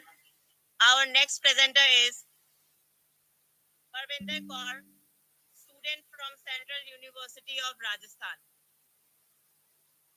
Parvinder Kaur, are you present?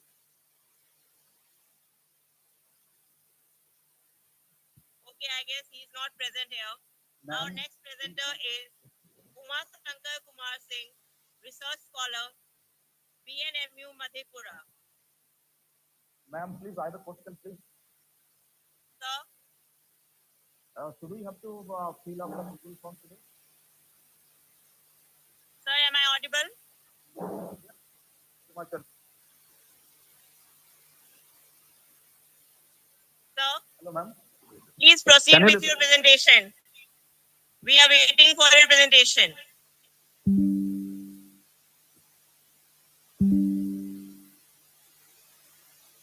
I think there is some technical glitch or network issue. We will continue with our next presenter. Our next presenter is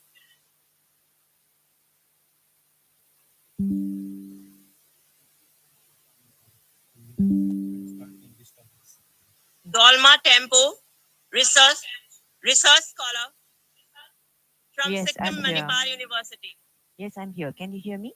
Ma'am, are you there? Yes, ma'am, I'm here. Can you hear me? Am I audible? Hello? Yes, you're audible. Can you hear me? Ma'am, please proceed with your presentation. Okay. Good afternoon, everyone. I'm Dolma Tempo Tenpa, research scholar from Sikkim Manipal University. My title is Hello. Narratives of Resistance. My title Hello. is Narratives of Resistance in the selected works of Puchang Jisunam. Before I start, I have to give a brief overview of the history of Tibet, which is very imperative for my paper. Tibet remained largely isolated from the world till the Chinese Communist Party overran the country in the 1950s. The Cultural Revolution that followed resulted in the suppression of Tibetan political institutions and the imposition of Chinese policies that marginalized Tibetan culture and identity. The arrival of the Chinese had a major impact on the history, culture, and language, tradition, and religion of Tibet. Up till then, Tibetan literature was written mostly in the Tibetan language and was well known for the extraordinary range of philosophical and Buddhist literature. With the advent of the Chinese Communist regime, there was a strict control on the publication of Tibetan works, and a concentrated effort was made to propagate Chinese Communist propaganda. The atrocities that were being committed in Lhasa turned unbearable under the Chinese regime. The life of the supreme leader of Tibet, Dalai Lama, also came under threat, and he was forced to escape to India and seek asylum here. With him came the exodus that saw the migration of around 181,000 Tibetans.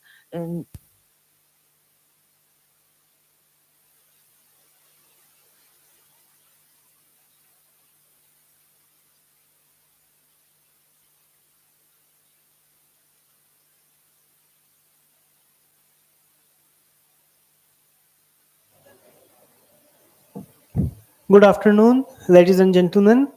We are going to start the last and third plenary session of the International Multidisciplinary Seminar organized by the PG Department of English, Magad University, Bodh Gaya. For this session, I would request the Honorable Chair and the Honorable Speaker to come to the stage, please. As Chair, we have among ourselves the good fortune to have Dr. Arvind Kumar Sunilji, and as Speaker, we have the Honorable Dr. Stuti Prasad. I would request both of you, sir, ma'am, to come to the stage, please. Dr. Arvind Kumar Sunil is former professor and head of the Department of English, Gaya College, Gaya, MA and PhD from Patna University, Patna. He is an academic veteran who has retired after 30 years of continuous service, and he has to his credit a book, Nature of Evil, in the novels of William Golding. He will be the chair for this session. And as speaker,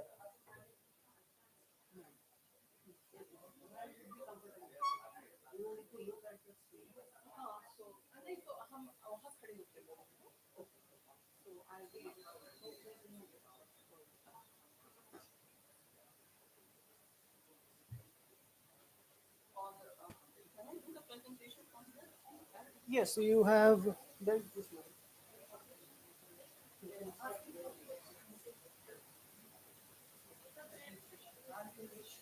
Ji ma'am, just a minute. Dr. Stuti Prasad is professor of English at Patna University, Patna, and has a wide range of research interests. Her latest research papers include UNSC and UNOMA, Terraforming and Space Colonization in the novel Red Mars and sci-fi web series Hello, a metahuman approach towards Robinson's 2312, Digital Tools and Literary Analysis, Study of the Old Man and the Sea, and Science in Robinson's Science Fiction, a study of Mars trilogy. Now I would request Dr. Arvind Kumar Sunil sir to take it from here and chair the session, please, sir.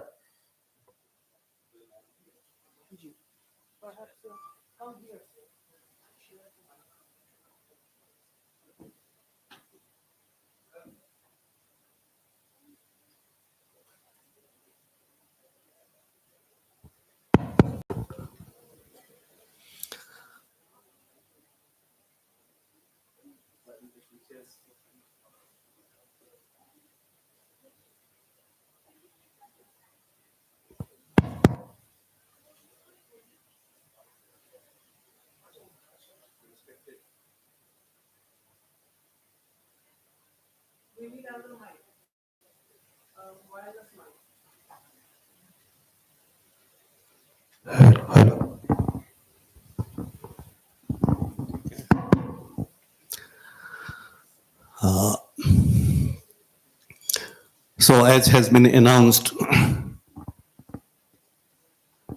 this is the last session of this 2 days international and multidisciplinary seminar on culture, creative art and literature.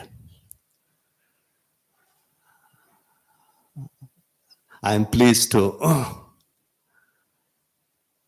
find myself here, and for that I express my gratitude and thanks to the Department of English, Magadha University, that they have given me opportunity to chair this session. Although compared to the studies presence, the presence of participants and other scholars, guests and teachers is not as much as it was yesterday, or might be in the beginning session of today. By the way, we hope that that you people who are present, you would be getting benefited by the thought-provoking presentation by Madam Mastuti ji. We are meeting for the first time. I would like to point out that the department in which she is posted there, I am product of that department, and your former head, Nandkishore Pandey, was just 1 year senior to me. He was then in MA final year when I had taken admission there. I was in 78-80 session, and he was in 77-79 session. And I would also like to mention, ma'am, that that Samir ji, our former registrar, was then a student of Patna College. Actually, when his selection was done for admission in honors courses, I was instrumental in taking his intermediate certificates, getting it verified, and submitting the required amount for admission. Such was the close association, or is the close association still. When I find you here, in my mind, the entire picture of Darbhanga house is, it's a stairs, wooden stairs, and our presence there comes to my mind. In my batch, Rajesh Ranjan was there, who had completed just civil services, and he retired recently 2 or 3 years earlier. He was the son of Dr. R.P. Rai, former head of the Department of Botany. And Dr. Harishankar Rao was my supervisor of PhD. You'd be aware of that. By the way, I don't want to waste time in sharing some of these experiences. Now is the time of the resource person, ma'am, to address you, and thereafter the things will emerge, and I shall share my views also. So, Madam Astuti, ma'am.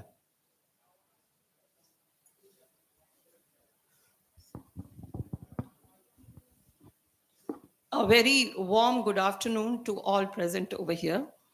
And I'm really grateful to the Department of English of Magad University, especially Professor Sarita Virangana, for having invited me for a plenary session. And thank you, sir, Professor Arvind Kumar Sunil, for your warm reminiscences. Sir, you are cordially invited to visit the Department of English or at Darbhanga House. So now I will... So now we'll begin on my presentation. Please, put it on the play mode. It will be like this. Play me. Next slide, please. So we are talking about humanities, but this is digital humanities. And what is it? Actually, the definition on the Google, if you go to the definition, they mention that it is a field where computing and humanities intersect. And in today's world, every field of cultural activity involves or engages with digital methods. And it is important to know how humanities scholarship converges with digital methods. Humanities has a different orientation, ambiguity, and complexity are part of humanities studies. And here research is approached not as a problem to be solved, but as investigation of cultural records, in which you may have ambiguity, you may have contradiction, you may have complexity. While computation or computers, they privilege efficiency, unambiguity, and problem solving. So while uniting with digital methods, one role of humanities scholarship is to keep ambiguity, complexity, and capacity for contradiction present in the face of techniques that privilege efficiency and problem solving. So let's come to some of the definitions or how we understand these terms, humanities, digital, computation, etc. So humanities are those areas of cultural activity that are explicitly concerned with human experience and human existence, such as we normally we talk of languages and literature, but it's not just languages and literature.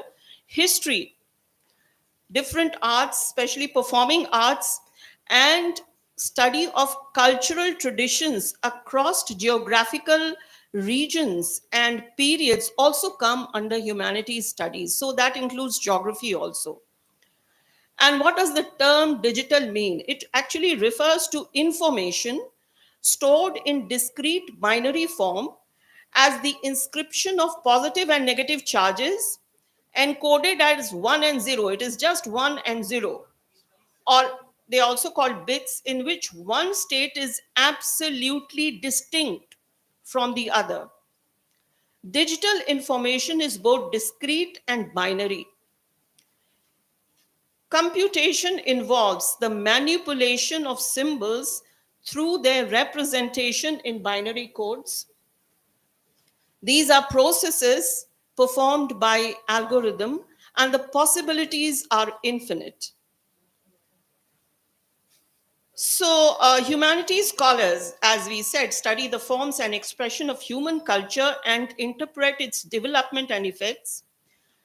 In digital humanities, the disciplinary lines become blurred because some of the methods of sciences and techniques of sciences are used in digital humanities, for instance, statistics. However, there is one distinction between humanities and science that remains. And I don't think that will ever be obliterated. The sciences are rooted in the belief that knowledge is observer independent. And the humanities are traditionally defined by practices of interpretation that are necessarily observer dependent. So when I read a book and you read a book, we will have different interpretations. But I see a frog today and you see the same frog tomorrow, the identification will remain the same. Unless and until you have different. This is how science works. Observer independent. Whereas in humanities, it is always observer dependent. So what do we do in digital humanities? First, we begin with the description of the research problem. Then, what materials you are working on, whether they can be, how can they be computationally tractable by being put in digital formats. You have to put those materials in digital formats so that computation can be done on them. Then the research issue is addressed by processing these data. They are called data computationally, according to the research question. Next slide. So we have the components and workflow of digital humanities. First, we have the materials, then processing, then presentation. So digital humanities work begins with materials, that is images, texts, maps, even three-dimensional models like a statue, sound and media files, or any combination of these. These materials are subjected to computational processing. So under computational processing, we have activities like data mining or statistical analysis. Then the results that you get are organized in a presentation that may be, of course, offline, or it may be web-based. Next slide. So what are the fundamental activities that take materials for digital humanities research through processing into presentation? So the fundamental activities are mediation and remediation, next datafication, modeling, processing, analytics, next presentation display, and sustainability preservation. Now, it's very interesting. Each aspect of these activities involve not only technical and questions, but also ethical considerations and human, the values at the core of humanities are brought to bear on technological procedures. So technological procedures, we are under the impression that they are value neutral. They are not. They are never value neutral. And seeing how and where values affect implementation requires understanding the workflow in digital humanities work. So let us come to mediation. And what is mediation and remediation? Taking information which is there in one form and changing it to another is the activity of remediation. So we have analog materials. Now, what are analog materials? They are maps, can be maps, manuscripts, archaeological remains, documents, historical documents. They have to be made available into digital format. So this is remediation. So something which is there in another form or is changed or it is made into a different form, that is remediation. That's how remediation is understood. Or sometimes, not sometimes, but quite frequently, born digital materials are created. That means materials are created in digital formats. This creates information in a file format, in a digital form that computers can process. Even born digital materials are highly mediated. Why? Because they are in particular file formats which are very crucial to their use. So, digital humanities projects actually engage with both analog material and born digital ones, but they are always arranged in digital formats. So, this is mediation, remediation is the first step. So, next is digitization. I think next slide, please go to the next slide. Next slide. Digitization. Actually, all of us are aware of HTML, those who do work on computer. It is standard for publishing documents on the web. But we can convert, analog material into digital ones in the following manner. For texts, we can digitize the text by scanning, taking photographs, or keyboarding. Keyboarding is actually typing on the computer, is called keyboarding. Or producing OCR, readable scans, so that the text can be searched. Several times the texts can need to, especially if the documents are very old documents, then they need to be cleaned. So when they are scanned using the OCR readable scans, then that kind of cleaning can be done. We can produce facsimile of pages using photography. And of course, we can re-keyboard, in other words, type the entire text to produce clean files that can be analyzed and data mined. However, re-keyboarding is a very time-taking process. Then for images, you have the convert them into JPEG files, TIF or TIFF or RAW formats. Print images can be created in CMYK color space. These are all, of course, systems into which images can be converted into digital formats. Then screen displays can be in RGB. So video files can be converted into digital formats using film converters or re-recording films using digital formats. So, it's very important to make informed decisions about file formats. It is crucial for the success of any digital research project. Next slide. Datafication or modeling. Materials or phenomena of any kind, such as height of churches, the length of edited segments of films, the number of persons in a social network, or a list of names and places, can be turned into quantifiable or discrete data. And this practice of datafication depends upon modeling. We'll come to data modeling later. So, datafication is actually abstracting discrete values from a phenomenon or artifact.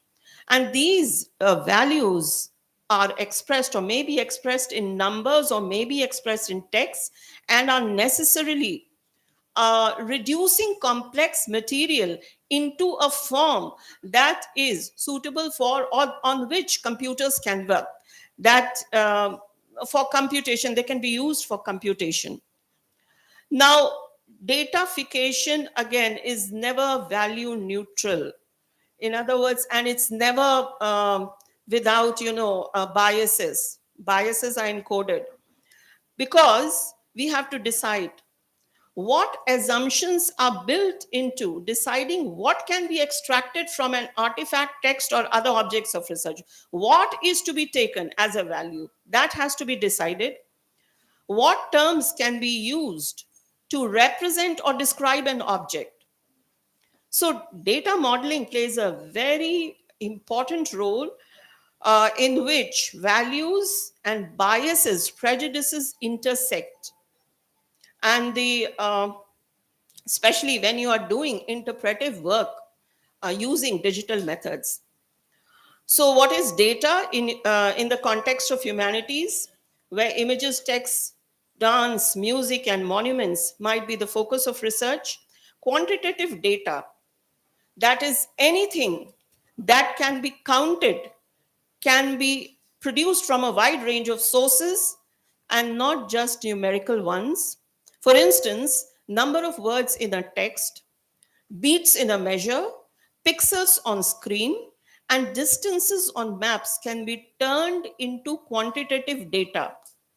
These are acts of remediation by which some feature of an already existing phenomena is abstracted into a value. Humanities data are produced by taking documents or artifacts and abstracting from them certain features that can be represented explicitly. For instance, from library or museum, you take library or museum card and all the details are there, which are very suitable for converting into data. So you must have heard of how your library is being digitized.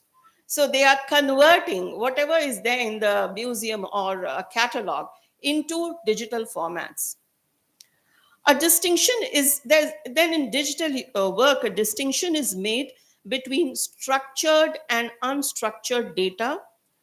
Structured data is composed of entities that are explicit, discrete, and unambiguous, like numbers, true and false statements, etc. Unstructured data, like natural language, is many times ambiguous and unclear. Suppose there is a picture of a mother holding a child. So it can be described in many ways. There's a lot of ambiguity in it, how you describe, and different points of view will be there. Now, how do we have structured information or data? Typing on the computer, that is keyboarding, makes a text, turns a text into a file that can be processed as data. However, the meaning of the words remain ambiguous. Formal organizations like tables or a spreadsheet also express data structures. We are all familiar with the tables and spreadsheet is associated with computer work. So spreadsheets are actually, they are constituted of a single table or a collection of tables. So you have, their data in a spreadsheet is saved in different formats like Excel, .csv and .tsv. Okay. The term and unstructured data is generally used to refer to text, images, sound files, and other digitally encoded information that had not had a secondary structure imposed on it. So, literary text in print or manuscript and historical records on cards or ledgers are generally unstructured data, though they have features that can be translated into data. While introducing, you had mentioned, digital tools and literary analysis, study of Old Man and the Sea. So Old Man and the Sea is a work. It is a text actually, but it was the soft copy of the text on which this work was done, and we got very interesting results. So actually that paper is available on ResearchGate, and it's for public viewing. Anyone can read it and find it how interesting digital humanities work can be. Okay. Digital research in humanities can make use of existing data or create new data. Okay, the use of existing data allows analysis of records and materials in a format that lends itself to digital tools. For instance, if we take romantic poets and information about their biography and poems they wrote, we can structure it under the category of date of birth, place of birth, occupation, number of poems written, date of publication also. And in this way, you prepare a data on which, you can organize. I've heard of a digital humanities work in which, this particular area, romantic poets, was chosen and an entire interface was created. Okay. Data modeling and use. However, it's, data, working with existing data always raises certain questions. As for instance, the inventory or the selection of poems that we have made, does it reflect the choice of one individual, or has it been taken from some kind of a collection or some work that has been done earlier by some other editor? So these are, on what basis has that choice been made? Has the researcher been able to collect all the poems, or has he made selections? If he has made selections, on what basis? So these are, points and issues that come under digital humanities works. Okay, data modeling. Creation of data. This is next slide, please. Creation of data involves modeling, that is determining the categories into which information has been organized. This determines what will be identified as a feature, how it will be made explicit, and what format it will have. All models, data models, employ values that carry implicit or explicit judgment and often include biases. Almost all data are partial and represent some features of a phenomenon and not others. Policies of inclusion and exclusion operate to reinforce biases, making them seem natural. So, in analyzing, especially when we are analyzing language, instability of meaning is built in. A word can have different meanings in different contexts. For instance, if we have three expressions like the mother of all storms, the mothership, the weeping mother, a data model that looks for the term mother would find all these even in a single text, but grouping them in the same category as instances of the same word is problematic. So data models are interpretive acts, and in standard practice in science or in computer studies, data are supposed to be valid, accurate, complete, consistent, uniform. In the case of humanities, however, this is difficult.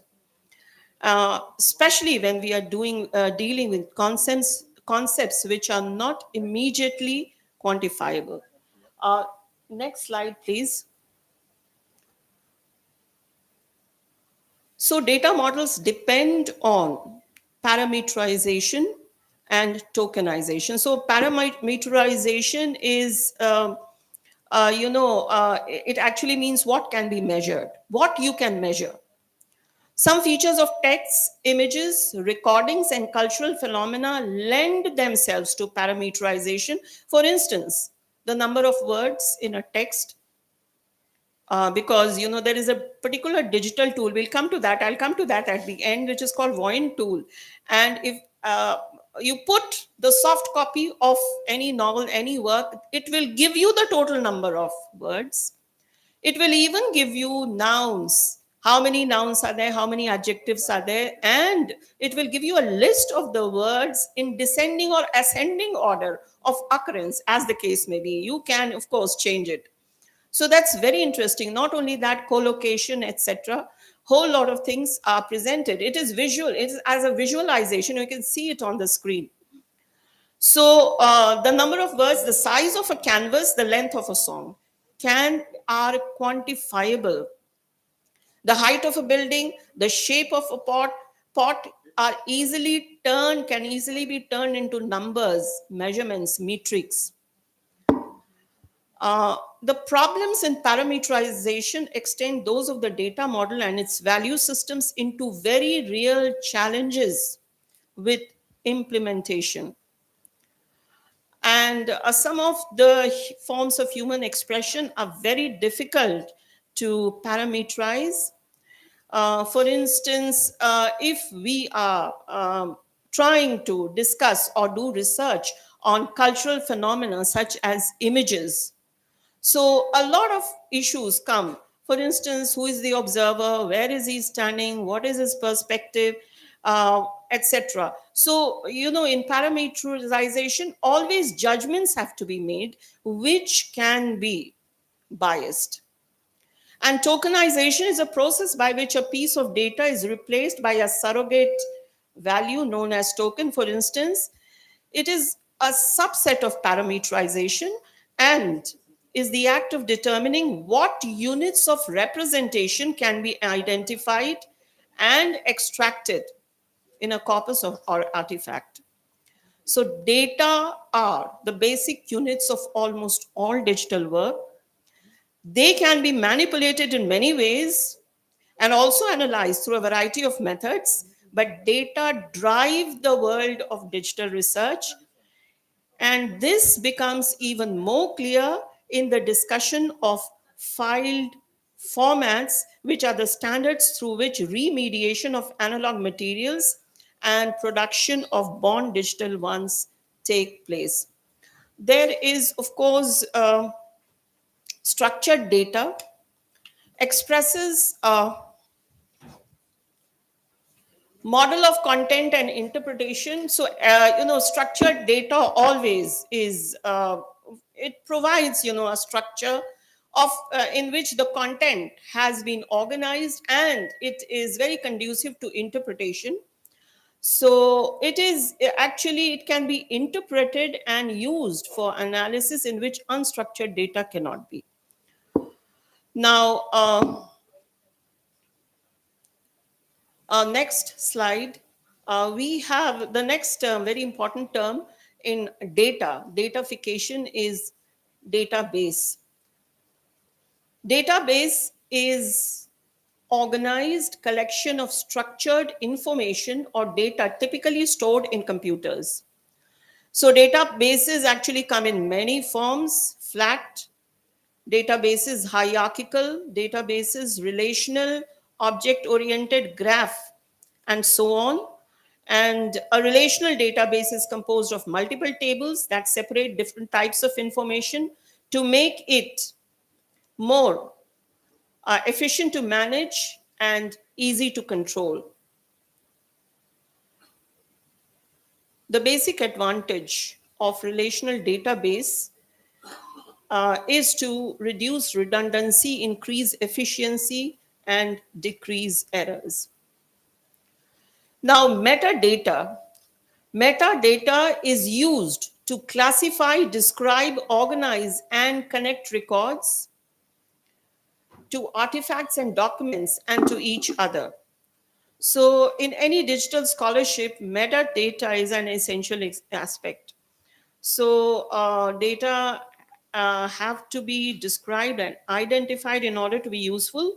Metadata is information used to describe data objects or records, and it also stands as a surrogate. For instance, when you have the read the library record, it has information about all the books in a library, and though it is a thing in itself, but it acts also as a surrogate for the books for which it holds the record.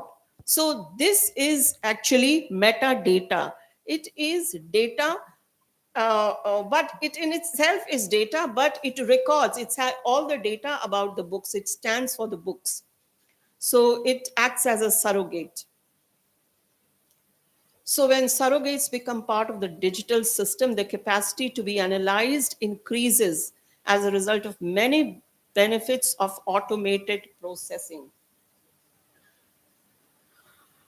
So we have Dublin core fields. So there are many metadata schemes, what is known as resource description in the digital world.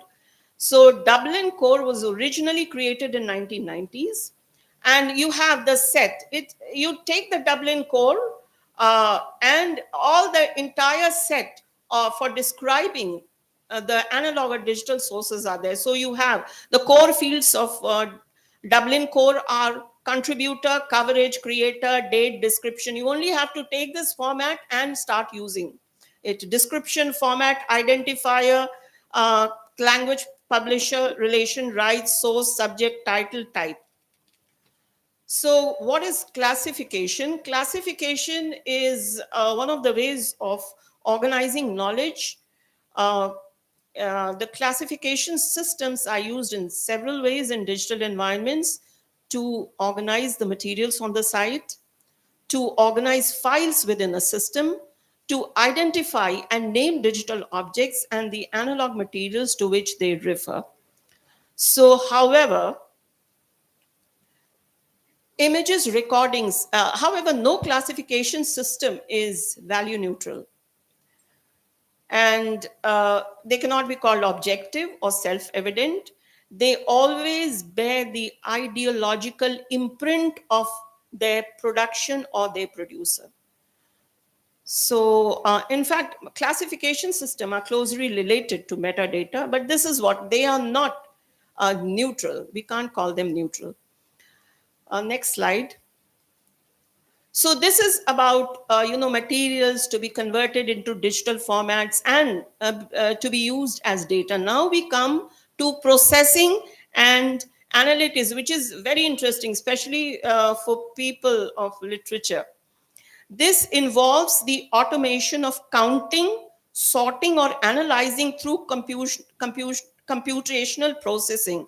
So you have counting, sorting, analyzing using computers or computational processes. Every computational process involves intellectual models. The arguments that can be made in any process are constrained by its specifications as visualization, data mining, network analysis, etc., etc. The concept of analytics encompasses many aspects of feature extraction and then processing those features through some activity of contrast. So some features are taken and through computers, we work out through the method of contrast and comparison and arrive at certain results.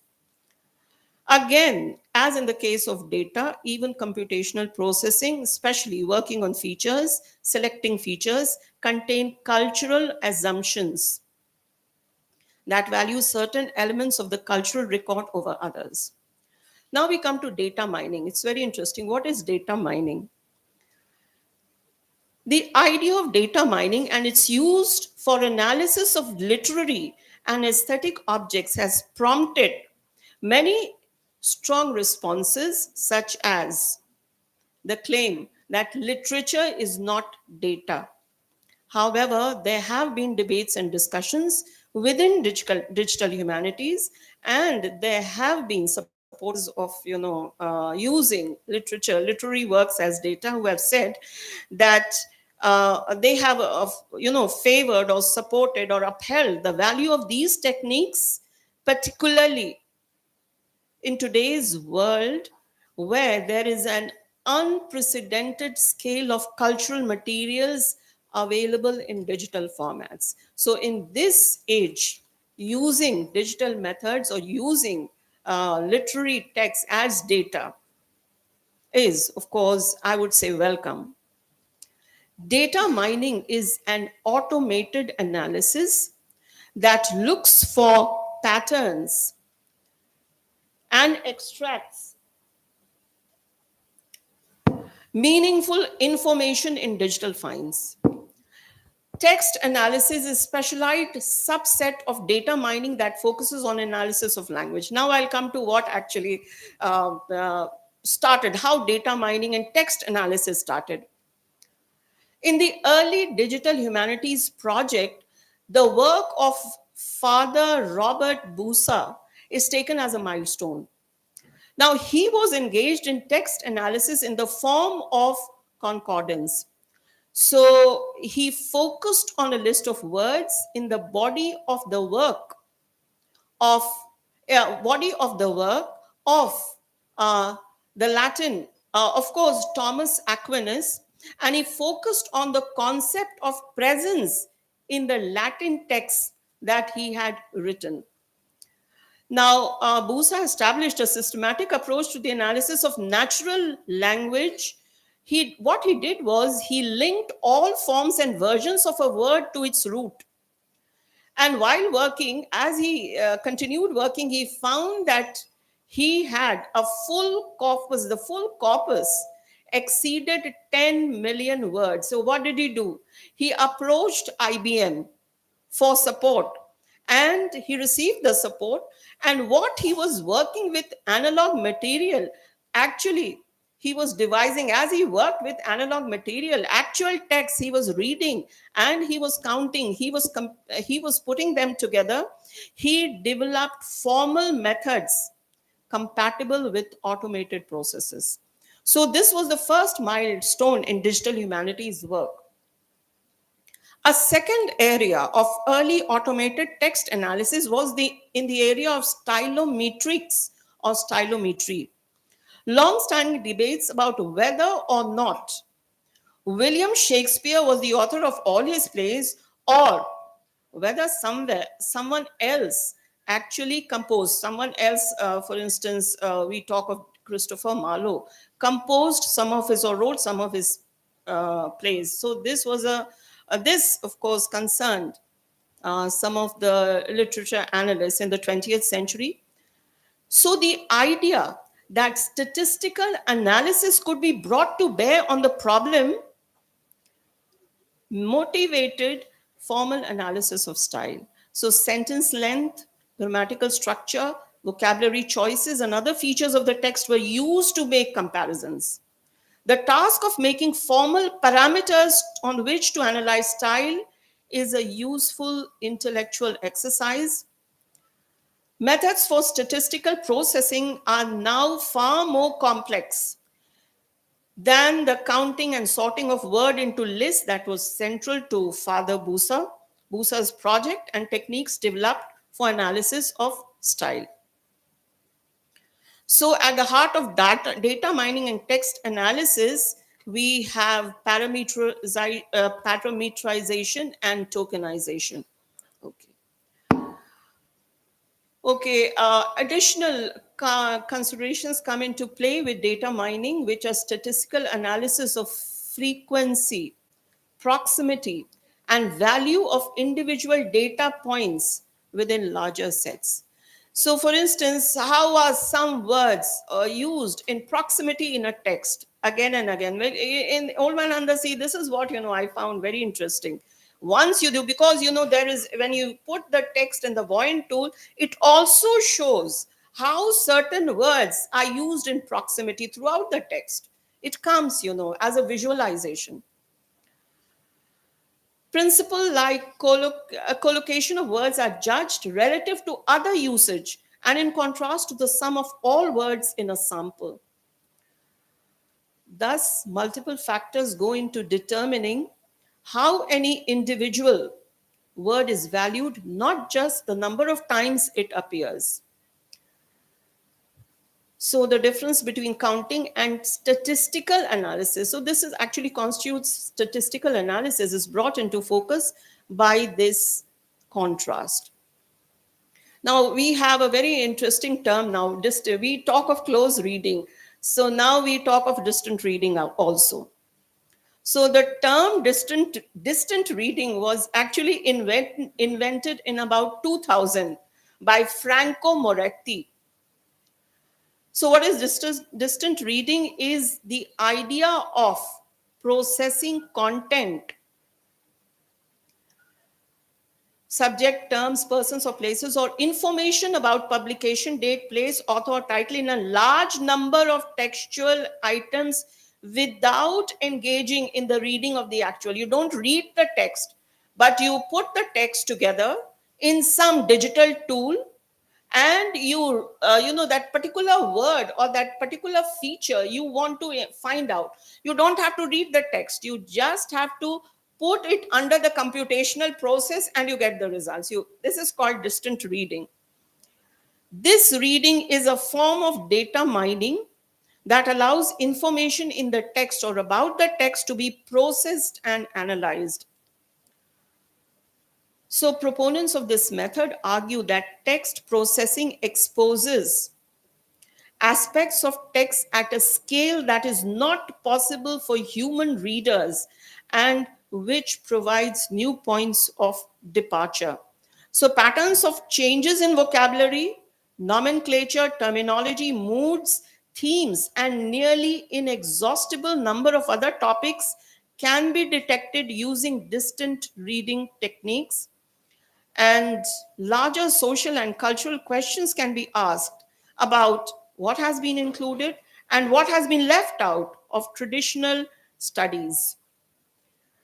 So one of the positive claims for distant reading was that it might shift focus away from the established canon, allowing for a broader insight into cultural patterns of reading.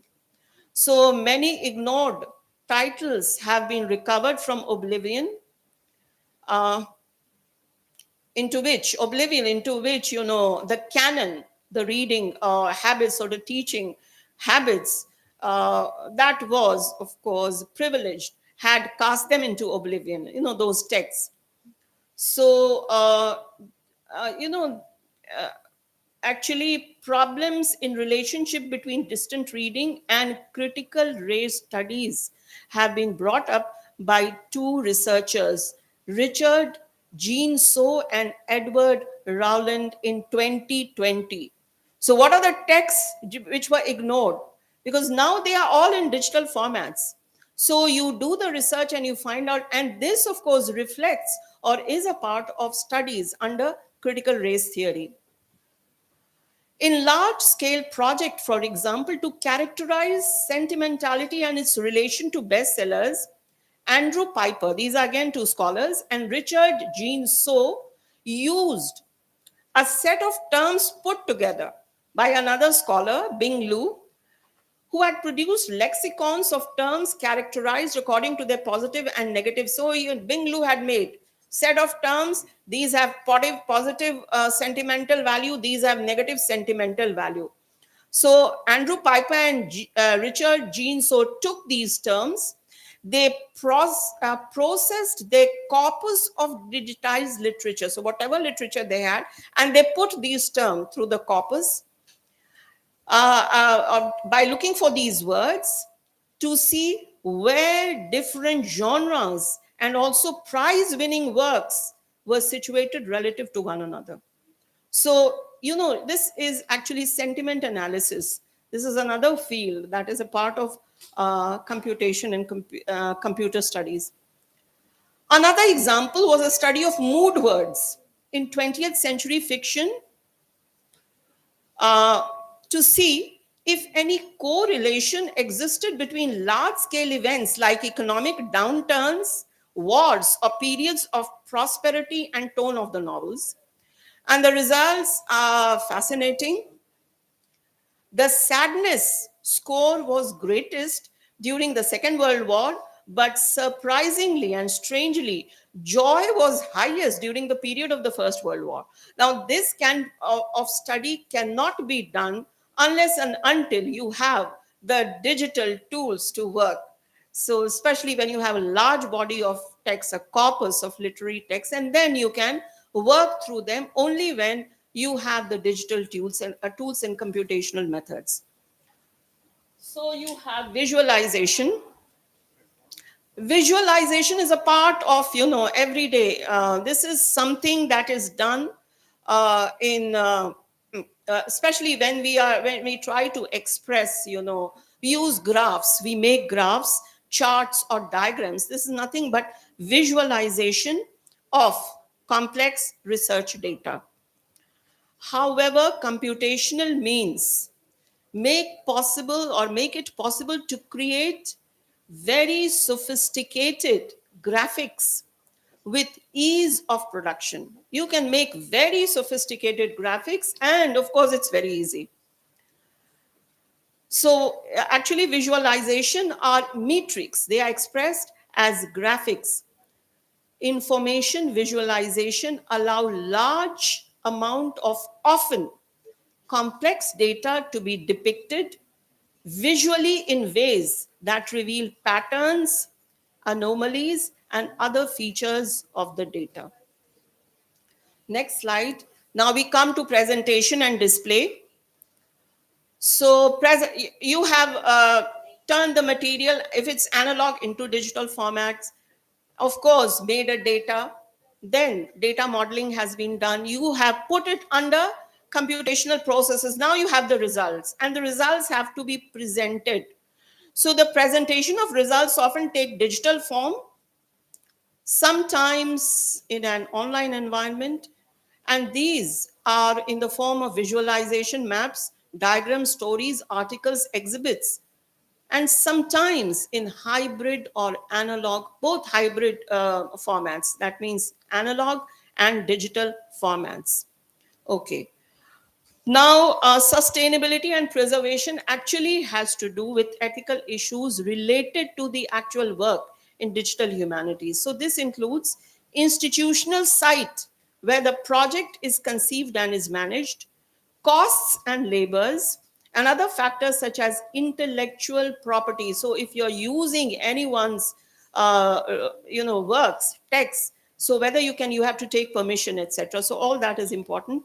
Issues of privacy and protection, regulations to which the work is subject, and also ecological costs and human rights issues central to digital labor. So now next slide, please. Okay. So this is the dashboard of the Voint digital tool.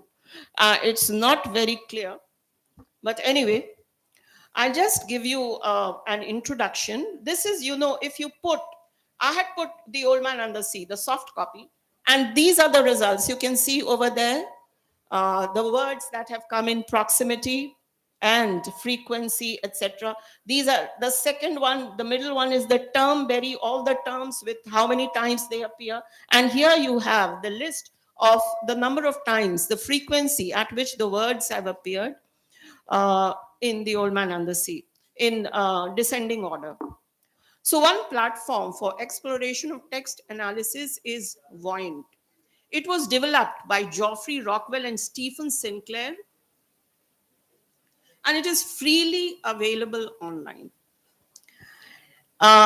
It is extremely helpful. It is a dashboard-based system. It means its various functions and tools can be accessed simply by going to the site and entering the text directly without any pre-processing or specialized knowledge. The tools automatically output results into a set of screens. They don't take any time. Immediately you get the results. The processing, actual computational processing is out of sight. You don't see. What you see are various display, a range of visualization, such as in the middle you have term berries. There are other, of course, columns, bars, area charts, word clouds. The tools are particularly useful for comparisons and filtering terms within works, narrowing the segments and focusing on individual terms within work. You can put, just not one text, but several texts together, and you will get the results. So, correlation is one of the crucial features of data analysis, and Voint is designed to facilitate that. Okay. Voint offers introduction to topic modeling in one of its planes. It has several planes. And the feature clusters terms according to their connection, features, and proximity in the documents as a whole. Keywords in context provides another useful comparison tool for reading a corpus through crucial terms. Using Voint and other text analysis tools is most successful when applied to a text with which the researcher is familiar. So, and the results can be gauged against proper understanding and comparison. Now, my work over here, I just, because this is for information, those who want to do a course in digital humanities. These courses are offered online by, foreign universities. For instance, Harvard University, Stanford, they offer free online course in digital humanities. It's an 8-week course, and they give you all information, and they make you practice also. And if you want a certificate only, then you have to pay a certain amount of money. For instance, it's 5,000 or 6,000 or something. Then you get a certificate that yes, you have done this work, and and you have a certificate of appreciation, they call it. That is if you get above 60%, not below that, only then. So the Old Man and the Sea, because actually what I wanted to test was, Carlos Baker is known as a classic critic of the Old Man and the Sea, and he has come up whenever we study Old Man and the Sea and talk, make its critical analysis, we base our interpretations on what Carlos Baker has said. So I just, wanted to check whether the conclusions he has come to can actually be supported by a digital tool like